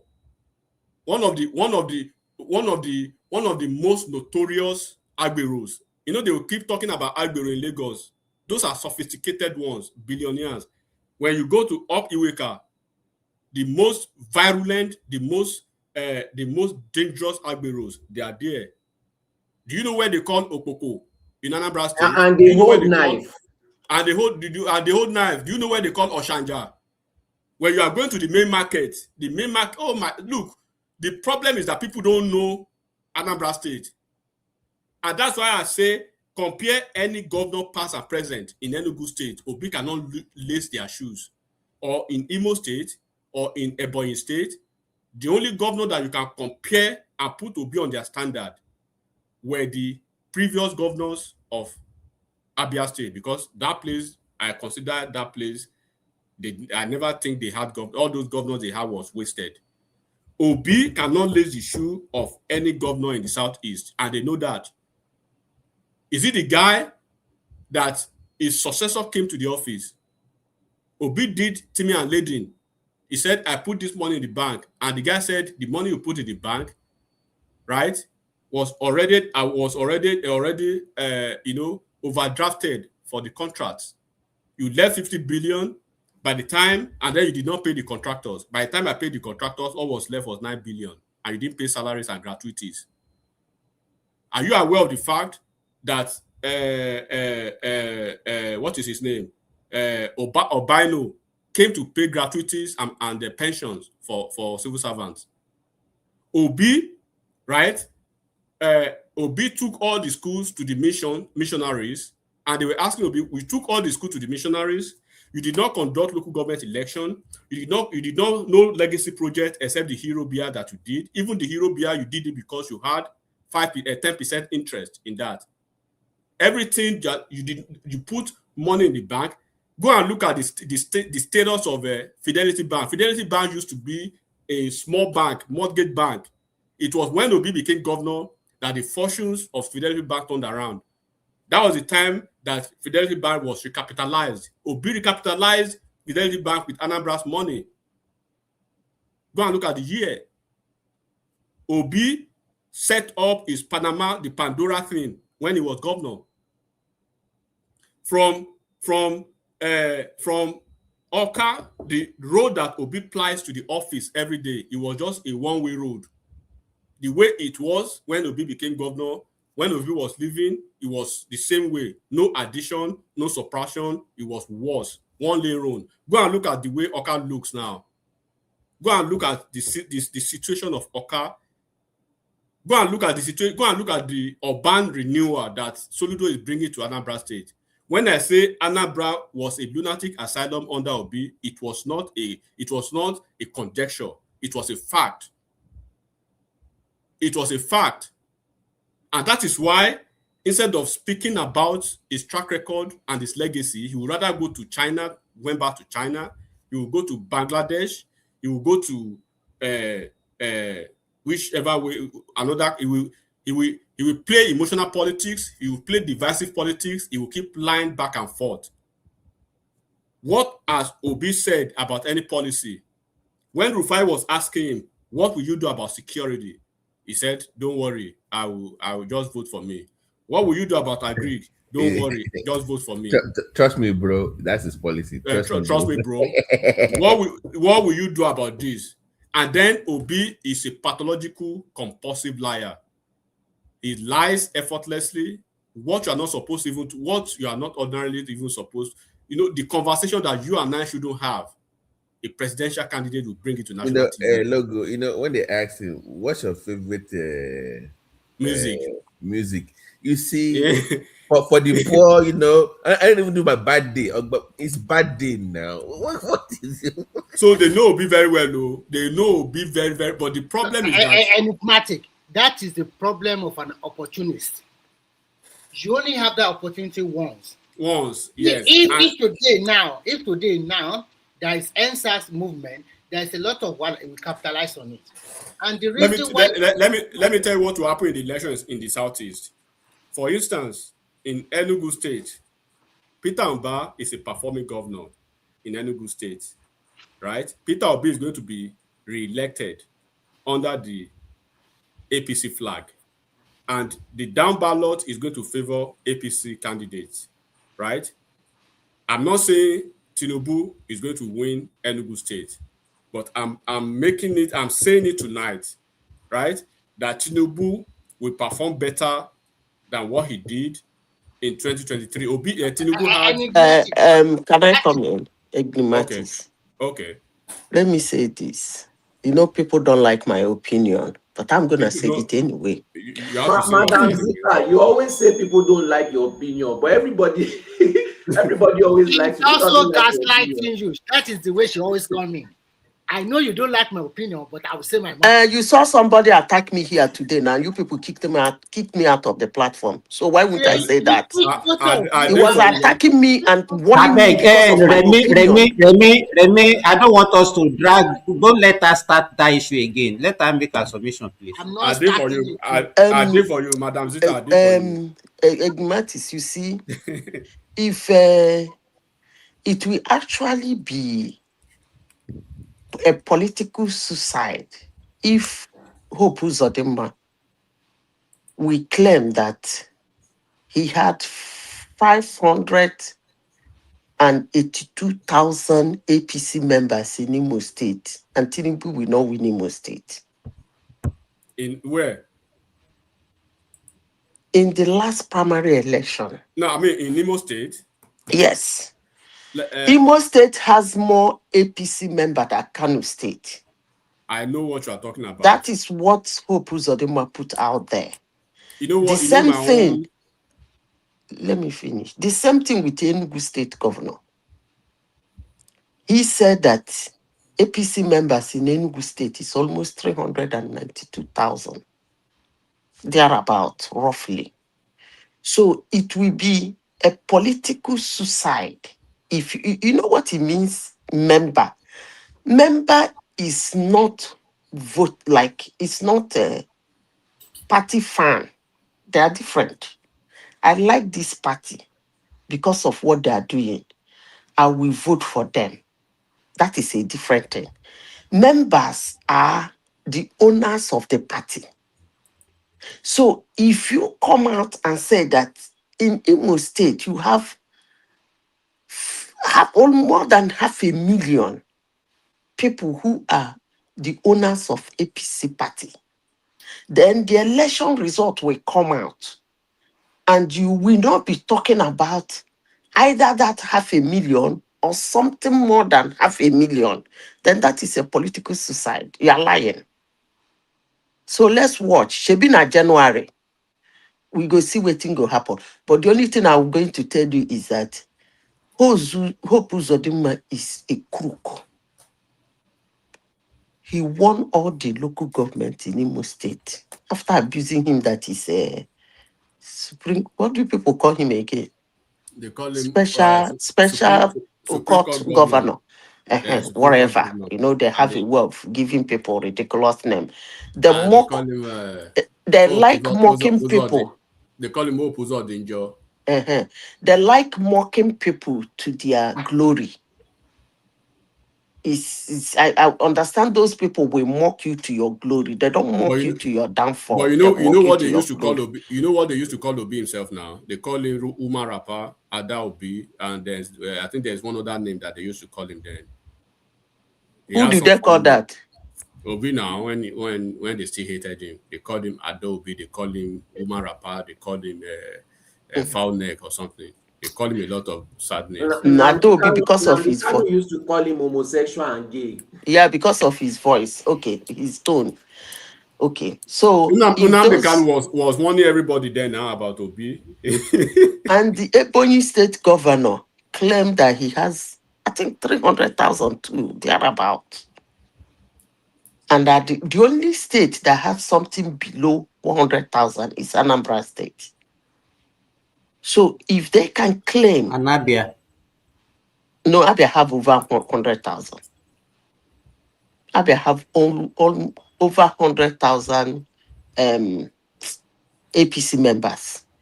And my relations in Abia State said that APC is really, when I asked them, they say APC is really on ground in Abia State. That they have made a lot of inroads. That's what my cousins in Abia State told me. So that number wasn't surprising to me. Madam Zita. So if the election come in January, I am more interested in that my state. I want to see what Hotu Zodimba is going to tell Nigerians when he claimed that there are 582 APC members, more than Kano State. So let's watch. Because to me, let me close by saying this. To me, Tinubu actually told Nigerians that he has almost 12 million votes already in that primaries. That's what he said, told Nigerians. Because those people that voted for him and the party members, not general voters. So if he is already telling Nigerians that he has 12 million votes and Nigerians are not listening, I wish you people luck. Not what you know. You know, the thing is that this is my own position about the Southeast, right? Like people do you know one thing about why most politicians are even mad about Obi is that he tries to demonize them and let them look bad. There's nothing he condemns now that he didn't. Do you know Obi was condemning politicians buying vehicles and everything? Obi bought vehicles to lobby senators to become Minister of Aviation. There was nothing he didn't do. He also bought vehicles for traditional rulers. I'm going there now. He bought vehicles for traditional rulers. He bought vehicles for the House of Assembly members. He bought vehicles for the judiciary. He built houses for the judiciary. Wike built houses for judges in Abuja. They are crying, right? In 2023, when the new member of this National Assembly came on board, they were crying that they bought vehicles. Everything that Obi is crying about, Obi did it. And that is why politicians are saying, but you did all these things in the past. Why are you setting us up against Nigerians as if we are the bad one? Why are you doing that? Obi was crying that there was no office of the First Lady, pathological liar. And the office of the First Lady had a budget of spent over $1 billion during his campaign, and it was actually couched as budget for the office of the First Lady. So this is the problem that most politicians have about him. You play your politics and let everybody know that we are doing politics. Don't try to be the sanctimonious one and you want to set every other politicians up, and you cannot measure to them by way of legacy, by way of accomplishment, by way of this thing. They will be saying he's a billionaire. Which one of them is not But enigmatic. Can you hear me, enigmatic? Yeah. Alexa. If Obi is claiming that the ruling party is after his life, because if the people that vote for Obi, they are not the one that is going to vote for Tinubu. They would rather not vote at all than to vote for Tinubu. In fact, Atiku should be the one that should be after Obi's life, because he's the one that can inherit Obi's vote. It's not Tinubu that can inherit Obi's vote. You know the problem of the two of them, like I've said sometime, right? The two of them are kryptonite to each other. Obi is the kryptonite to Atiku's remaining political sojourn, while Atiku is the kryptonite to anything opposition. Atiku will always be the one to bury any opposition to make it Hello. function properly. Can I? While Obi Hello. is going to continue to be Oh, the hold candidate. on, hold on, hold on. Hold on. Let that guy make Hold his on. own submission. Yeah, Wait, let me just land let it. him finish now. Let him land. So the thing is that, when politicians, they have this solidarity respect for each other, right? Respect begets respect. Why do you think all of a sudden in the last election they looked away? They let Obi do his thing in the southeast. They suppressed APC, they suppressed PDP, they rigged him and everything. Everybody looked off. But they are telling him now that, look at what he did to Mai now. You went to sit on a portion of road, to stand on a portion of road, took picture and tweeted about it when the road was under construction or is under construction. And you know that whatever happens to that road is under the purviews of your brother from the southeast, who is the minister, supervising minister of that ministry. Are you trying to set him up for the president and to say, oh, the Umayu is not doing anything as minister of works? Umayu has to come defend himself. You keep setting up fellow politicians against and they will just leave you like that, not say anything. You said Nigeria is against you. You said the FG is against you. Finally, you found out that you were actually lying. How long do you want to keep doing that? If you did that in Anambra State, you cannot bring that to the national politics. If you did that in 2023 and they left you alone, that was a fluke. It's not going to fly again. Go ahead, Patrick. Okay, so Nicholas, are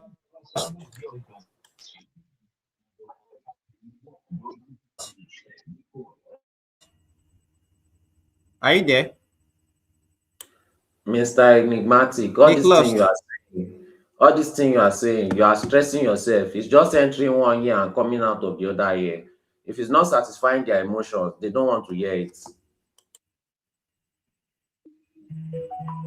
Hello. Hello. Hello. We can't hear you. Can you hear me? We can't hear you. Yeah. I greet everybody in the studio. First of all, sir, I congratulate Nigerian military for the success of rescuing those school children for your state with their teachers. A very good news. When I decided to enter this studio, one social media rabble rouser that goes to all social media platforms, ranting, backing like a dog, said that people in Anambra State are mad people. People in Anambra State are mad people. Hmm? I don't know him, but I must tell myself that he may be from Kwara State or Osun State, or maybe also a Muslim, because he's always sad, a sadist. I don't know what is his problem. A sadist. Yeah? Peter Obi is the most mentioned Nigerian politician today in Nigeria. When you move to Facebook, Peter Obi, Twitter, Peter Obi, YouTube, Peter Obi, everywhere, Peter Obi, Peter Obi, Peter Obi. I'm happy about that. Please, Peter Obi, why? from morning to night, Peter Obi, everywhere. Huh? Why are you happy about that? He did nothing in Anambra State. Are you from Anambra State? Are you from Anambra State? His mic is not Are you from like that.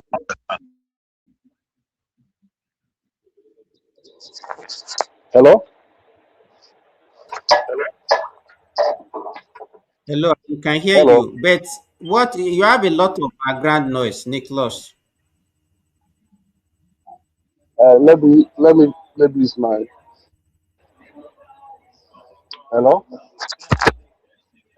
Can you hear me well now? Hello, we can hear you. Continue. We will manage you. We will manage, but it's Okay. not so. Okay. Okay. I said that the madman that called people from Anambra State mad people before you corrected him. He's not from Anambra State. I don't know. Hmm? This whole problem started when people were defeated in Lagos. That's where the hell let loose. It will be. Yeah? That's when all these things started about this one. He defeated people in Lagos.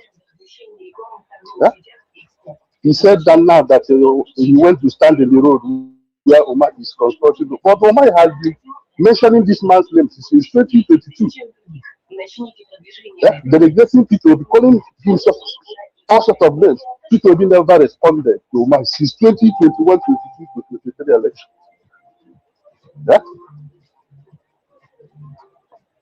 People did nothing in Anambra State. I am from Anambra State. After Mbadibuju was the worst governor Anambra State has produced. I'm not a kid. I'm in Anambra State when P2B was governor. I'm in Anambra State when Mbadibuju was governor. I'm in Anambra State when Igige was governor. Hmm? If you compare these three, P2B is still the best. You understand me, my brother? Jalo, your name is Jalo on Twitter. Here you are enigmatic. Very hateful human being. You once said some time ago that Yoruba should not vote for anybody that married to an Igbo person. That's how hateful you are.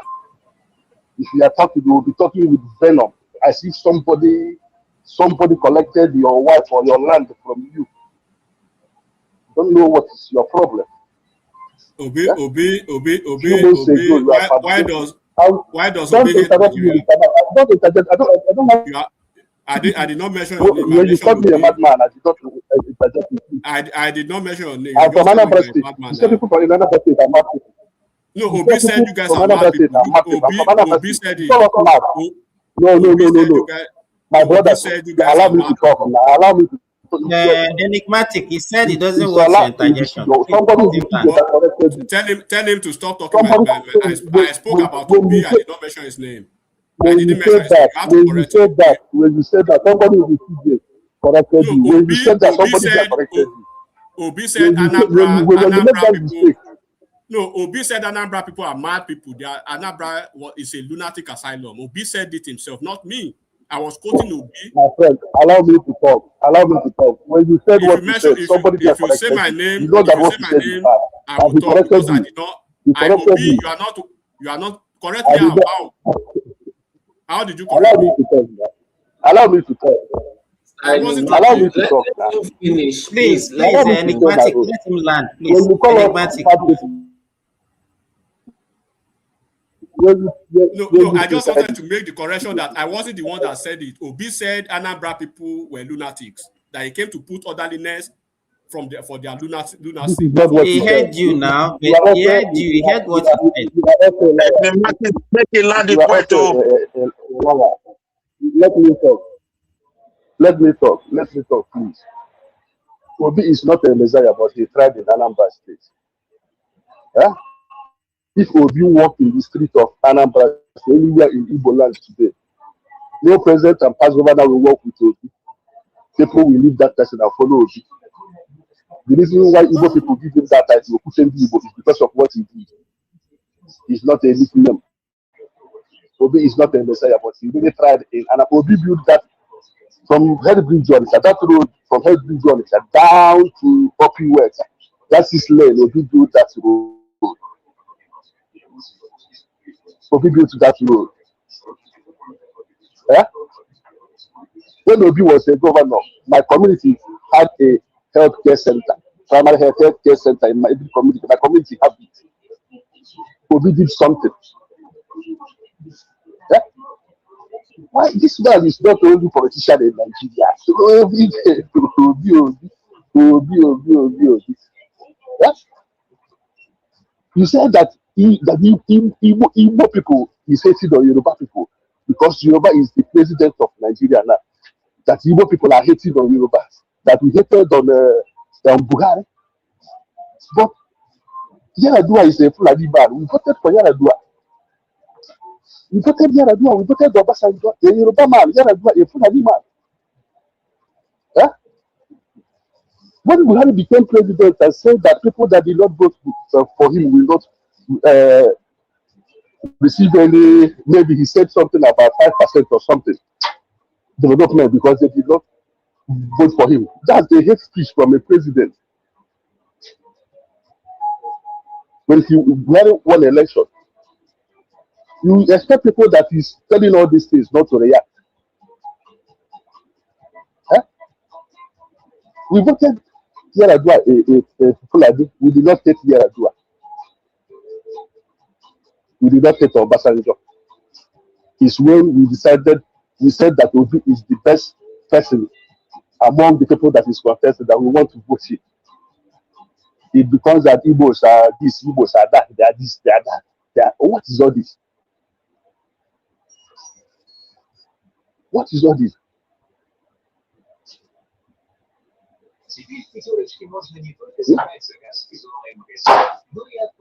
Obi won an election in Lagos. The next thing is that Igbo said that Lagos is no man land was introduced before the governorship election in Lagos. People were going around the streets of Lagos, ringing bell, telling people, no, if you don't vote APC, you don't come outside. Oro was introduced. Many things happened. At the end of the day, Igbos are the people that is playing tribal and ethnic politics. Is supporting that thing. Yeah? What you are accusing another person of, you are also guilty of that.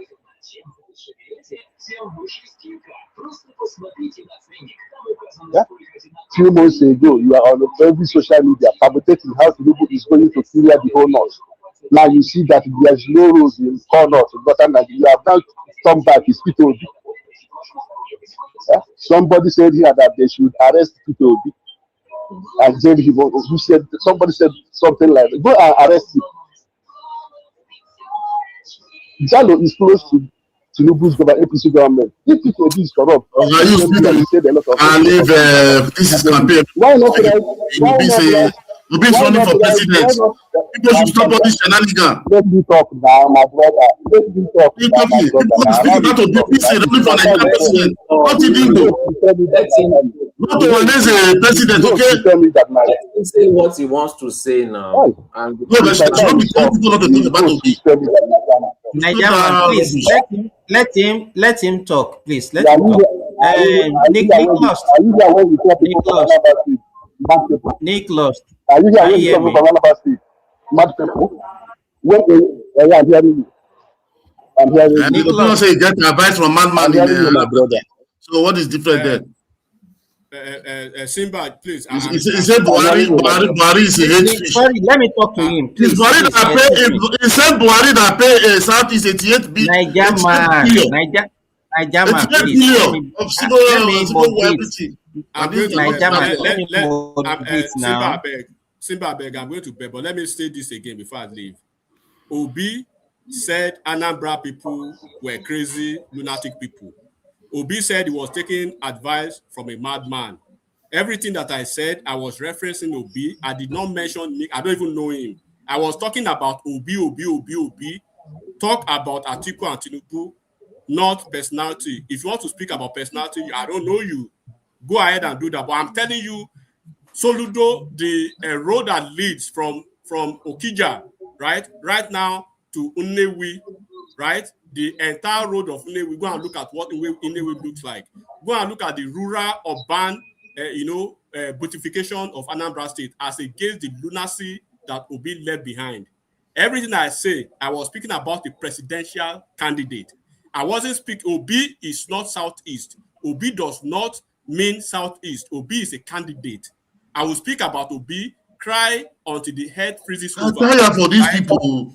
Cry until the head freezes over. I will speak about Obi. Obi speaks about everybody. He lies about everybody on national broadcast.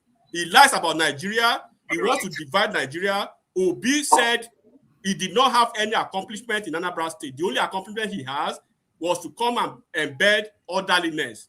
You are only coming to embed orderliness in a place of lunacy, where you have crazy people, where you have madmen. And Obi concluded that his advisors were madmen. So you are one of those advisors of Obi. Okay, So when I say madman, enigmatic. you are the mad person. When we speak about Obi, you guys want to take it personal. You're just tired, man. And they will open platform talking about that tribe. Go to social media. They will open platform insulting other tribe, insulting everybody. Nobody will tell them not to talk about it. When you talk about Obi, they will just continue what did you guys not call Atiku? They will turn it to Igbo something. What did you guys not call Tinubu? You talk of the Kanu, they take it to Igbo something. I'm brainless. Enigmatics, let me put this one there, please.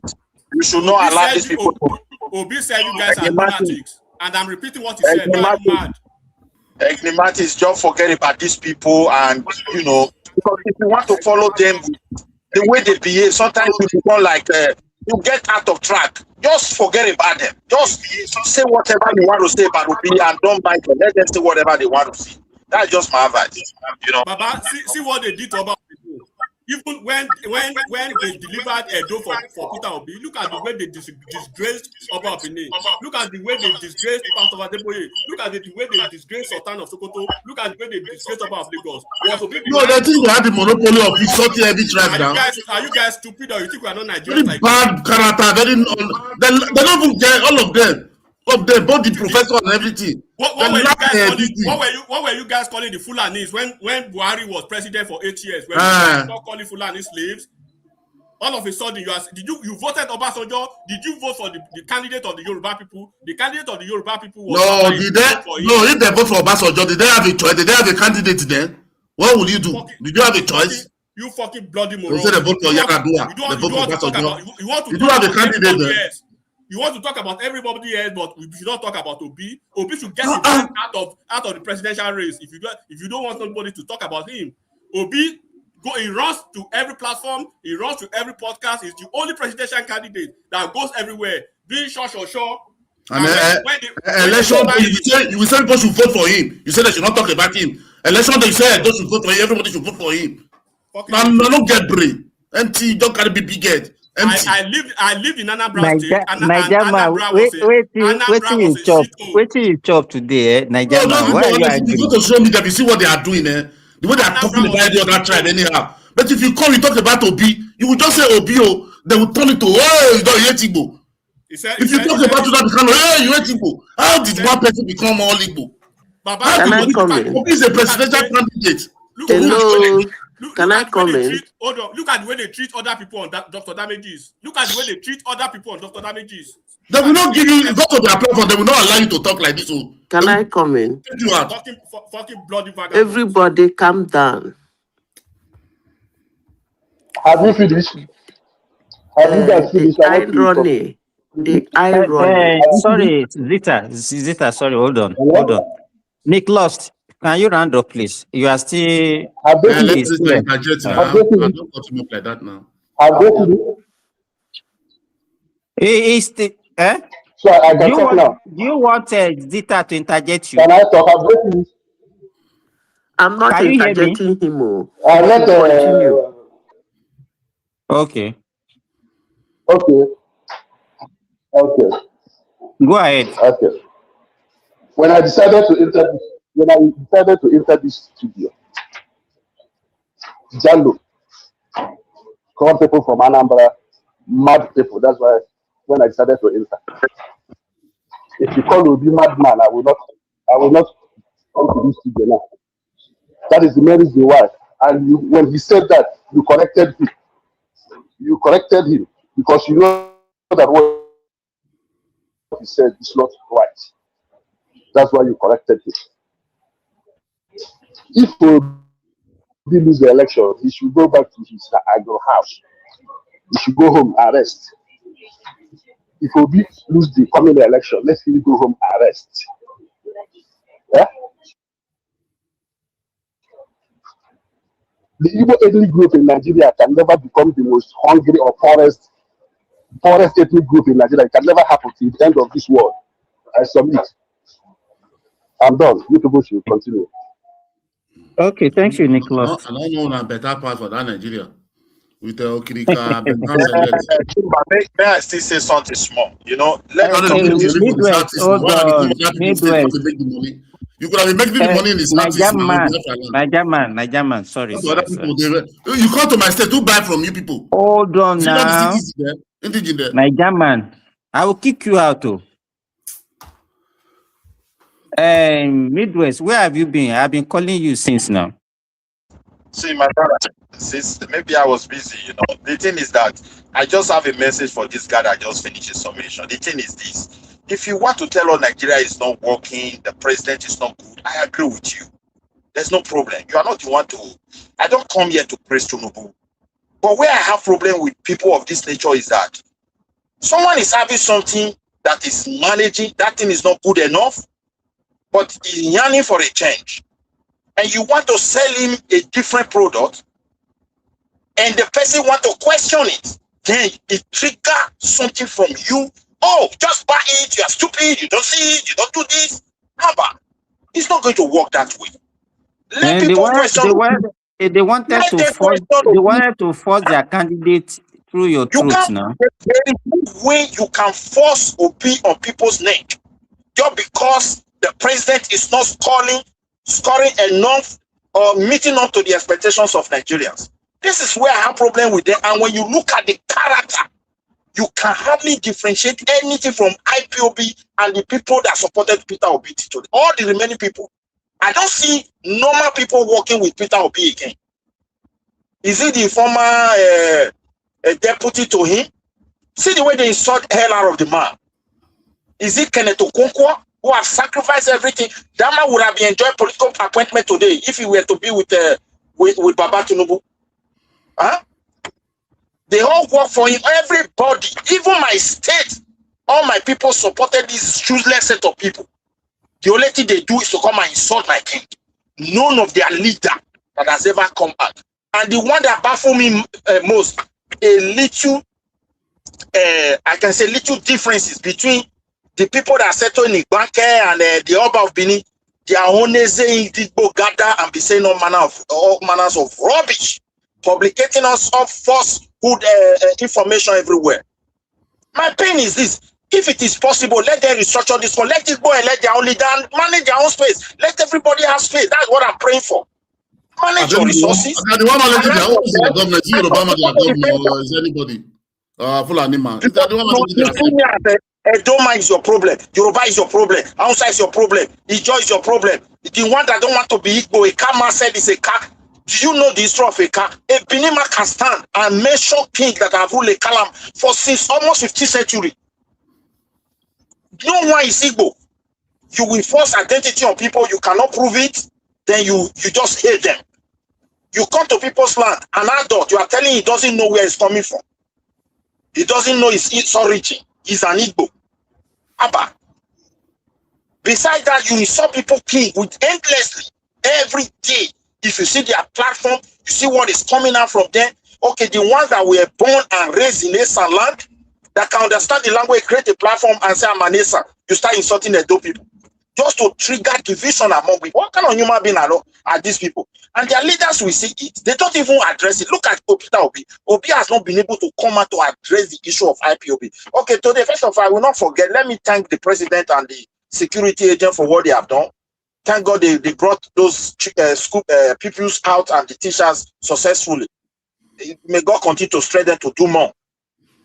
So the thing is this. When IPOB was there, buying people in their schools and messing up everywhere, children, most of the schools were closed. Most of the primary schools in the southeast during the reign of IPOB. We couldn't even see any of their leaders that condemn it. None of them were able to bold enough to even talk. We now have people, bunch of people cannot talk to their children, but they're just waiting for people to blackmail. And that's when they will spread their wind. But to correct their children, they dare not try it. They dare not try it. And they will mark them for destruction if they try it. What kind of something is this? Obi is good. Obi. Don't tell me Tinubu is not good. I know it's not good. These are not the type of people we want to lead us. I agree with you. The new product you want to sell for me, let me question it. Don't force it on my neck. That's not the truth. I give the space to another person, my brother, because every time they come here, they provoke people into anger. I don't understand. Okay, so Nigerian, so it's now your turn. So you can rant now. So then today you want people to come and to come and vote for you by force. How can somebody vote for somebody like Obi? How the one we made mistake 2023, you are still regretting it today. Then you want people to vote for you. See the way they rubbish Soludo. Only because Soludo tell they rubbish Soludo, they rub anybody, go to their platform. They cannot let you in. You give them chance, they can't let you in. With that, you don't see. They want to control what you want to say. If you don't agree, they'll just kick you out. You will see insult. They will just open platform, start insulting the open tribe for days, months. When somebody talks about Igbo, they will turn it to Igbo. All of us have Igbo friends. We are dealing with Igbo. We have Igbo people around us every day. They don't look us like tribal. But if you just come to platform, let me tell you this, Nigerian. We the Nigerians that are working in the Middle East, they created a platform. So it's a mixed platform, So they now form the NDC Middle East member. I mean, this political party that Obi belongs to. And I joined them. I joined the platform. You know that when they discover, I didn't say anything. I was just there like a floor member. And some of the guys there, they know me. Immediately, they just cited me there. They removed me. They just removed me from the platform. You see. I didn't comment. I didn't say anything. No, they just say, this one cannot be among us now. They just removed me from the platform. The problem of that South is just the other tribe and other people like not like that. Because all those people for him must stay with a full year, full abroad. Who says it's good for me? Those are Nambra. Like the way like boy what they do, I don't know. That's one big problem to that South is. Is this that said good for me? Yes, I said so. They don't kick you out well. Why did you say so?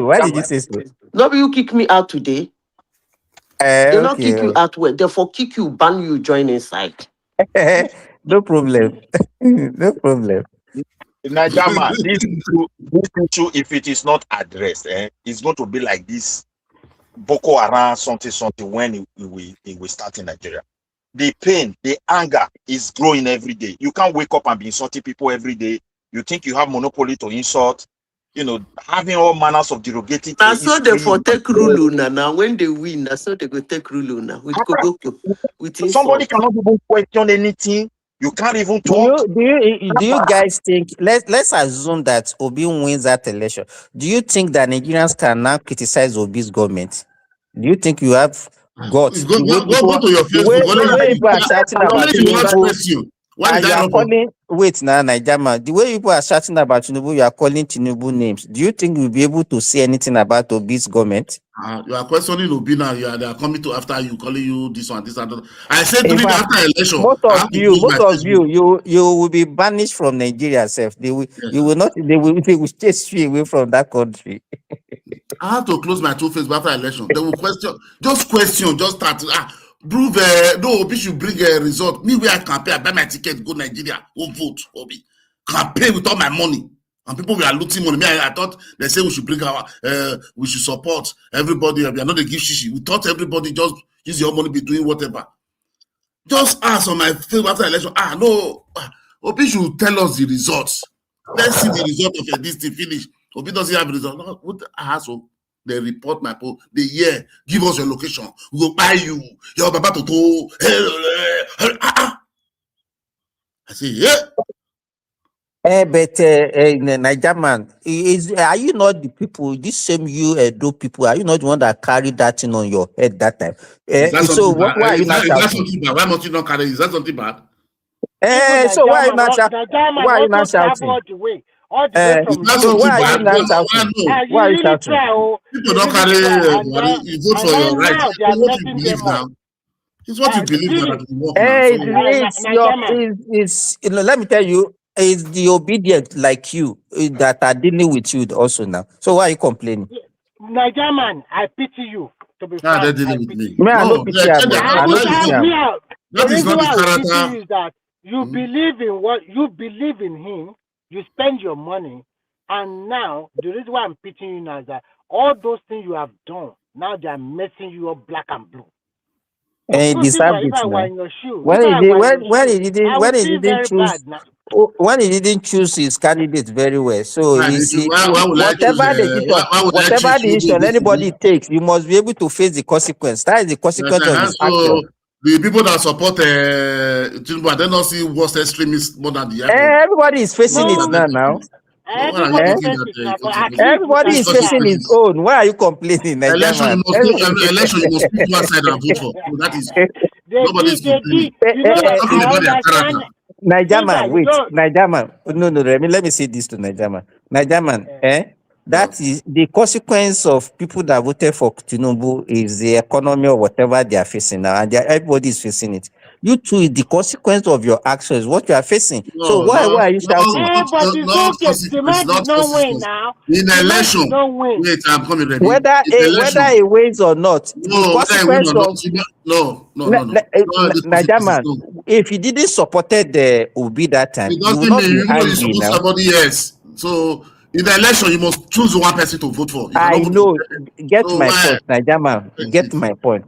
You were angry because you dedicated your time, you dedicated your money to support this man. You understand? That if you didn't spend your money and your time on him, you will not be so angry now.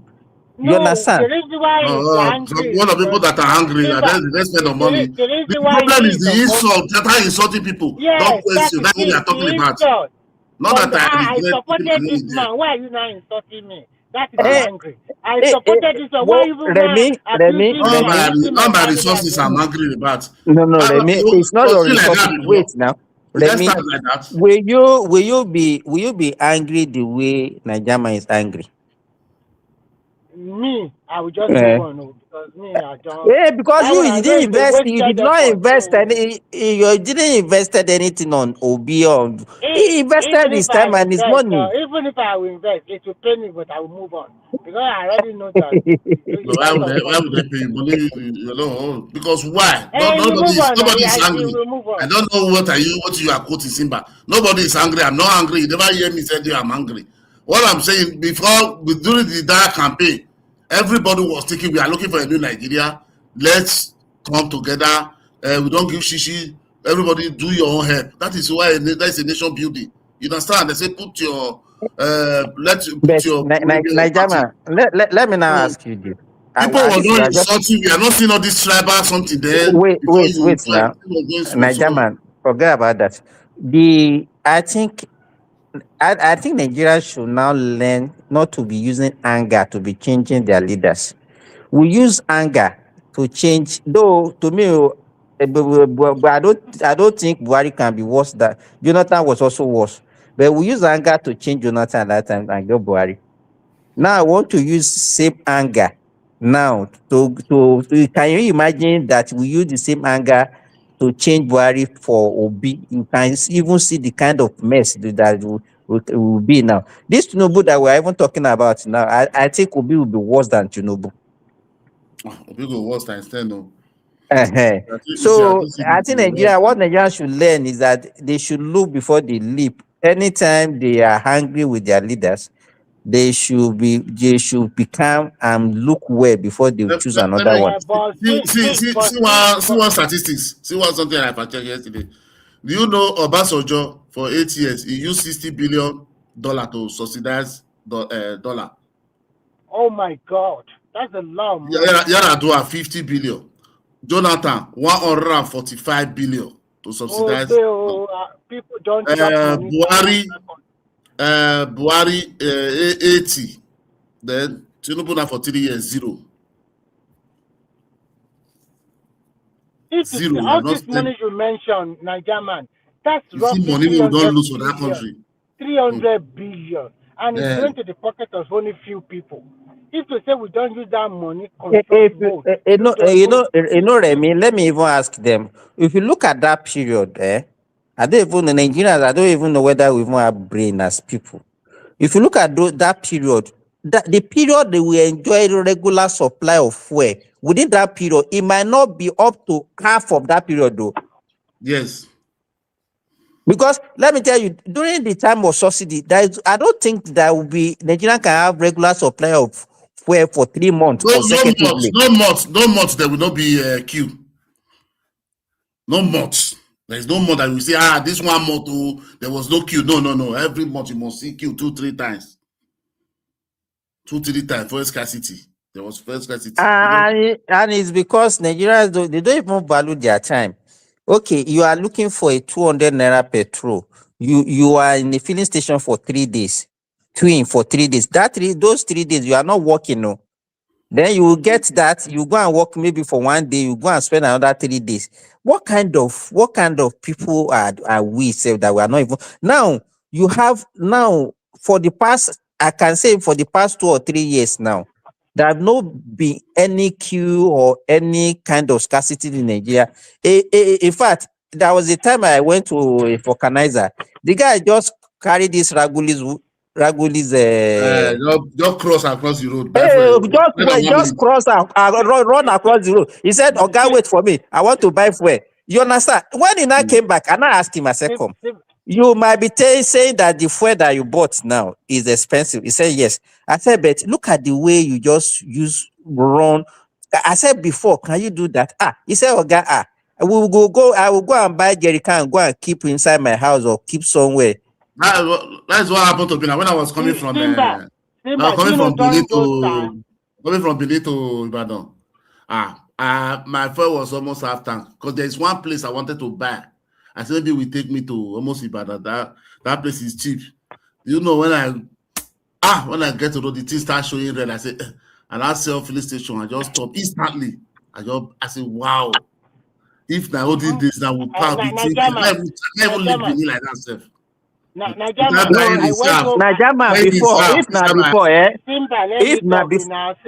Okay. I went to Nigeria in December. Do you know I was cherry picking which petrol station I would buy? One will sell for 745, another one will sell for 735, another one will sell for 840. So every petrol station they have petrol but different prices. You are not going to be the one to pick, if not because of this war that is going on in the Middle East. If to say instability. Even now, let me tell you, a few days ago, I went out with my wife, So I saw one Buba's filling station and I want to enter. She now said, no, their own meter is not good, that we should go to. You understand? So you have choice. In Lorry now. Bubas is the cheapest now. That is only the best person. You are in Lorry now. You have some. Bubas to that woman, that filling station. God is God sent. No matter how much. But you know what is happening to Bubas?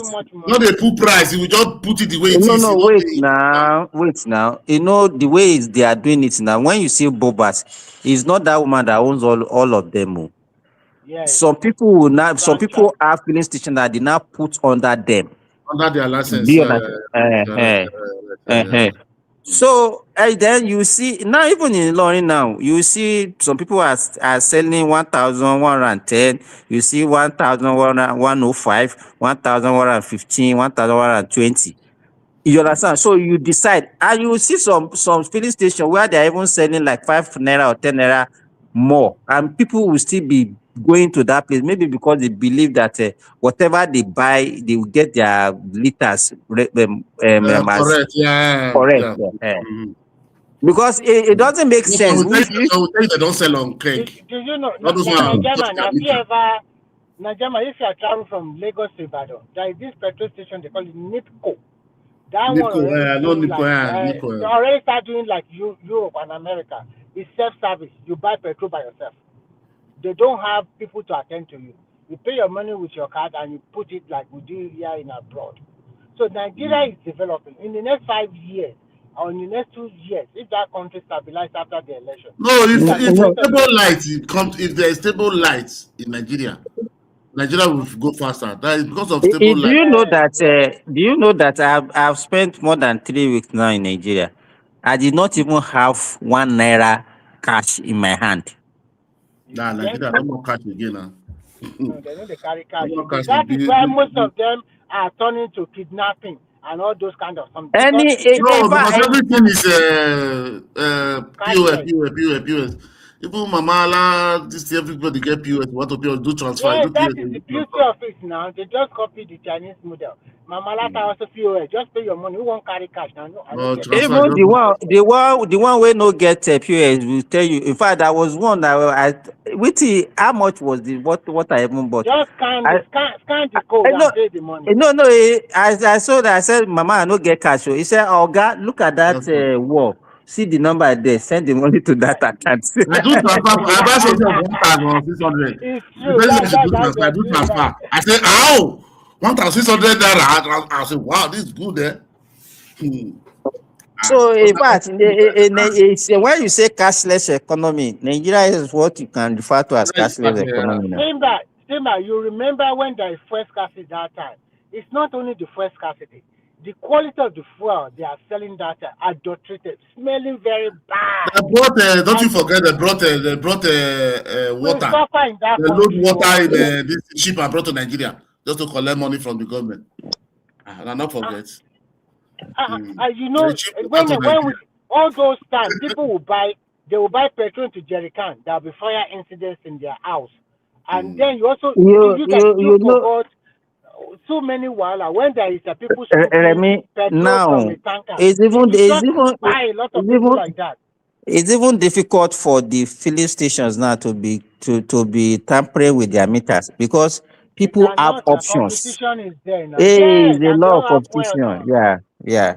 You have a And we lot of have competition. option now. Why should I? And I'm now telling when you, you are Simba, traveling, your mind is settled because you know that anywhere you get fuel. It's not Don't even say, let me go and get some before I go first.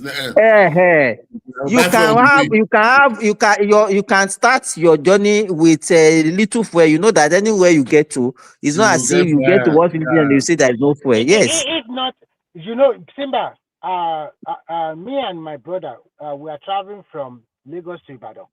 We now want to get because we took that day. I didn't take my car. We took a private car. So that car is using the gas. You know that gas they are selling in Nigeria now. So we queue up at it's just after Muwe. We go that guy go and bought gas into it, and within 5 or 10 minutes we are done. So a lot of Nigeria are even making abnormal profit. They are using gas-powered motorcycle or gas-powered vehicle, and they are still charging the same price Do you as know the people that are using petrol. Do you So know they are that treating us very well. Niger man? Do you know the keke napep now? That's what they are using now. CNG. That's what they are using, and it's gas they are using, and they are In charging the fact, same price as I petrol. saw them. I said, "Wow, keke napep." Yes, that's what they are using. Yeah. They are making money. They are making You just see more that money. cylinder they are Daily checked. money. So that's what I always say. But only the problem that is there, you know, government bring that in cheap for them. And also, it's not those filling stations they put the stand and they go and install it. But you know, Nigeria way now, they'll come increase and for them. That's the only way I dislike inside. And so they were giving the exactly price the government put it for them. Could have been more. No, I'm not even talking about the government put it there. I'm talking about the price of the gas. But Those let me. You cannot even be talking about government. Okay, those people that are benefiting from that, did they reduce their own price compared to what they are? You understand what I'm saying? Never. They don't. They will not now. They don't reduce their price now. Those one are just smiling to the bank. Those one are just making money. You understand? Somebody that is using gas that is cheaper will also be complaining about fuel that he or she is not using. That is why that is what they are doing now. Because that one is 250 naira per kilogram, and that they sell it very cheap. Nigerian, I don't know that Okada business have profit like that. I was just talking to one guy in Ibadan. Yeah, but it depends on the area now. No, all of them. Let's hear Yemi. Maybe somebody wants to dupe him. That's why he's telling me. Okay, say what you want to say. Let me listen to you. So okay. He said he's buying Okada for people. He will buy it for 1.2 million. and we give it to them at nearly 2.5 million or something like that. And every day, listen, because this guy stay with them, this now Bolobo guy, every day they need to deposit some certain amount of money. If you don't give him that money that day, he will collect that back from you. Number one, all those installments you have paid before because they have agreement. No, It's Balance and carry. No, true. no, I no. said that you are I too do it mean. before. No, it's not the I first day. It's know, not the first day. listen to this. I said you are too mean. He said, I'm not mean, no, that I am Oyibo guy. This is Nigeria. You have to be tough to even I got to handle be this tough, kind but of it's not the first default. It's about 3 or 4. You have agreement, lawyer agreement, everything is there. If you default 3 times or 4 times, so that's the way the condition. So they will collect all the money you pay before. It's gone. Oh Not the my first, God. not the first one. And a lot of people die of cancer. Even all those taxes now, those mikra now. But I hate that Remy, mikra. Why are people using the guy mikra did in not Ibadan? tell you. The guy did not tell you the detail. Do you know how many of that Okada will disappear that you never see again? I'm not interested in that kind of. No, you bring it's not like that. You bring a guarantor that have a house. They will go and pick them. It's not street person just come up. Mr. Simba did it for almost 4 years now. Pick their family You bring guarantor, somebody that have a house built everything, someone stand for you. It's not you just pick random person on the street and buy this thing for him. All those big cars you see people are driving belong to people. That is what they are doing. But Niger man, don't you see poverty? People driving Micra. I'm so small and they still pack themselves inside that thing. Sometimes I think they're just that is what they like in Ibadan. Before it was it's not what they like. That governor is also not good. Look at what they did in Lagos. They bought a lot of good car for people and they now partnership with public people. Why can't Oyo State do the same thing, like even for the city of Ibadan? Why don't you go to Lagos? So it was is this thing? Is that Tazina? Tazina? But it's too small. Mikra is just is belittling people. But that is the car is only be like that now. You know, before they were using that small. What is the small that Toyota Litax? That small one. Starlet. That's what they are using Ibadan before now. What did this? I don't know. These Ibadan people. I don't think. I think they just like because something of the small. poor consumption. No, that is 1.2. So they put and it's, you know what? It's only Ibadan that you see that mikra. You will not see it any other place. Any other place. Even the one that we are using before mikra, I'm telling you, during 90s, Mr. Simba, it was smaller than this one. You know that Starlet now. No, Starlet is bigger than Mikra. No, that's small Starlet. Starlet is still bigger than Mikra now. Bigger than Mikra. What I'm trying to say is that if the governor is good enough, you can go to China, buy a lot of cars that is roomy enough, and then you now partner with this. But you have public transport now. What else do you want to go and buy? Which public transport did they have in Ibadan? Tell me, which one? We have the public transport now. Bus. No, is that like all those former CTC bus, all those luxurious bus.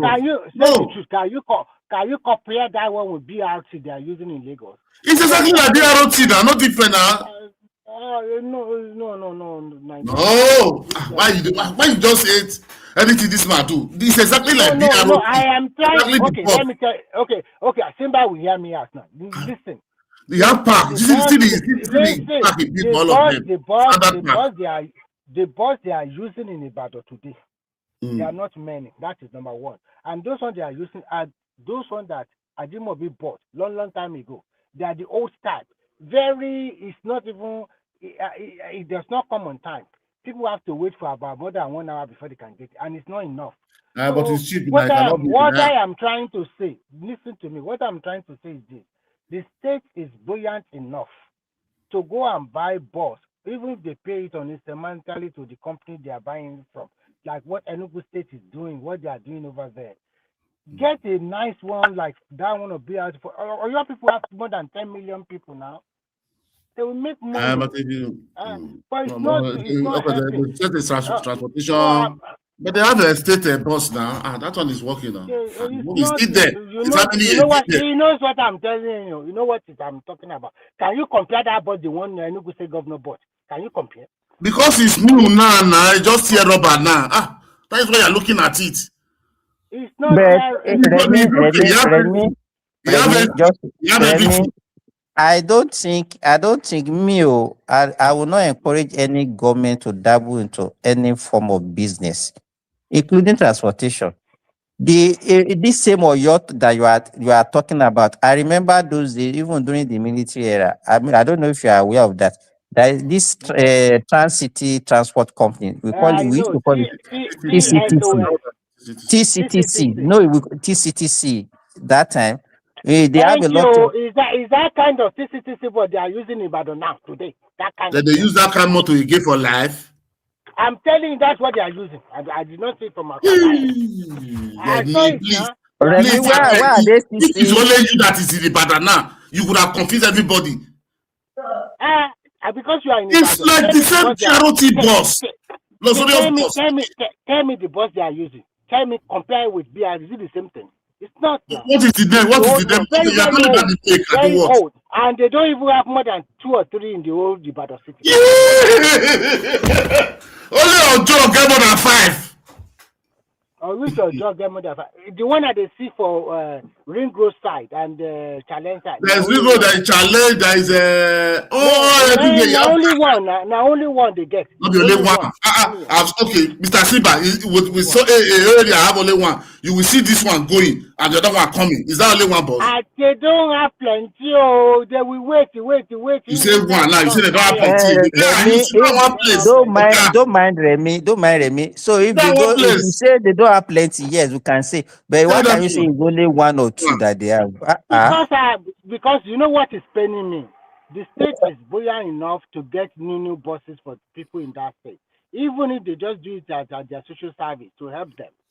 It's buoyant enough. Why are we still using a bus of 15 years old or something like that?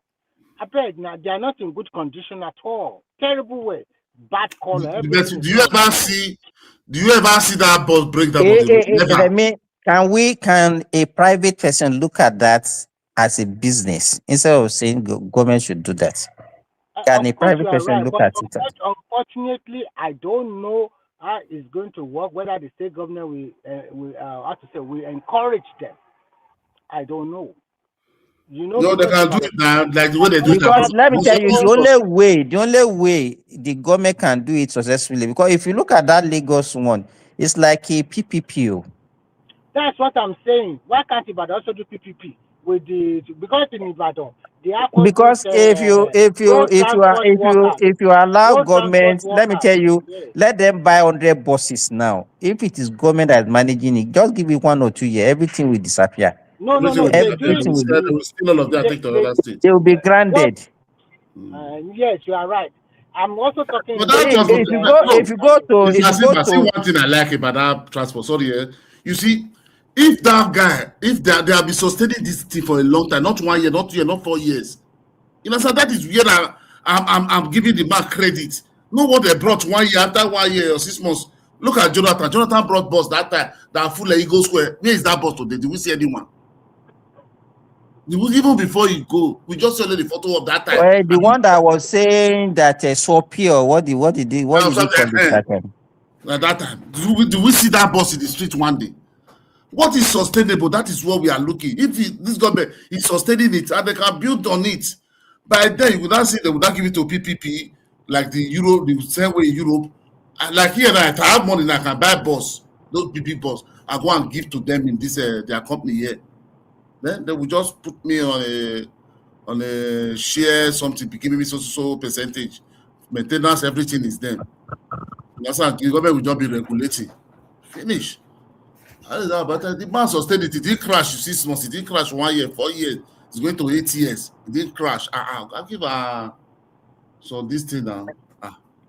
The one my state governor bought for school students. If you go to their state secretariat now, you will see all of them packed there now. All of them. The one Oshomole did. The one Oshomole bought to the states is there. He's still there. It's still there. You know, even the federal government also give one of their federal institutions, they gave them 2 or 3 buses multiply within the campuses. Those ones are You are here, Remi. You are saying there it's not good. Go and meet people who are entering that bus. Go and see that bus. Or that bus always fee because it's cheap for them. Because you are here, you have money to take a cab. I'm not saying look at me. I'm not saying it's not free, but I'm trying to tell you that state deserves more than that. Because it's a rich state. That is what you could have said, but you just say it's not working. That's what I'm trying it's to not say. working. At least you can buy more. You can buy more newer ones or collaborate with you. And the problem that governor has is that let me say this. Let me say this. I'm shutting down now. Anybody that want to come on, I will put the link in the comment section. We are above 5 hours now, so you can continue. So what I'm trying to say is that he has a very good working arrangement with road transport workers in the beginning of his term. I'm talking about marketing, but now he fought with all of them. And that arrangement, I also like the new terminal he built in Challenge for that hub and also one in Iworo. Why can't you now? No, you still have it. It's not the old DC, not the old local government. You build it too.